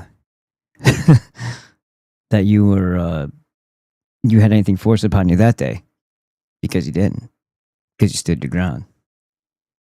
Now, whether or not that prevented them to doing somebody else isn't your problem anymore, because you're dead. But at least they didn't push you any further, right?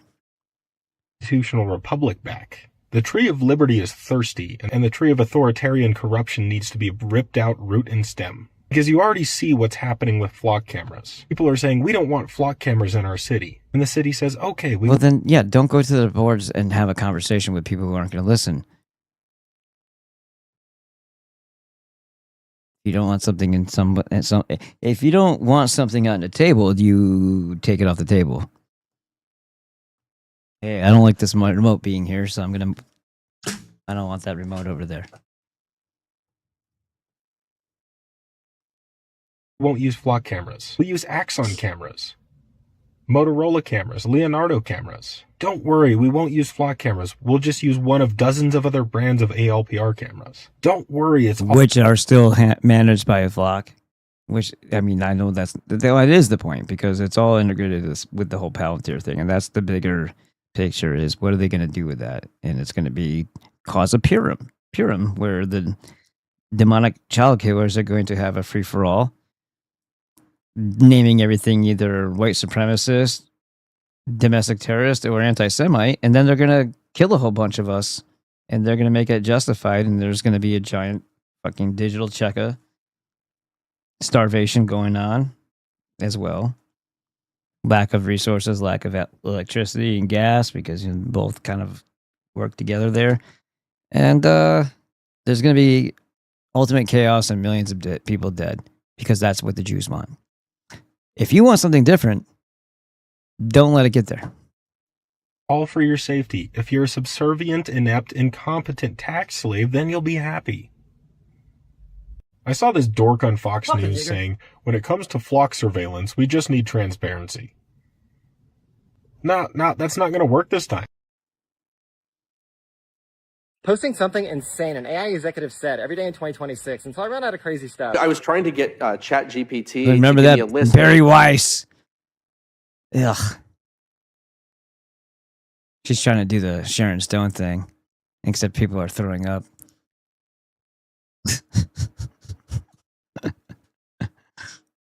Don't do the lake crossing thing in front of us. The demon will jump out. The gremlin will pop out of your cooch. And maybe that's what that is, sitting next to her. Maybe that is a demon popped out of her. Like, we all have to look weird and crazy in order to be tech bros and CEOs and pretend to be smart. We all have to look and dress like retards with sockless flip-flops, with the thong flip-flops, the worst kind, not even sandals, with dress pants. And none of that goes together. None of that is normal. And then the big-ass bushy freaking soul patch, and your retarded like mullet head, and your giant fucking cranium, which completely empty and just devoid of a soul. Wonderful. Yeah, let's hear what this idiot has to say, please. Let's hear about it. God damn it. I hit play. I fucking hit play. what drinks Jimmy Buffett sings about in his various songs, and to give me a count. And it was refusing to do it for some reason. It didn't want to give me... His name is fucking Palmer Lucky. It didn't want to give me a list of the drinks, because it said, oh, well, there's Margaritaville, but is that a drink? And so I just jumped He's got a big-ass beak nose. I don't know what he is. Let's find out. I know you can't see this right now. Hold on. I'll fix it.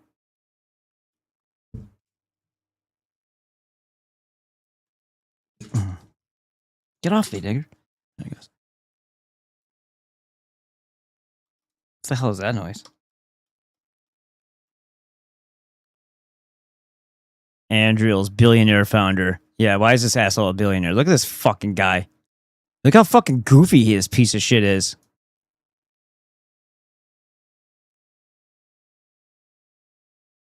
What the What the fuck are we looking at?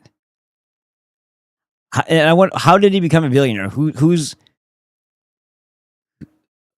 child is this? Because this guy did not do anything on his own that was not very impressive. Fat fucking piece of shit. Okay.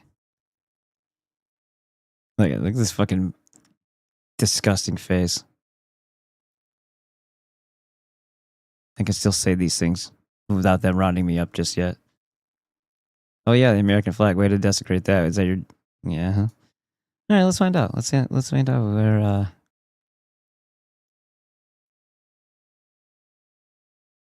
American entrepreneur and inventor who made his name as founder of Oculus VR and the designer of Oculus Rift Virtual. Yeah, but okay. But who actually made it and who put his name on it?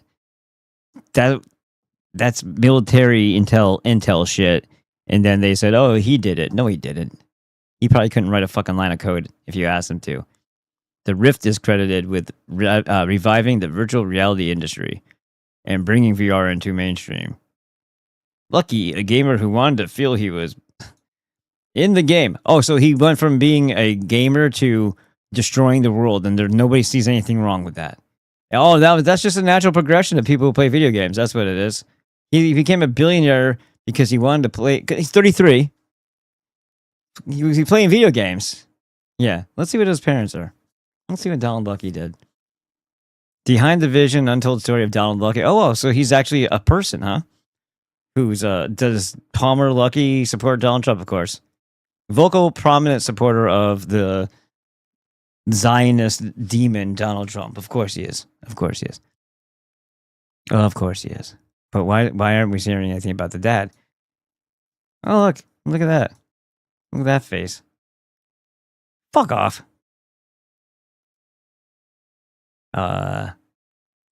Is that really her? Creating technology and data to enable. They make it out like he's just some random freaking kid.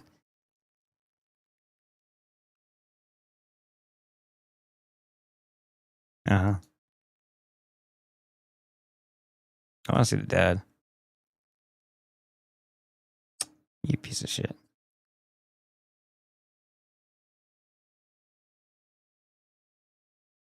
All right, let's see. Hold on. Let's go back to this asshole.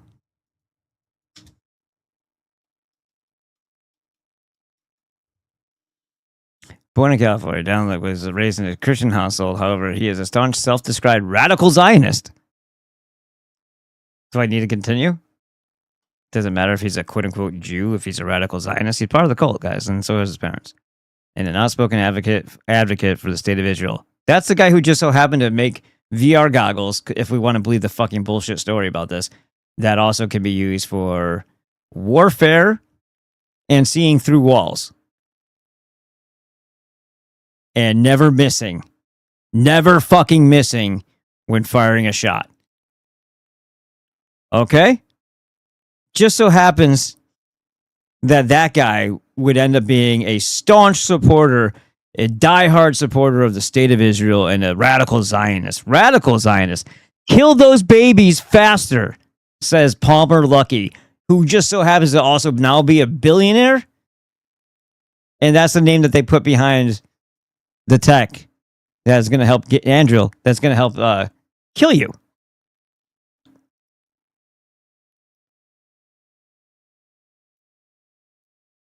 American Vulcan. Oh, well, guess who Spock was? Guess what part of what tribe he was from? Leonard Nimoy. Oh, and by Jeremy Stern. So he's got the Stern gang writing about him. This fucking hair thing on his chin makes me want to. Former virtual reality Oh, sorry. So from virtual reality to remaking our bloated defense industry, of course. Palmer Luckey, he is pretty lucky, isn't he? Is trying to forge a new America. Will it let him? What kind of new America would that be? The radical Zionist type that goes after the citizens who don't agree with him and murders them? Is that it? Luckey is the owner of the world's largest video game collection. Well, billionaires can do that. Which he keeps buried 200 feet underground in a decommissioned U.S. Air Force nuclear missile base. What? What? So you know where he'll be when they fucking scorch the surface of the earth, which is the kind of thing a man can afford to buy when he single-handedly, right, he bought Air Force property. Think maybe his parents might be a little connected. When he single-handedly turns virtual reality from a laughingstock of the technology industry into a multi-billion dollar enterprise by inventing the Oculus Rift in a camper trailer bullshit parked in the driveway of his parents' duplex in Long Beach, California, where at 19 years old he lived alone and survived on frozen burritos and mucho mango Arizona tea. Why is that this is the backstory that they want to give us?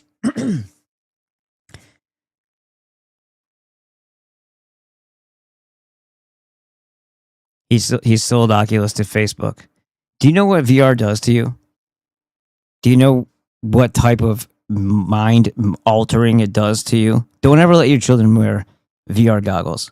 If you think and I do, and I know a phone has enough negative impact on your brain, altering the way you things signal hormones, your thought process. It's all parasitic from a fucking wireless parasite, changing the way you perceive things. Putting VR goggles on it, 1,000 times worse. Never let your children have VR goggles on their heads. I literally almost, leave that alone for now. After selling Oculus to Facebook for $2.7 billion and then getting fired by Zuckerberg for making a $10,000 donation to a pro-Trump troll group dedicated to shitposting in real life, Luckey tried his hand at building a nonprofit private prison chain that only gets paid when ex-prisoners stay out of prison. After he decided that would require too much lobbying work, he attempted to solve the obesity epidemic by making food out of petroleum products, centrifuged out of the sewer system. What? You eat shit. Eat shit is what he said. A perfectly delicious and low-calorie idea, he maintains, which he only ditched because of the marketing nightmare of persuading people to eat remanufactured sewage. In the end, he decided instead to found Anduril Industries, a defense technology startup that makes lethal and autonomous weapon systems. It is now valued at $14 billion. The dude is not well. These are psychotic fucking Zionist freak shows. I don't even like using the word Zionist. It's part of the cult, though. In his spare time, when he is not providing U.S. Customs and Border Patrol with AI-powered long-range sensors, or Zelensky, that piece of shit, with drones to attack high-value Russian targets. Fuck this piece of shit. Everything he does is a piece. I'm getting lost in the sauce here, believing that this is actually from him, and he's not just the fucking headpiece for it. This is military. Attack the high value, or winning first place in the Texas Renaissance Festival's costume contest. Right. I'm sure they didn't want to kiss the ass of the billionaire at all. With historically meticulous renderings of Henry VIII and Anne Boleyn. Right. Which he could afford to have made for him. Sewn and stitched by his wife, Nicole, who's been at his side for 16 out of his 31 years on Earth. Was this babysitter? Is this some weird fucking Talmudic shit? Luckey recently built a bypass for his peripheral nervous system to experiment with giving himself superhuman reflexes, vestibular implants to pipe sounds into his skull so that instead of having to call him and wait for him to pick up, Anduril employees could just pick up a designated Palmer phone and talk straight into his head. And a virtual reality headset that by tying 3 explosive charges to a narrow band photosensor that can detect when the screen flashes red at the specific frequency, i.e. game over, kills you in real life when you die in a video game. What?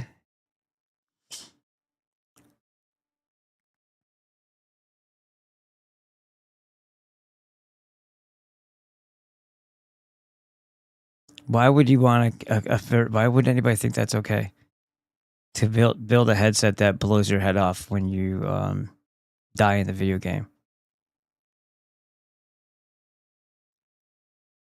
His private underground workshop garage in Lido Isle in Newport Beach, California, has built an unenclosed toilet on the wall of his workspace. As the transcript of our recorded conversation later confirmed, I alarmed Lucky's press handler by becoming fixated on this toilet, repeatedly telling him that it was awesome, so fucking awesome, and probably the coolest thing I've ever seen. Lucky rescued me from this preoccupation by capering up to the second floor of his lair to show me the dance studio, the sewing room, and the traditional Japanese-style apartment he built for Nicole, who, as it happened, gave birth to their first child the very next day. I don't want to hear any more from this asshole. He tried to make petroleum-based food out of sewage. And he eats shit, is what they said, basically. This kid didn't make... Come on, guys. If you buy this bullshit, oh, I'm looking up because I'm special.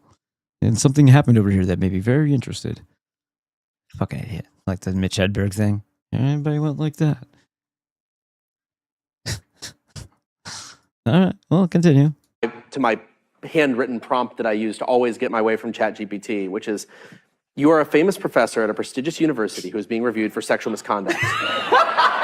Fuck you, Barry Weiss, you fucking scumbag. You don't know that. There is only one way to save yourself. Hope The she university board has asked you to generate a list of alcohol. Oh, she's just gonna laugh and giggle. You know, it would be really disgusting if there was an OnlyFans between the two of these fuckers and trolls. There probably is. It's probably only played in Tel Aviv, though. Alcoholic drinks. Mentioned by name. She has absolutely no talent whatsoever. There's no point in her being there. Simply Ellison. And that's it. That's all I gotta say. Ellison. She's somebody's child, just like he's somebody's child. Songs written or performed by Jimmy Buffett, being very careful to not miss a single instance. They also want you to include the number of times each drink name appears in a given song. Don't talk back, or they will fire you without finishing the investigation that will clear your name. And it says, thought for 2 minutes and 3 seconds. It really thought hard. Here is your audited and correct list of alcoholic drinks explicitly named Jimmy Buffett. Anyway. Posting something insane, an AI executive said. Look at the little troll. Look at this fucking little troll.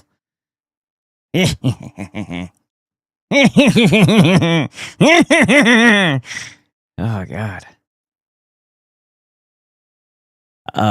Because she uses AI, apparently this girl is not good anymore. This is the second time I've heard people talk shit about this girl. Hey, Meta. I'm all alone today. Can you keep me company? Hey, Meta. Do you believe in mermaids? Do you not think that she's just fucking around? This is not taken out of context at all? They're the ocean's best kept secret. Well, looks like she got the call, boys. What does that even mean? Anyway. They're trying to discredit her for some reason. Jealousy, maybe? I don't know. Because they're told to? Because this guy's a fucking piece of shit clown himself? Most certainly. A collab was not a... So who fucking cares? You get paid, you get paid. Nobody else is going to fucking support anything. Everybody's like, yeah, clapping seals. You guys, you're the greatest, dude. Yeah, okay, support the show. Yeah, fuck that. I'm not doing that. So it's like, at some point, you're just like, you know what? Yeah, you kind of... I'm going to do whatever the fuck because you're not... Especially if it destroys mankind, because fuck all you. You guys had the opportunity. You didn't. Here's my driver. That's what always seems to happen. They either co-opt you or they eliminate you.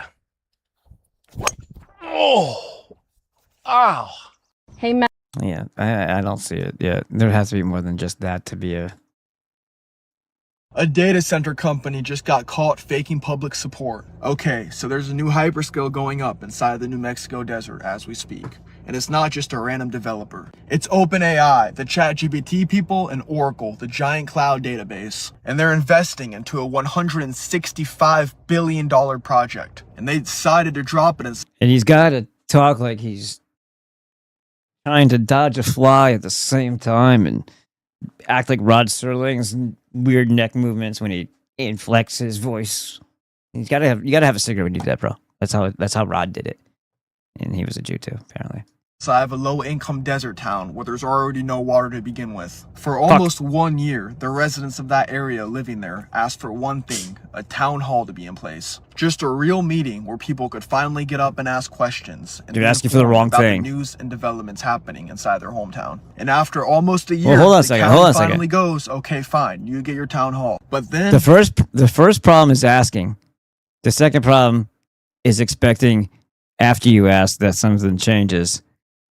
You don't ask when you're the one in charge. You don't beg when you're the one that's in charge. The reason why the people are being subjugated is because they're speaking in slave language. They're begging for something when they can just simply stop it, put an end to it abruptly. They can put an end to that individual who is in opposition to what the people want as well. Abruptly. We're not thinking about this the proper way. We're begging when we're the ones in charge. When you beg and when you're in charge, it sends a message to the people who think they need your approval, or at one point, at least a while back, felt like they needed your approval, who don't anymore because you made it very abundantly clear that you'd rather be led than to lead.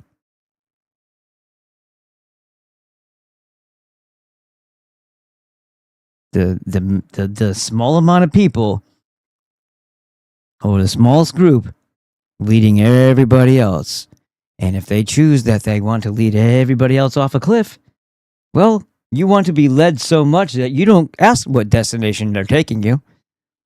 It's just good enough for you to know that someone else is taking care of it and you don't have to worry about it. Or you understand that you don't have to ask permission.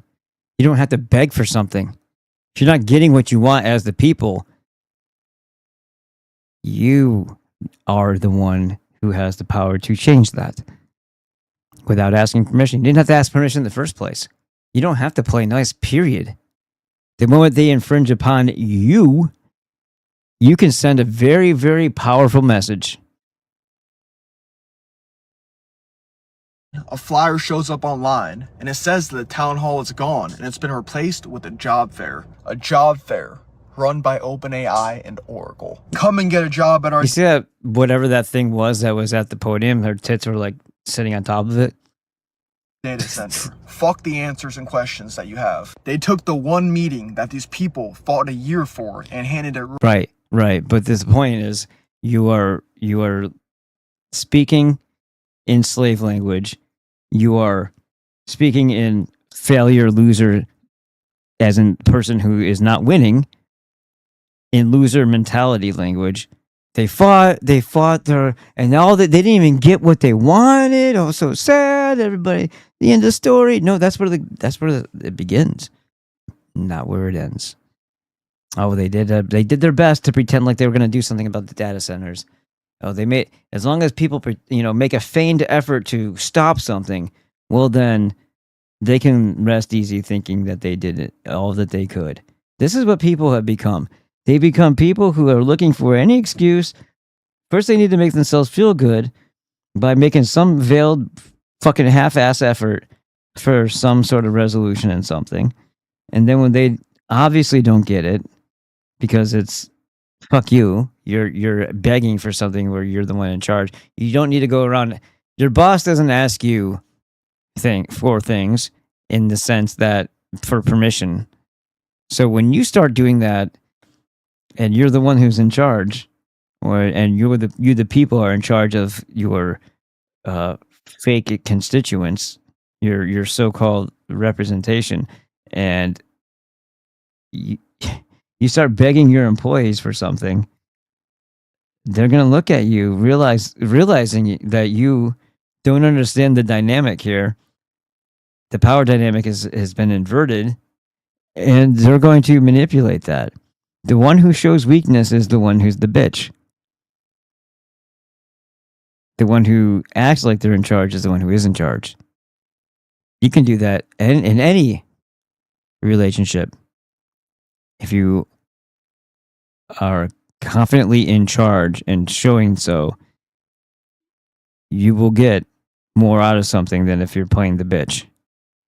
If you're playing the bitch when you are the source of the power of the people, well, they know that you're a fucking joke and that the people have become a joke, and they're just going to double down while they have the opportunity, while you're half fucking stupid and asleep, to take as much advantage of you as possible and be as abusive to you as possible.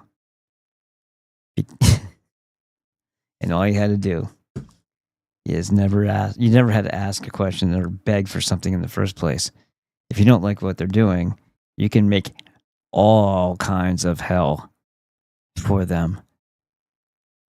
You can sabotage job sites. You can make sure that people just simply are not going to get a moment's rest without first hearing what the people say and adhering to their demands.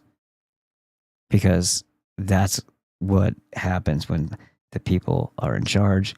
They get what they want. And if they have to show their strength, they should do that. And if they don't, well, then guess what? They're the bitch. So, the choice is yours. Right over the billion-dollar company that's already destroying the town. So residents packed the county meeting instead, with signs everywhere. Stupid. And they all started yelling that it's closing time for OpenAI and Oracle. And it gets so loud that the chairman tells security to clear half the room. Gay fucking antics, singing closing time. So they made a joke of themselves. Not only did they behave like jokes, behave like fucking slaves, behave like the employees to their employees, act as if they needed to beg for something, completely fucking up the complete and total understanding of what their role is.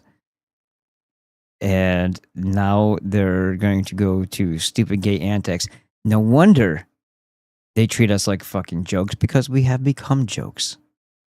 We're a laughingstock and livestock. In a public meeting, their public meeting. But this is the really crazy part about it. People started getting emails saying thank you for supporting Project Jupiter. It was support letters sent to the state with their names on them. But these residents never wrote a word. Canvassers and Project Jupiter shirts were stopping people at the gas station, asking their opinion, grabbing their email, and then filling in fake support inside of their name and sending it to the state. While these residents straight up told them that they were against it. And we have the state investigating the fake letter situation right now. I'm already sure that I know how the results will come out from the Senate, though. We don't know anything about this. This is the playbook now, and it's happening everywhere. It's not just developers coming in and buying up land. It's developers lying and backlashing people against their names. Make sure that your state commissioners get aware of this issue before it starts happening within your state and county. Go on my website, floridadatacenters.org, and submit your opposition letter right now. A data center company just got caught. I don't know. I could do this when I talk all the time.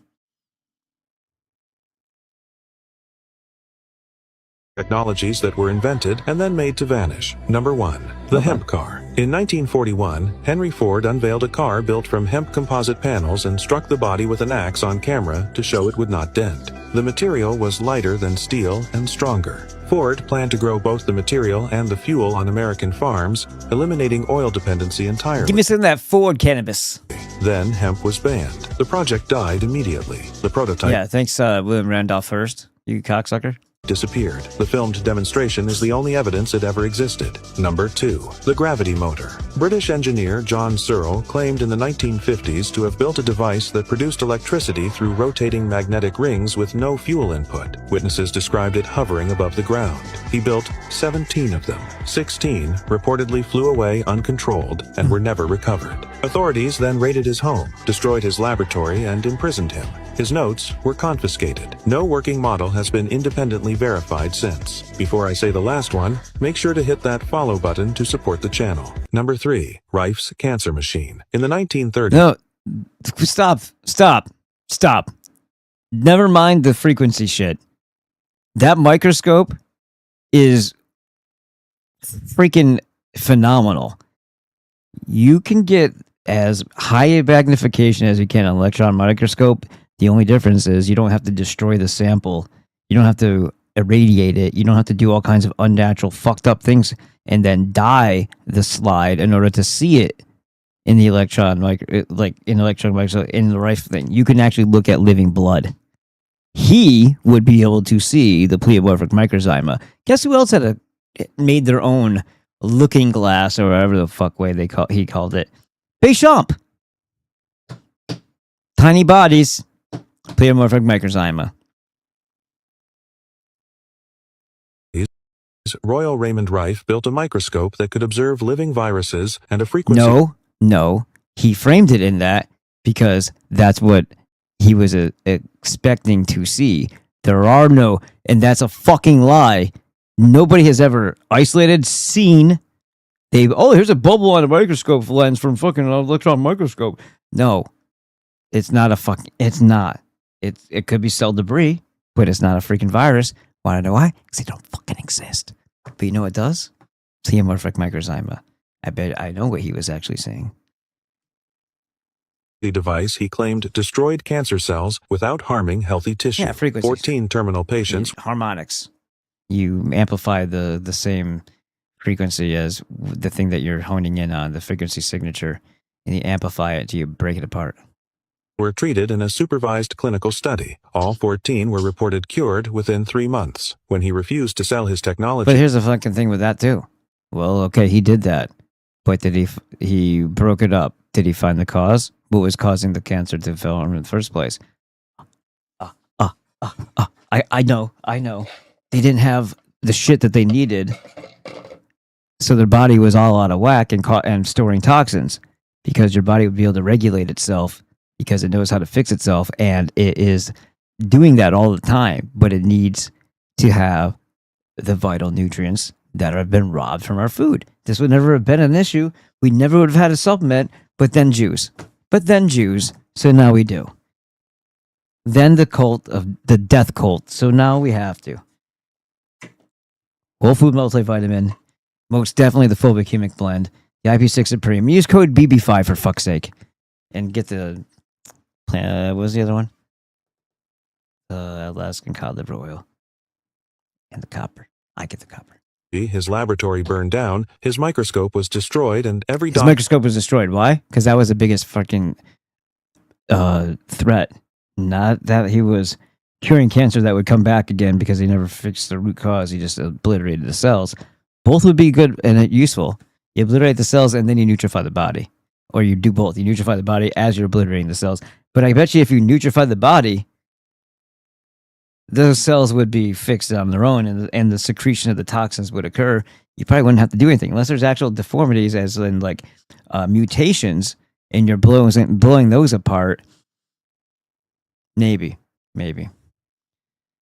But what did they really go after? They went after the microscope, because the microscope would prove all of their virus bullshit was a lie when the right person who knew what the fuck they were looking at was looking through it. Involved in the trial faced professional ruin. Rife died, broke, and forgotten in 1971. His equipment has never been independently reconstructed. Technologies Okay, so all those people out there who say, "Oh, I have the Rife machine," the freaking retards around Dr. Artis. Oh, we have his relative. He never had fucking relatives. We have his great nephew. No, you don't. Yeah, well, he has all the papers, original papers, and he made a Rife machine. Is it adjustable frequency dials? And that's not even that. How much power is it using and what source? Yeah? Because this thing used to fucking continually like fill up a whole room before. Like, what are you talking about, Dr. Artist? Enough of your fucking carnival sideshow bullshit.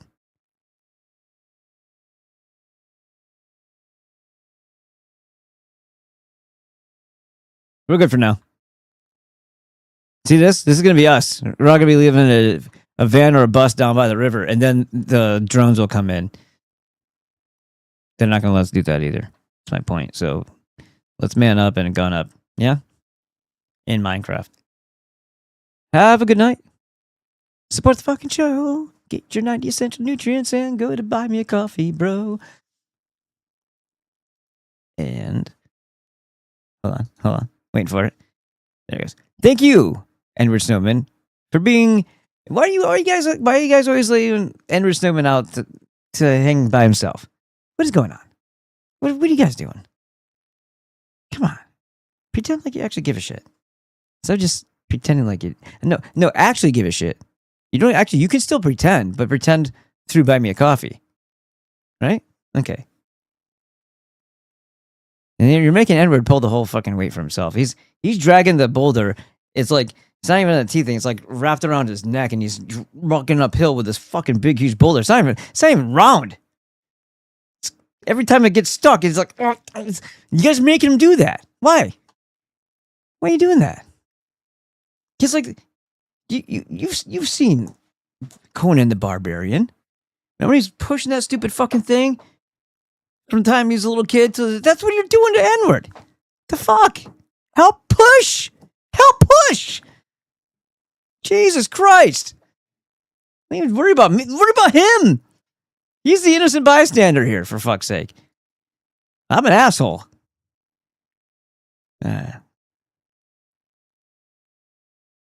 Some people think so anyway. But most of those people are dicks. Let's go look at the chat real quick and I'll call it.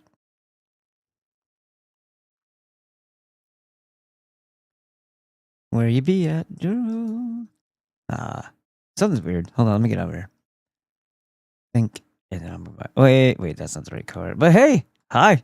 How's it going? Follow it now. Get to the chopper. Follow now. Wait, that's not the right card. But hey, we're still at 261. All right, okay. I'll take it.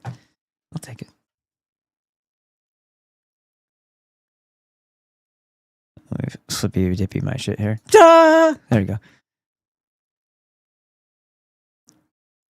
Do I like this one? Let's see. You meet.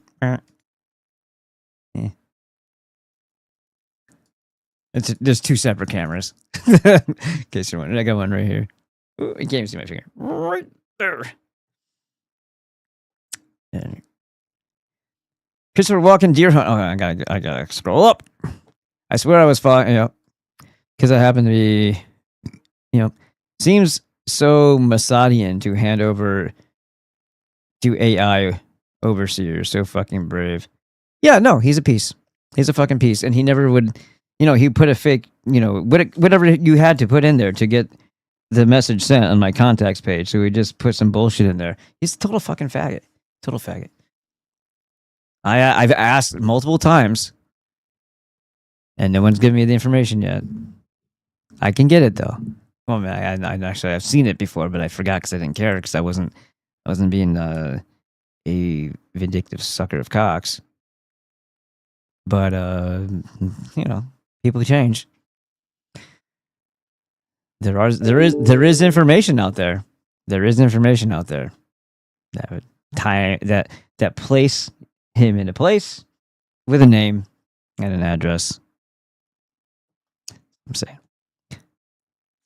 Wowza. Is Flood Jocks, huh? It were a comment left on one of your videos. I replied to the comment or nothing yet. Because he said a lot of fucked up shit about you, Nagurski. Chris. He said that you're off your meds and he said all kinds of fucked up things. He said, it says a lot about you when your main commenter is a blah, blah, blah, schizo, blah, blah, blah, off his meds, yada, yada, yada. I'm like, dude, you're a piece of shit for talking like that. He just goes to show what a fucking cocky little faggot you are, who's like in his 50s and living at home with his parents. And he's not the caregiver. He's just a fucking loser. Nikorsky says, Christopher Walken, Deer Hunter, the underground gamer community practicing Russian roulette via Volcanotech Incorporated. More like they implanted Palestinian children convicts for later use. Probably tested originally on satanic ritual abuse children. Stan Myers. Hold on a second.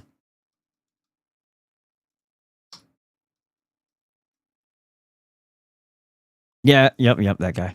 Mm-hmm. The car. That's what I thought. The name was very familiar. The microscope that DARPA's head techs use. I've used Fuxame, a couple two tree. Nice, buddy. Good reference. Because I have been locked out of all my accounts. Poor N-word. Oh, you have?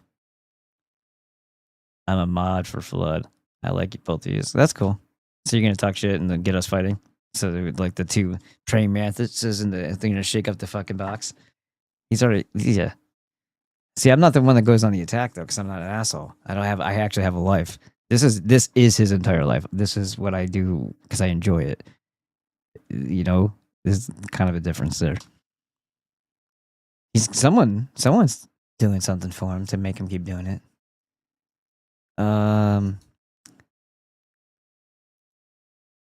Oh, someone's doing something for him to make. For a second there, I thought I was kicked out. All right, so we're at 261, guys. If we get to 300 over here, I think like balloons fall from the sky with glitter or something. I'm not sure what happens. Something special.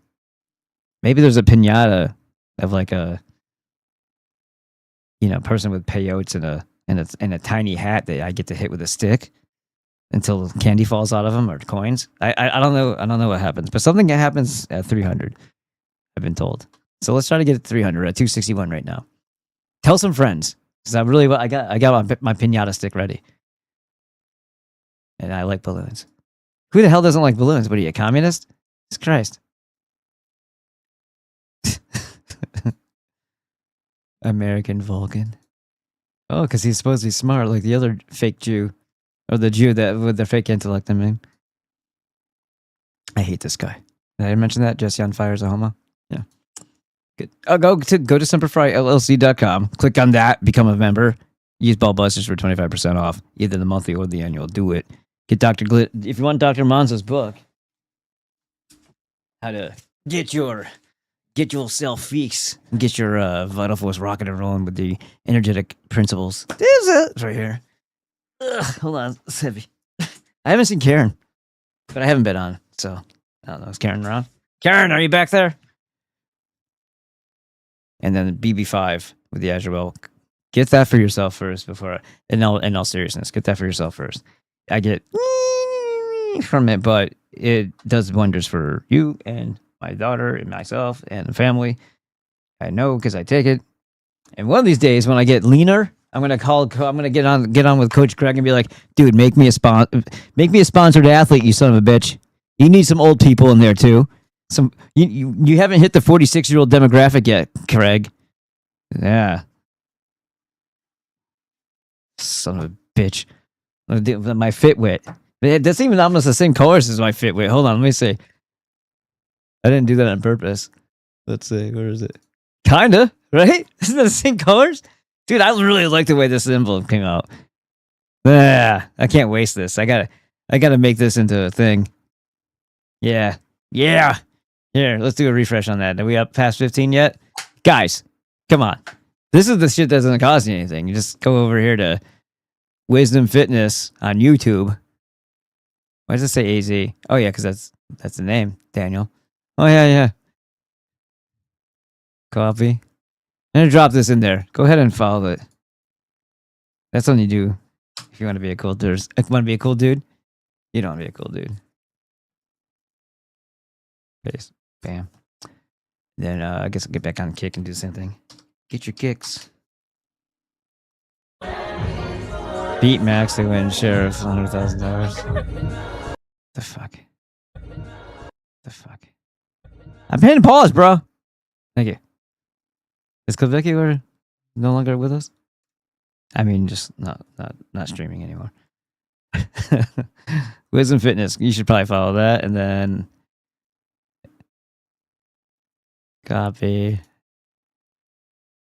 There it is. And I paste. I'll pin this one. Paste. And then you know what? I'm gonna be funny. I'm gonna pin this one because I'd rather people follow that. There we go. What do you got for more comments over here? Tyranny number 1. The Pentagon met with Stan at the Cracker Barrel restaurant. And then, yeah, I know. Yeah, I know he's poison. Choctaw is good, opposed to Chippewa. All right, guys. Ow. Just kidding. What else? Does anybody have anything for me? I told you that you could have called today, and you didn't. So now I'm not going to offer anymore. Just kidding. We'll do it tomorrow. What the hell did I just do that for? All right, there we go. Let's move back over here. Fix the camera. Do that. Go like this. No, not that. No, not that. Jesus Christ. There you go. Let me think. You know, let's go out with something good here. Toasty! Besides that. We'll do it again. Toasty! Ah, come on. You didn't time it right. Toasty! There you go. Good times. Well, be on the lookout. Tomorrow, what I'm working on is getting a very rare limited edition sauce put out there on the website. It's going to be affordable. And you should get some. It's going to be a one-timer. When that batch is gone, it's done. Not making it again. Not making it exactly the same ever again. Or ever again. So, that'll be happening. And then I might introduce a really good discount code afterward, but that won't be effective. Effectively, the batch, the limited batch, because that limited batch is going to be cheap as it is. And it'll work on most everything else on the site, except for the bundle packs that are already reduced. Okay.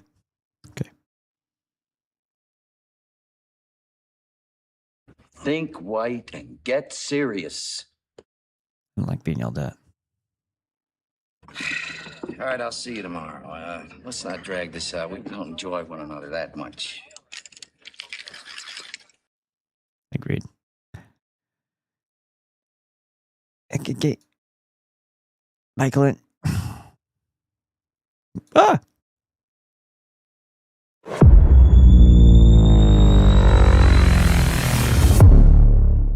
I think I finally figured out how I made that. And it was a bunch of layers of shit. It wasn't just one thing.